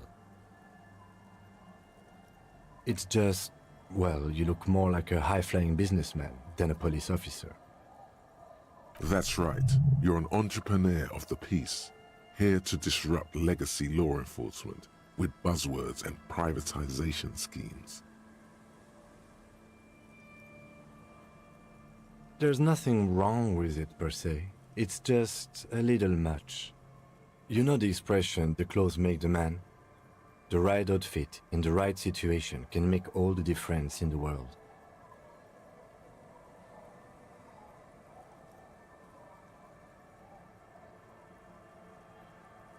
Sounding like G-Man.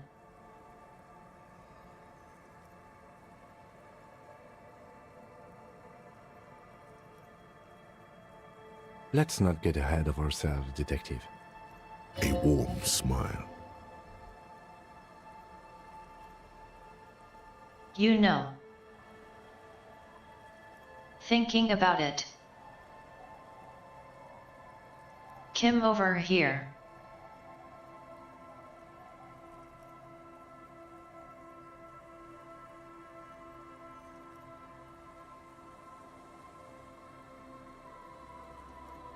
Reminds me of,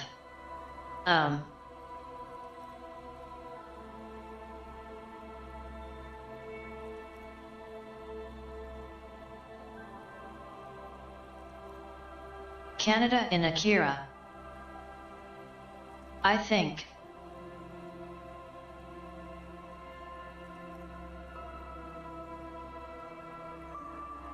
Canada.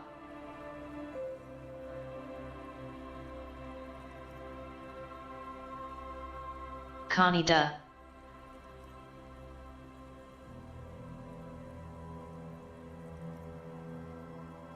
Canada.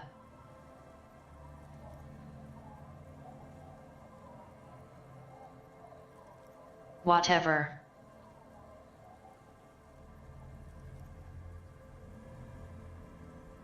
The Akira guy on the bike. Anyway, we should probably get back to the case. Let's go.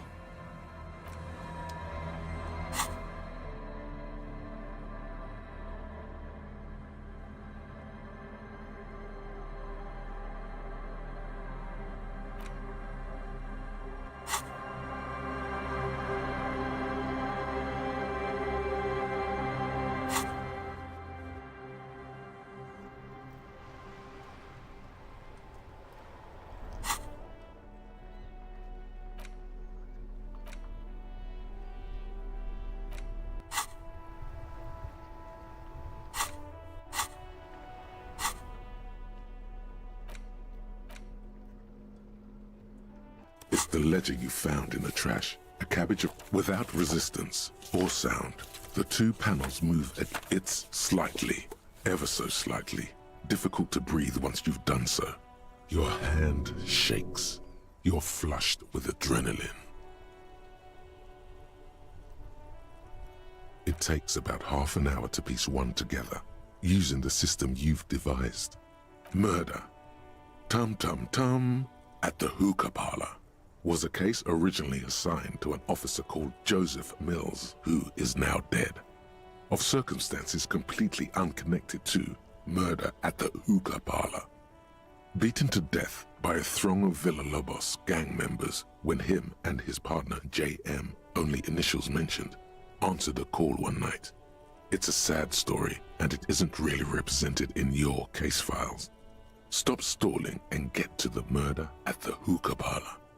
Joseph Mills was on this case that he just couldn't solve, was doing it solo, said it was a real nutcracker, a real brain twister, was on it for, like, a month. The captain got impatient. Shit or get off the pot, Mills. Mills didn't get off the pot, not yet. He kept at it for a couple of weeks more, racking his brains, running with every theory, as outlandish as they seemed. Still couldn't solve the murder at the hookah parlor. Tough case, he said. Toughest he's ever had. No, he was awful. Awful sense of humor, too. The worst jokes you've ever heard. Really rapey. Still, he'd been on it for months now. Said it was the final case. Said it was uncrackable. That murderer vanished into thin air. That goddamn hookah parlor was all he talked about. Okay, so the case is handed to you because Mills isn't getting anywhere, and you look into it. Here's the setup. A young man is found dead in a hookah parlor. You know, those places where you go and smoke bubblegum-flavored vapor all day. Yeah, really lame. So anyway, young man in his 20s found with his skull busted open, right on the floor of the hookah parlor. In the middle of the day. No one else is in there. Only client that day. In perfect health, too. Some kind of movie producer. No one enters. No one exits. He's just sucking on his watermelon hookah all morning, all noon, like he usually does. He's a regular. No calls, nothing. Just sucking on the hookah until 15:45. Then bam. He's dead on the floor with his skull busted open, blood everywhere. What happened? How can it be? Mills has no idea. Invisible assassin, movie deal gone sour. Girl at the counter did it. Nothing fits. Eerie. Man just dropped dead. So you go to the parlor. You see cushions around the table. Table's low, heavy, really sharp edge. See? You can't even read the thing without solving it. Yeah, it was that. Turns out hookah does do something. It turns off your brain's oxygen supply, and you don't notice it until you get up to go to the bathroom. Yeah, he liked his hookah. Stephen was his name. Smoking hookah. Didn't you hear? I don't know. Trying to come up with a movie script, maybe. Anyway, that was murder at the hookah parlor. Joseph Mills wasn't a good detective, and about 30 minutes has passed piecing it together. Next.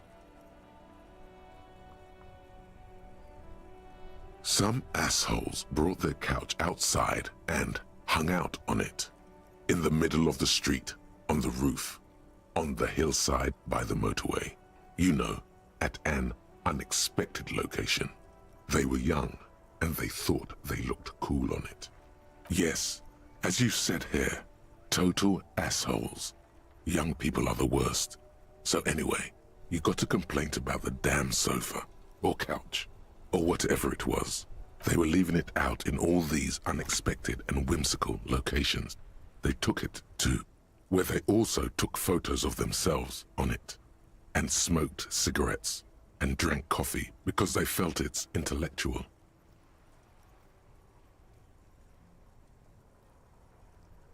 You know.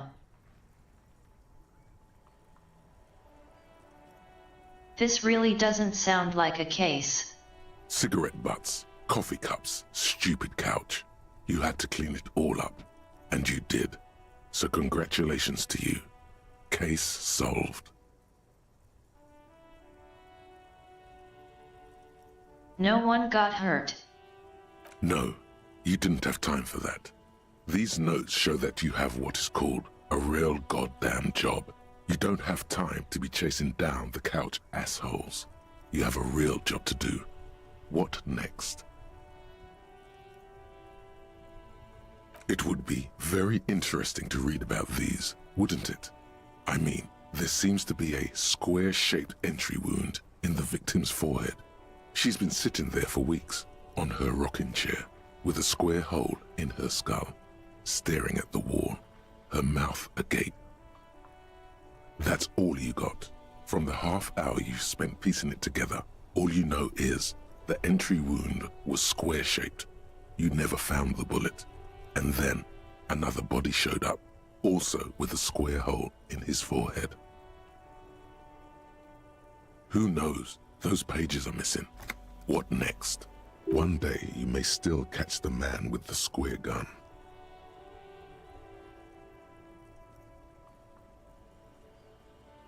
AKA Leslie and Burke, AKA the public indecency drunk and the property damage drunk, is a cursed case. It has been passed from unsuspecting officer to unsuspecting officer for 10 years.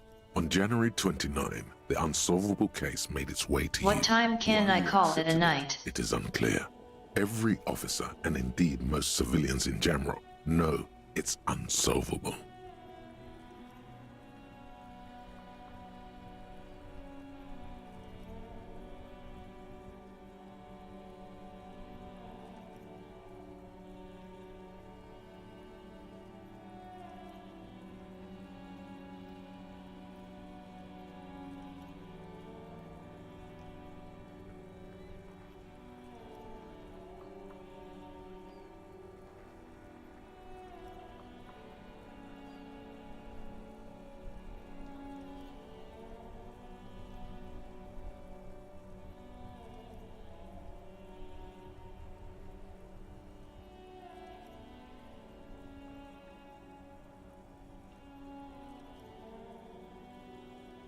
Leslie will always take his pants off when he's drunk. Burke will always track Looks like everything. 21 hours. It's just what the only way for Leslie to stop displaying his genitals and for Burke to stop attacking things would be for them to threaten him. Fine. It's plain to see from the good. He must, in the kill them. He came at her, can't get out, which is also why the officer responsible. This one is cause the true people. The graffito crew is easy to track down. Only the case, the crew, the 9,000 people subjected to the mural, a staggering 78% of voters. Did anyone ask you what you believe in, man with the smelly toilet ledger? What do you want to tackle next? Or are we done?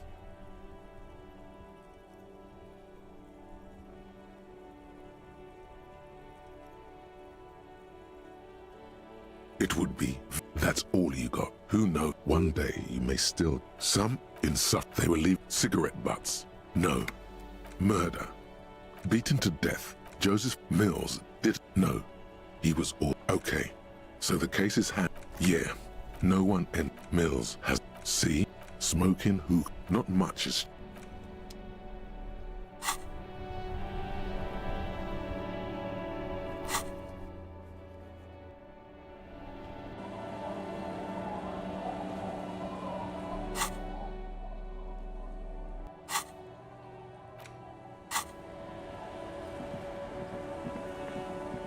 It's getting cold.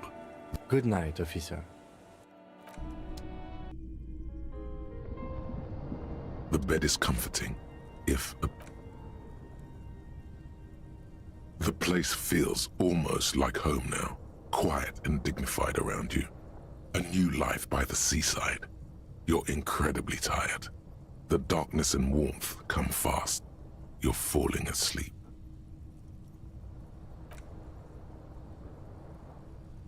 It's easier this time.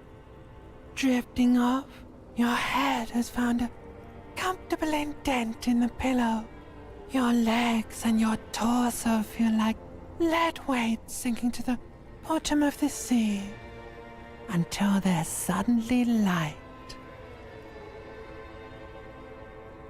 This respite, you've earned it, brother. Bask in the darkness. Let it swallow you up and swivel you around while you forget everything you've managed to remember. No, this is the one before that. We'll just keep cycling it for you if you don't mind. As long as we can. Spin it like black yarn. Enjoy it while it lasts. You're welcome, Harry boy. You earned it.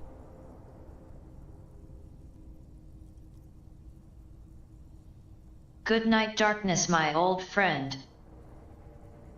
After centuries of darkness, the alarm rings. But what's this?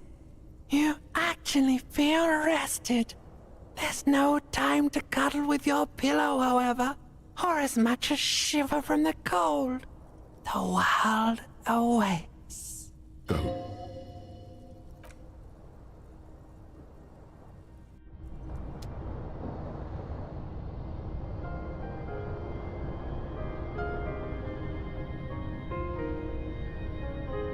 The voices, so weird.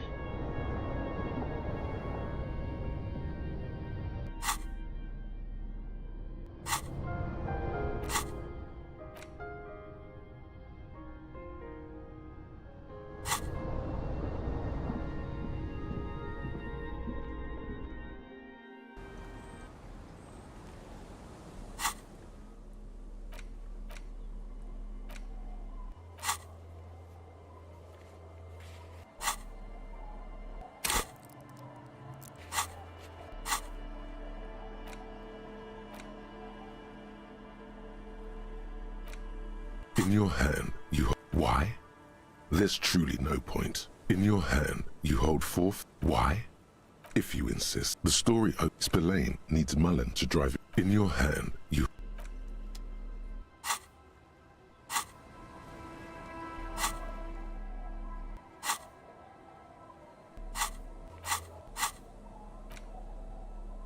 In your hand, why?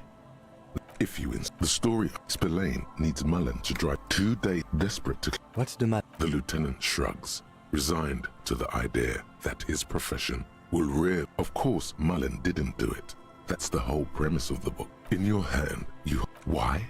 If you the story of Spillane needs 2 desperate to clear his name. Mullen... Of course, Mullen didn't do it. That's the whole premise of the... Deneuve. Not only is the local police captain in on the one evening, yes. Come as the two lovers, the name always aim. Whatever it is, Mullen never hears the words. A blow to the base of... In your hand.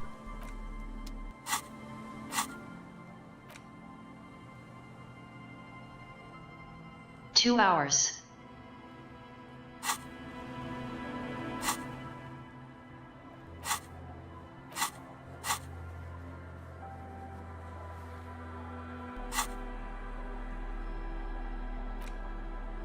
The greatest innocence. Browsing through, you can do it. Your educational survey is done. It seems, oh yeah, this is what a pop quiz. Thanks for nothing. Dolores Day. Correct. Nothing as the question 2. Easy. Everybody knows the incorrect. Even though the words most associated with her an innocent great Dolores. Correct. Franco neck question got it under control. Incorrect. Incorrect. Stepan the Despicable, regent of Kedra, was a ruler who conquered the known world during. Correct. The most final I've got it. Honest. Correct. Everything and more beautiful. Congratulate the sea. You would have done better if you just left Dolores Day for the end. But endless tries.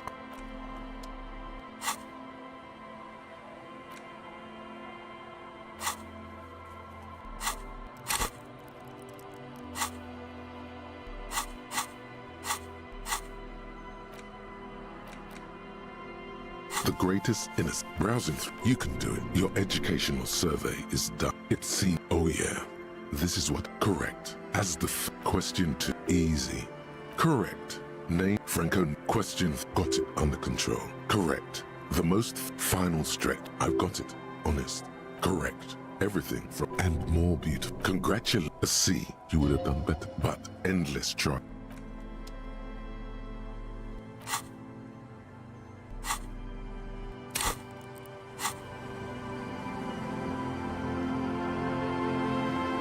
Our tenant, the policeman, just this is... The place is so pornographically poor. The lack of wealth is the one thing we've got in abundance. It's a cold, cynical smile. Riddles. Fits with the general ambiance here. Aye. Sometimes it's as though I'm also gotten lost inside this nameless nothing. Oh. It seems to be a common theme these days. As you please. Well, and then there's the drunks. Lillian is tough. Tougher than I'm sure you did. She nods.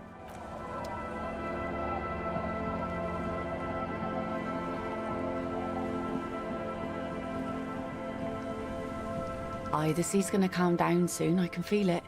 The wind is turning southeast. What's on your mind, officer? Oh yes, she does. You need to get your drink on. There is no other way for human beings to procreate.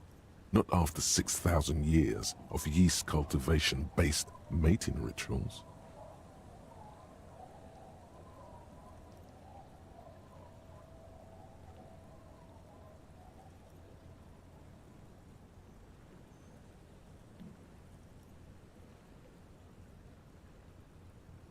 Okay. Where's this going?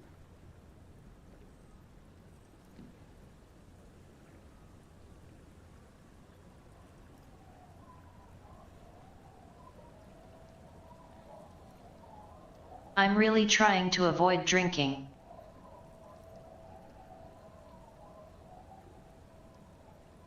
But I wanted to pass time and thought this might be funny. Absurdly and pointedly phrased. You can be quite funny, officer. Anyway, what did you want? She doesn't even understand. You asked her out. Perhaps you're too sober to pull it off right now. Try again later.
There's nothing else to do with.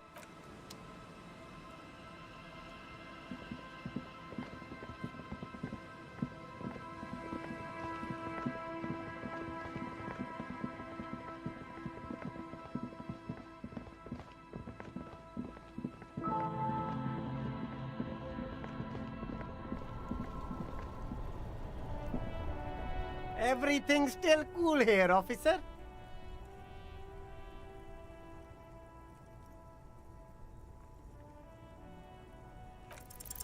Start with a little compliment, then work your way up from there. This is about business, remember. Oh, okay. But why, officer? After all this mess, the broken seals, lying to you, come on. An investment? What kind of investment? Or you could not make this about corruption and go with something even wilder.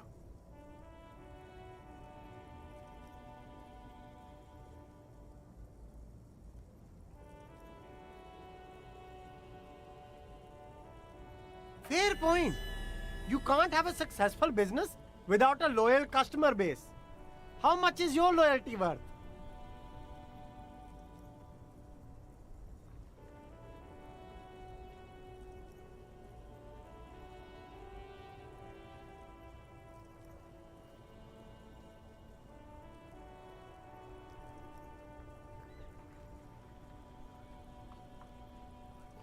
I just needed the few minutes.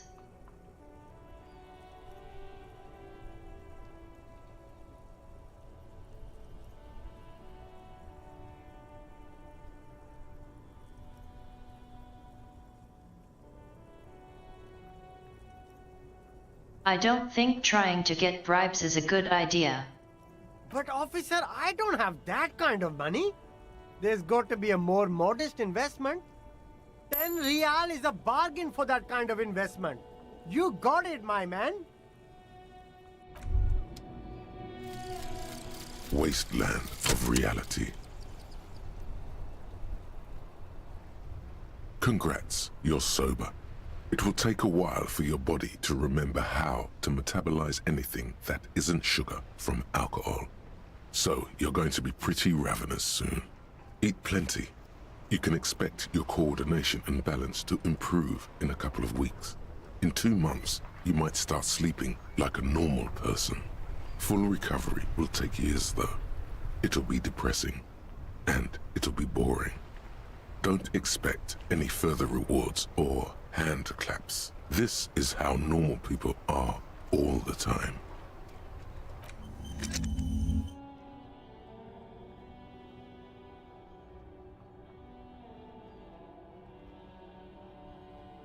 Wow.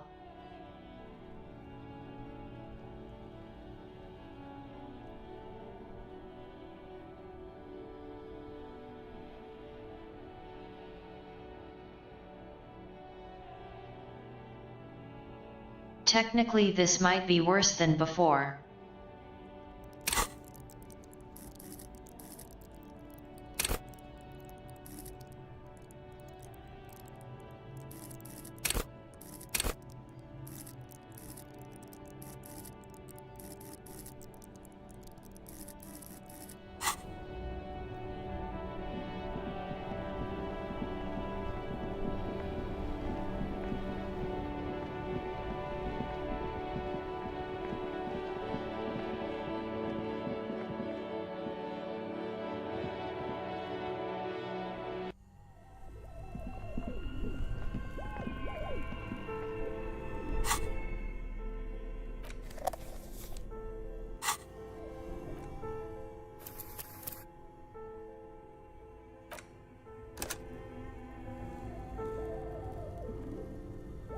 This orange machine is dead still.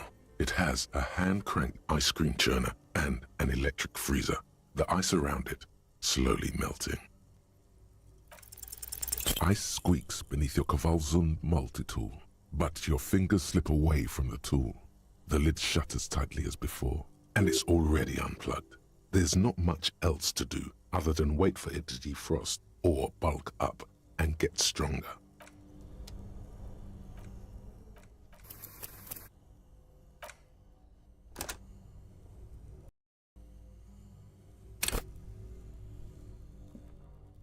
This orange machine is dead. Ice squeaks beneath your Kavalzund, and it's already...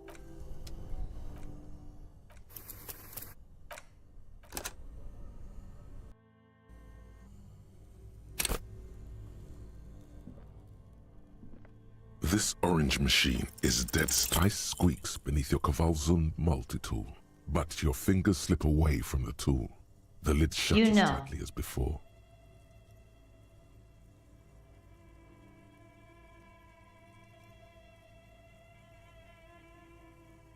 It's not like I want to just spam this in hopes of somehow passing it.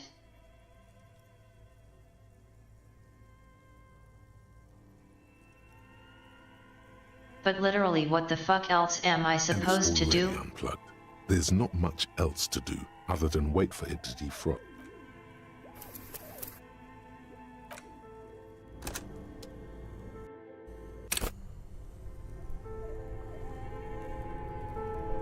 This orange machine is dead. Ice squeaks beneath your, and it's all.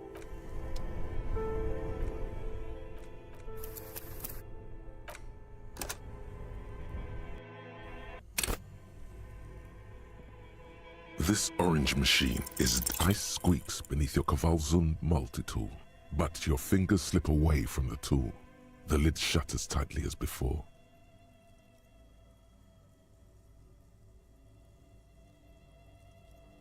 Day 6.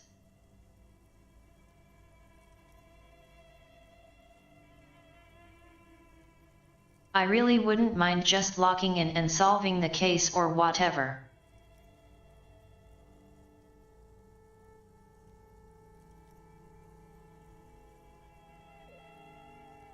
But it seems like I'm stuck with nothing to do but wait for this to get easier.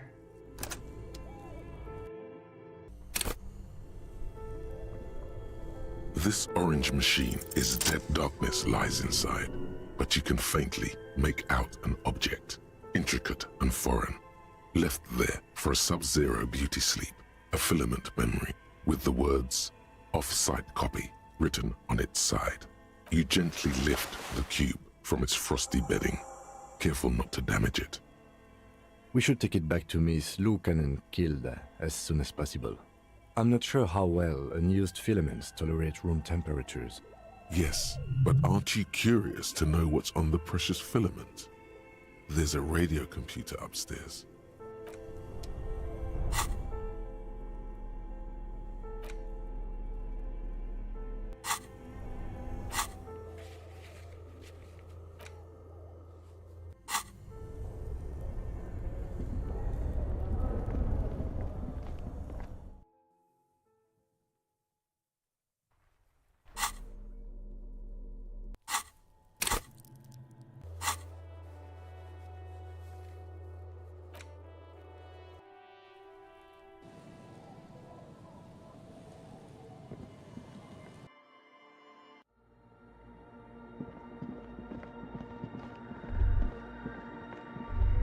Hey, her Innocence Dolores Day liked little figurines, right? Liked holding little men between her fingers, remember?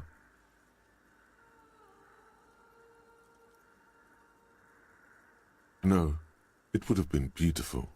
Really tiny, thoughtful, clever. Whatever this was, it feels like you made the right choice not to peek into it.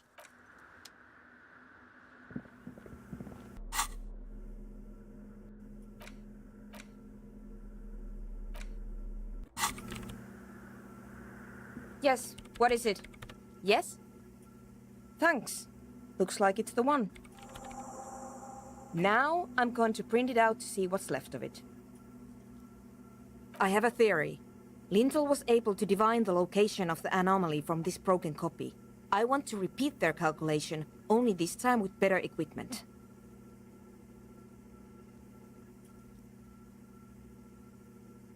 Watch. What an intricate display of failure.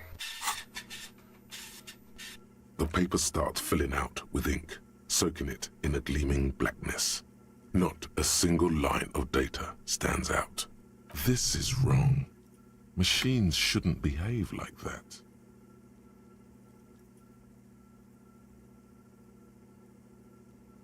Sona doesn't reply, her hands running over the printout. She's looking for something. For her morning star, eyes scouring the millimeters. Here! I found it! Hold on.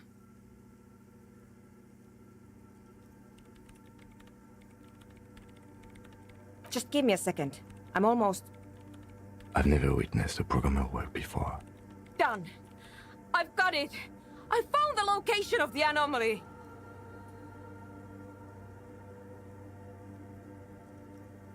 I found the coordinates.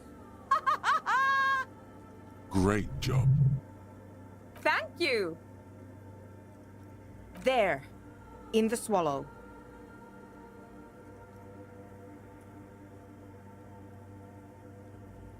Didn't we already know that? Think you can help me again? I need you to go move those water bolts for me. I need to double-check my calculations.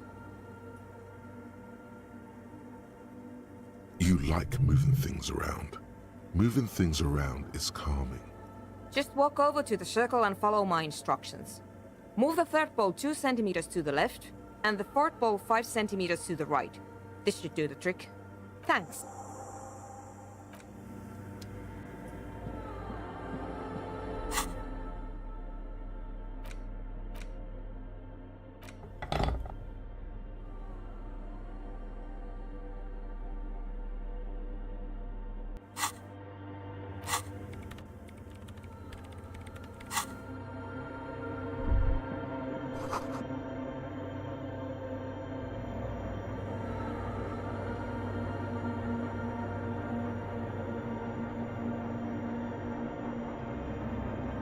I already forgot what she said.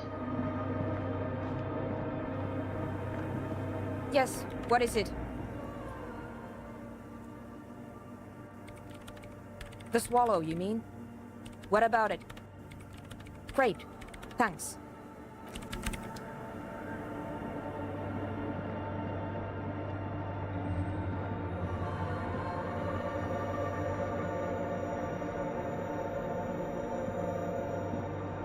It's awfully silent again, as if someone turned off the entire world outside those walls. Measurements have been marked down around the bowls, each chalk-drawn line representing a centimeter on the floor. Oh boy, this is going to be good.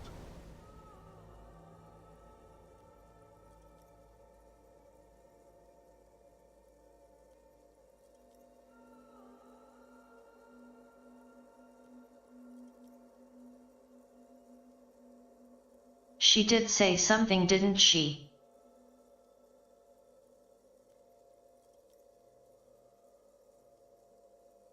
About specific bowls and measurements. I have no clue.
It moves like a ghost without creating a single trace of sound.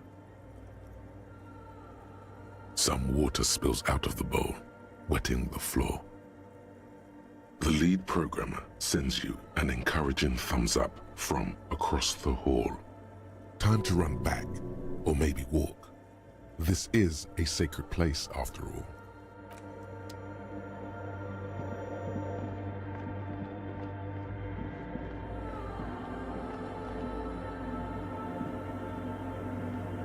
Yes, what is it? Great. Everything should be aligned now.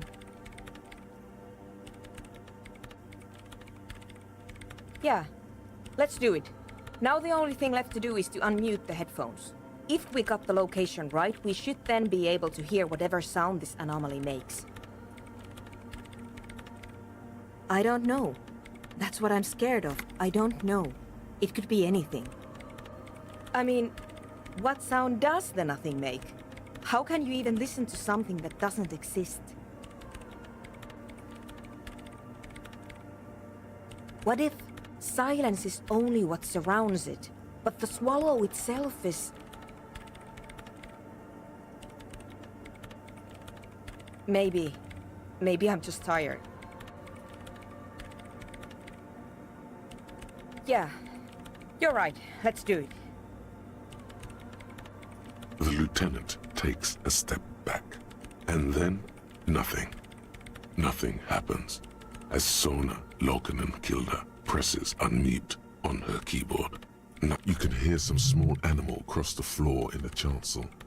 It's that quiet in the sanctuary. She doesn't talk. Her eyes closed and brows knitted together in a state of deep focus, one hand cupping the headphone. Damn it!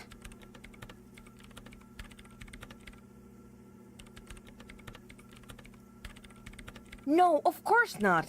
Nothing happened. Let's move on. Despite her fear, she was hoping for something extraordinary to take place. No. No. My hypothesis was wrong. According to this, I should have heard something, if I got the coordinates right. Like I said, silence is only what surrounds it. But this is just another failure. Silence sounds like silence. That's all it is. You can try on the headphones. See if you can hear anything. But don't get your hopes up. This can't be it. You should have a listen.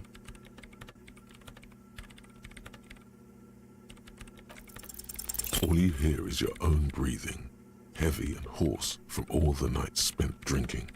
It's the breath of an old man. But there's something else. There has to be. Something big. Something unexpected. Something new. Yet to be discovered. When was the last time this world had anything new to say? Well, did you hear anything?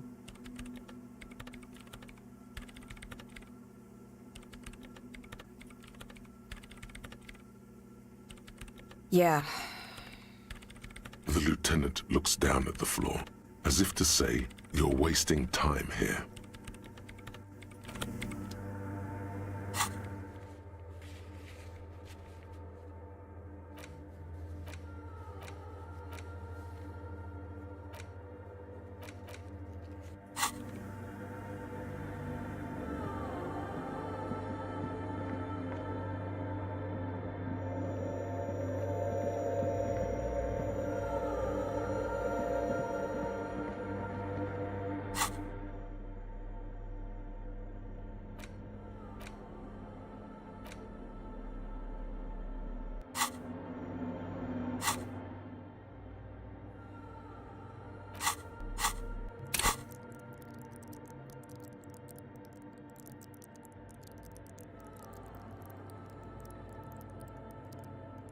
That was rather anticlimactic.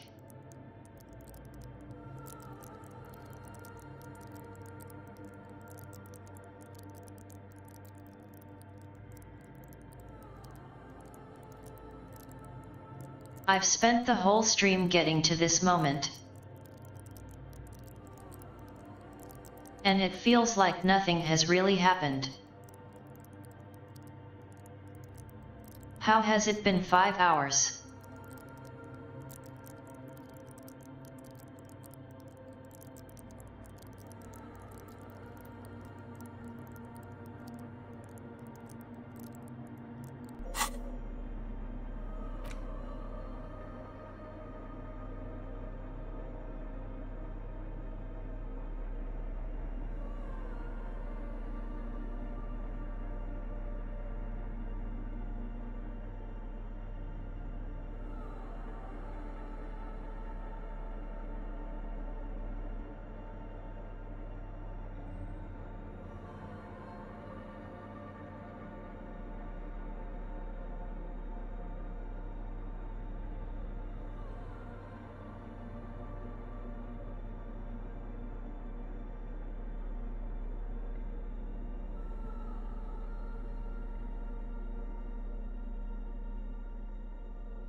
so.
I guess we'll never get to the bottom of this mess.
I kind of feel like I'm done.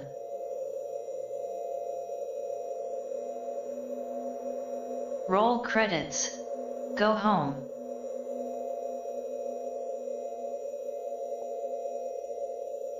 I dunno. Gimme a minute.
I see you're here again. Off sign, man. I'm doing what I can. It's not easy for him. It probably took him years. He looks like a well-thought-out individual.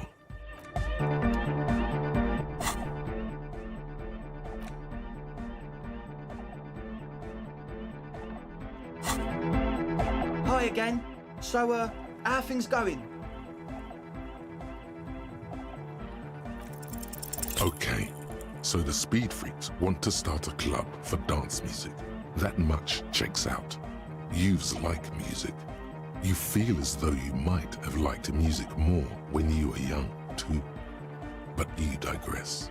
The gist of it is, they want to turn the church into a club. But a suspicious element has overtaken the building. It's very important to understand what the gist of things is.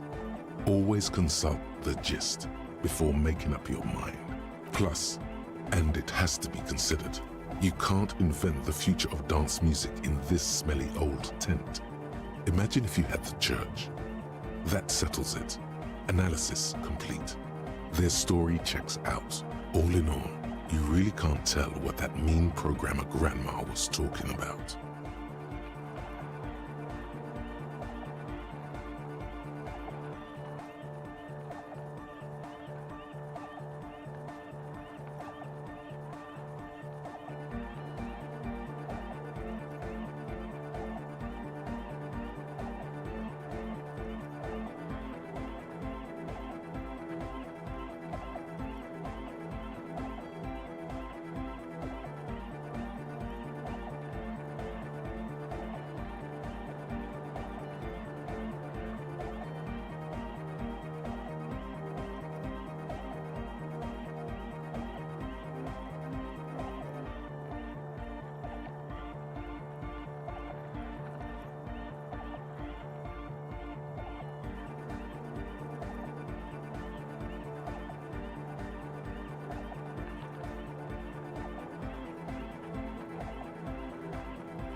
Goodbye, officer.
It's you again. What is it?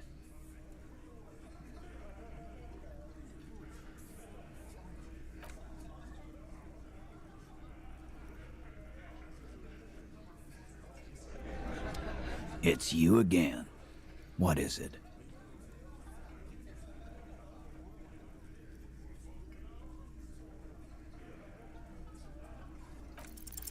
A sudden flash of lightning in your neocortex. The hostel cafeteria is lit by its airy blaze. Floor plans, bullet trajectories, webs of human emotion, all channeled into a single thought. Because she was here, all night, with us. He's cobbling together shit so he can put her away. It's Cop 101. She was here all night? 11:30 to 12:15? She was here during all that time? Yeah, with us, drinking, near the stage there.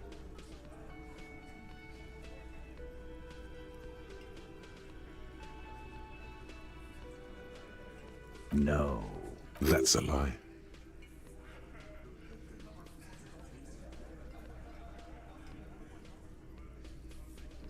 All right, she took a fucking leak, okay? For one moment. Maybe went out too. She has an operation to run from her lorry. We're not getting into what that operation is again, Cop. And just 'cause she was gone for 5 minutes doesn't mean she magically got to the roof and shot him. I've been through this. It's not plausible. He's been through it. That means he suspected her too.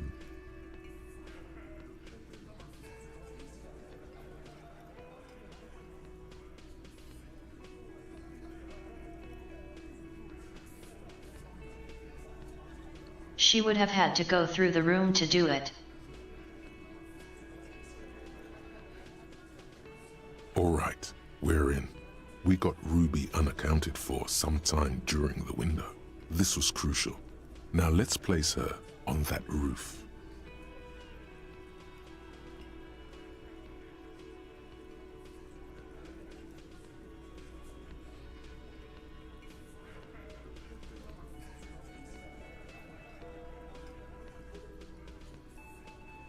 I've seen the wench. I'm not blind. You saying she reeled herself up by her collar, like some kind of... Kidding? Let's go with that. Point is, it's just a rusty wench. It doesn't put her on the roof.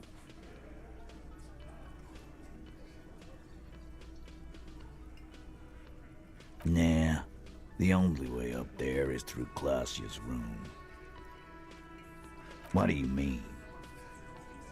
We've only been drinking here for what? 6 years? How much do we know? Been thinking of getting wilding in racks. That is on my ass, boss. There you go. Tatted on his ass. We know the place.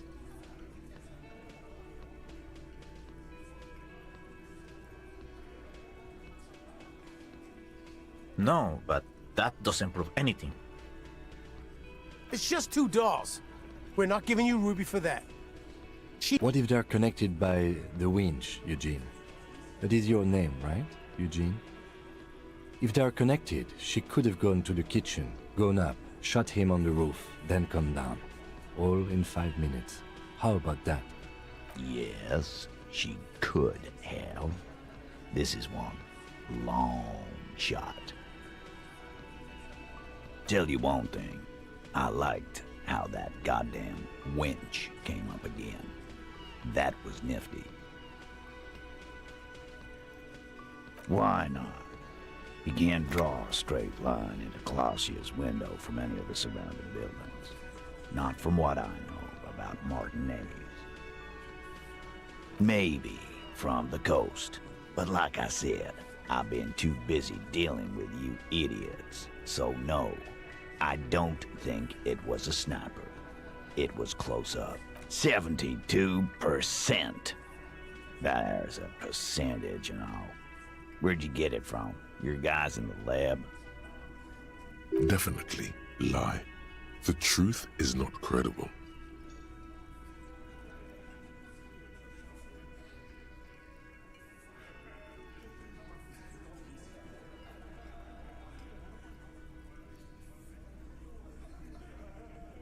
Just pulled it out of my ass.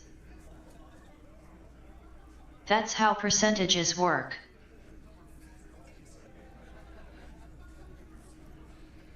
Wouldn't hurt to have one of those in Bartonese. What else have you got? That puts her on the roof. Garbage. It wasn't a Sambo artist called. I've been doing this for 10 years. Let me give you a lesson. Boys. It's never a Sambo fighter, and it's never a bullet-bending sniper. Or ghost. It's never a ghost either. Don't worry, we've got better than that. Firmly. Try shit on a stick. All you've established is a possible route to the roof that you haven't found. And even then, a route doesn't put that bullet in the Burke's head. A gun does that, and Ruby doesn't carry one. Phase 2. Murder weapon. Get a gun in her hand. If not that, then at least a shadow of a doubt. In the shape of a gun.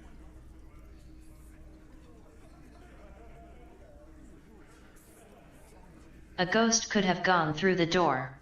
Or through the roof from inside.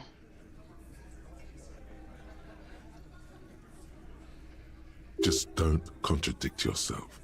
If it doesn't sound like Ruby did it, maybe keep it to yourself. But what if you miss interesting information that way? The choice is ultimately yours. But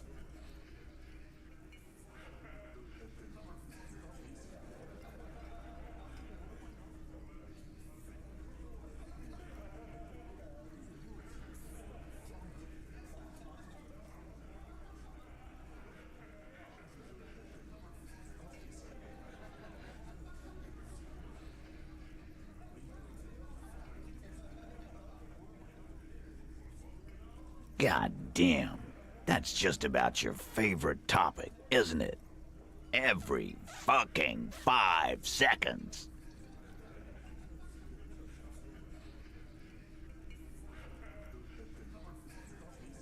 Trouble.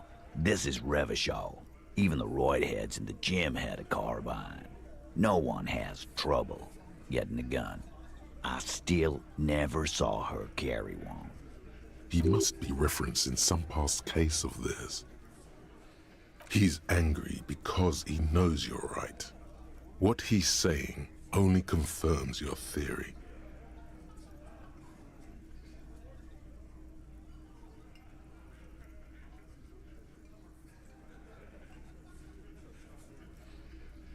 All right, Carl. Keep talking. I'll tell you when I've had enough. Pete, we're not seriously considering it, are we? Ruby wouldn't do this. Why would she do something like this? Phase 3. Motive. The last component.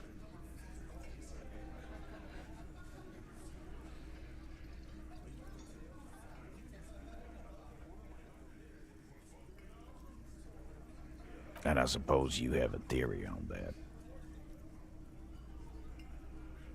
Think about it. Why go through all that effort? It was her idea, wasn't it? The hanging. You went along, but she suggested it. She had, like, a fully formed plan and shit.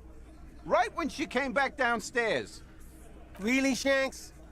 Claudia wanted to talk to another girl, that's all. She was just the first one up there. I could have come up with that plan if I'd have been first.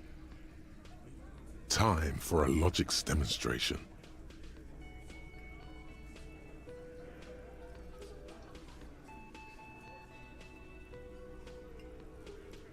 He scoffs. Think. You kill him. Get up there. Shoot him. Get down. The man is silent. If she used us to cover her own shit up, well, that's a serious violation of the Hardy Code, boss. Which is why she didn't. She would never do that. Why aren't more of you defending her? This is fucking stupid, Titus. Glenn, I thought the same thing when she skipped town and left us in this shit. Oh, so he didn't rule her out completely. And she skipped town. This is good.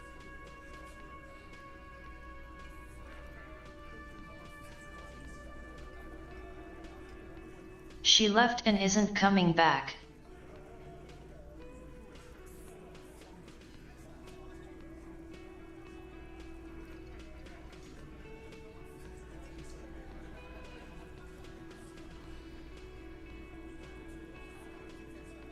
Silence. He looks around the room. The old man in the corner nods. A very small nod. And a trickle of tobacco spit on his lip. Yeah, I see it. There's one more thing I've been wondering about. Ever since you asked me where she is. Add it to your list of suspicions, if you want. I don't know where she went. She just got up and left. Got real scared, too. Wouldn't tell me where. However hard I asked. Want to know why? She was afraid I would tell you. Maybe she was right. By now, I probably would. She knew there's evidence on her, and she knew we'd find it. This is typical suspect behavior, why fleeing is always incriminatory. Perhaps. Ask her if you find her. It won't be easy, though. She made sure of that.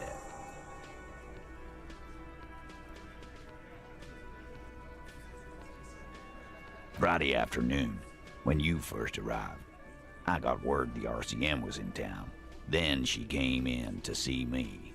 Told me she was leaving. That's when we had our little conversation. I told you. You. No, you. As in the cop with the sideburns and the disco clothes.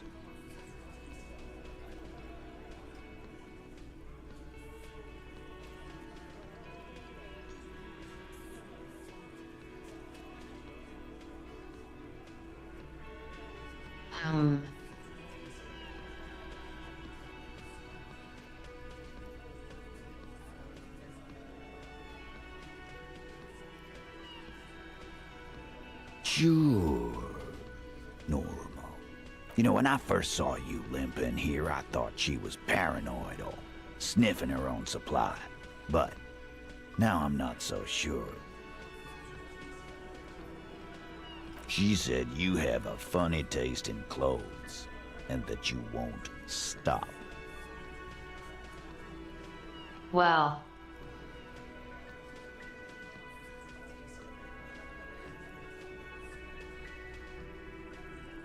I'm mixing and matching based on stats. Until you have something on her.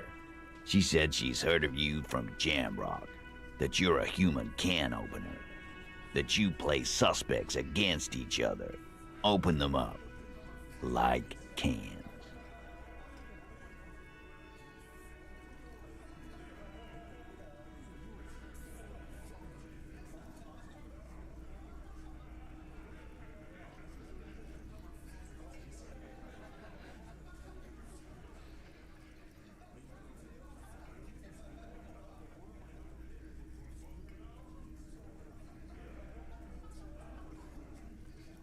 Well, considering she's involved in running drugs through this port for a major crime syndicate or whatever.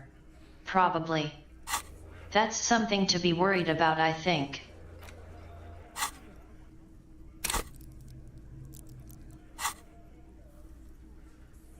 And then when they're all empty, just move on to the next can. Don't look back unless there was something you missed. Fucking hell. Titus, did he just... Open Angus up like a can? Yes, he did. Now, we can whine about it, whack him, or we can go on with our lives. I'm having a go on with our lives kind of day, Al. How about you? Silence. He nods. You are insistent. Yeah, there was something else. She wouldn't tell me, though. I could see she wanted to. It was burning on her lips. This caught Titus. This caught me. But she was too scared.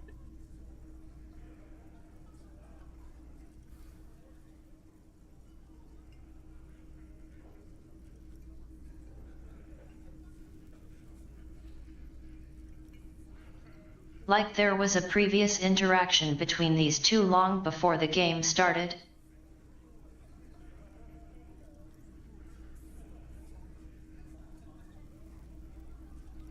She's not far.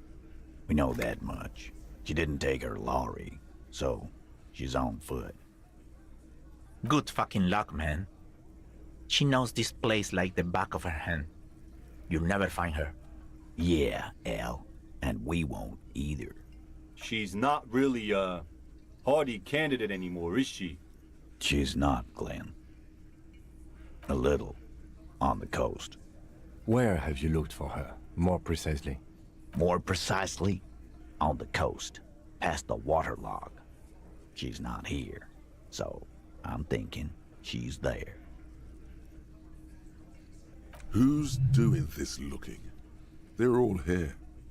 Lizzie needed some air. No one goes to tell Everard anything. He knows what he has to know. Fast. It's called a radio, you believe. The gardener may have played you a game when she stormed out. She has her own plan. Sure, there are some shithouses there. A cinderblock town. Fisherfolk there refuse to unionize. So, that's one place we haven't looked. I hear they have a shack where junkies sometimes crash. Time for you to step up. We will start there. One more question. What does Ruby look like? Boyish. Hair's red. Dyed. She looks like a Lowry man. The what now? I have no idea. Boys? She said she's building a pale emitter. What? We were talking about radio equipment. She said she's doing Ulan frequencies and a pale something. I don't know more. This guy barely understands what he's talking about. There you have it. Pale something. It'll have to. His grip is firm and reassuring, like holding a piece of unpolished granite.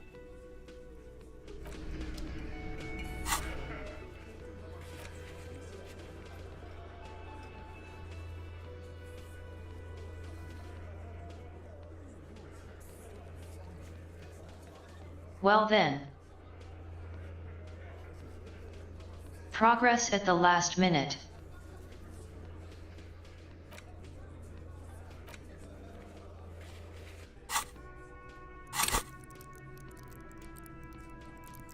And a level up.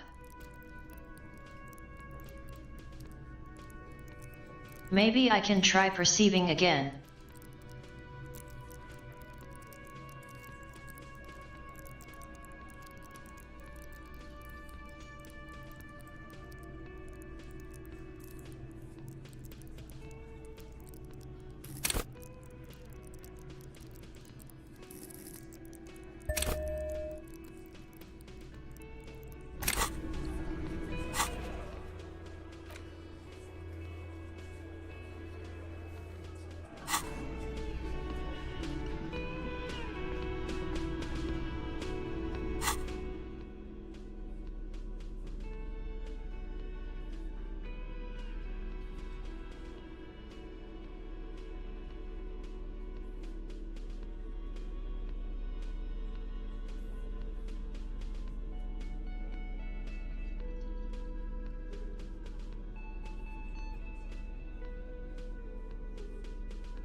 Yeah, definitely. Borscht.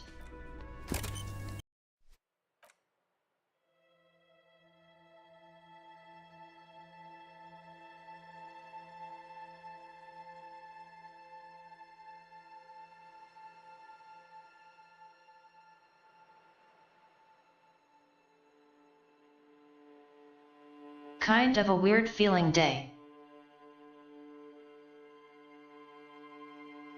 Maybe we can finish tomorrow. Maybe not. We'll see.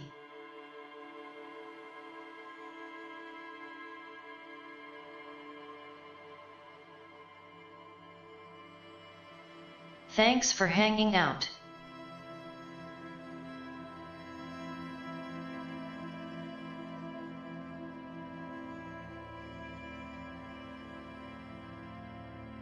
Gonna go on a little raidsy raid.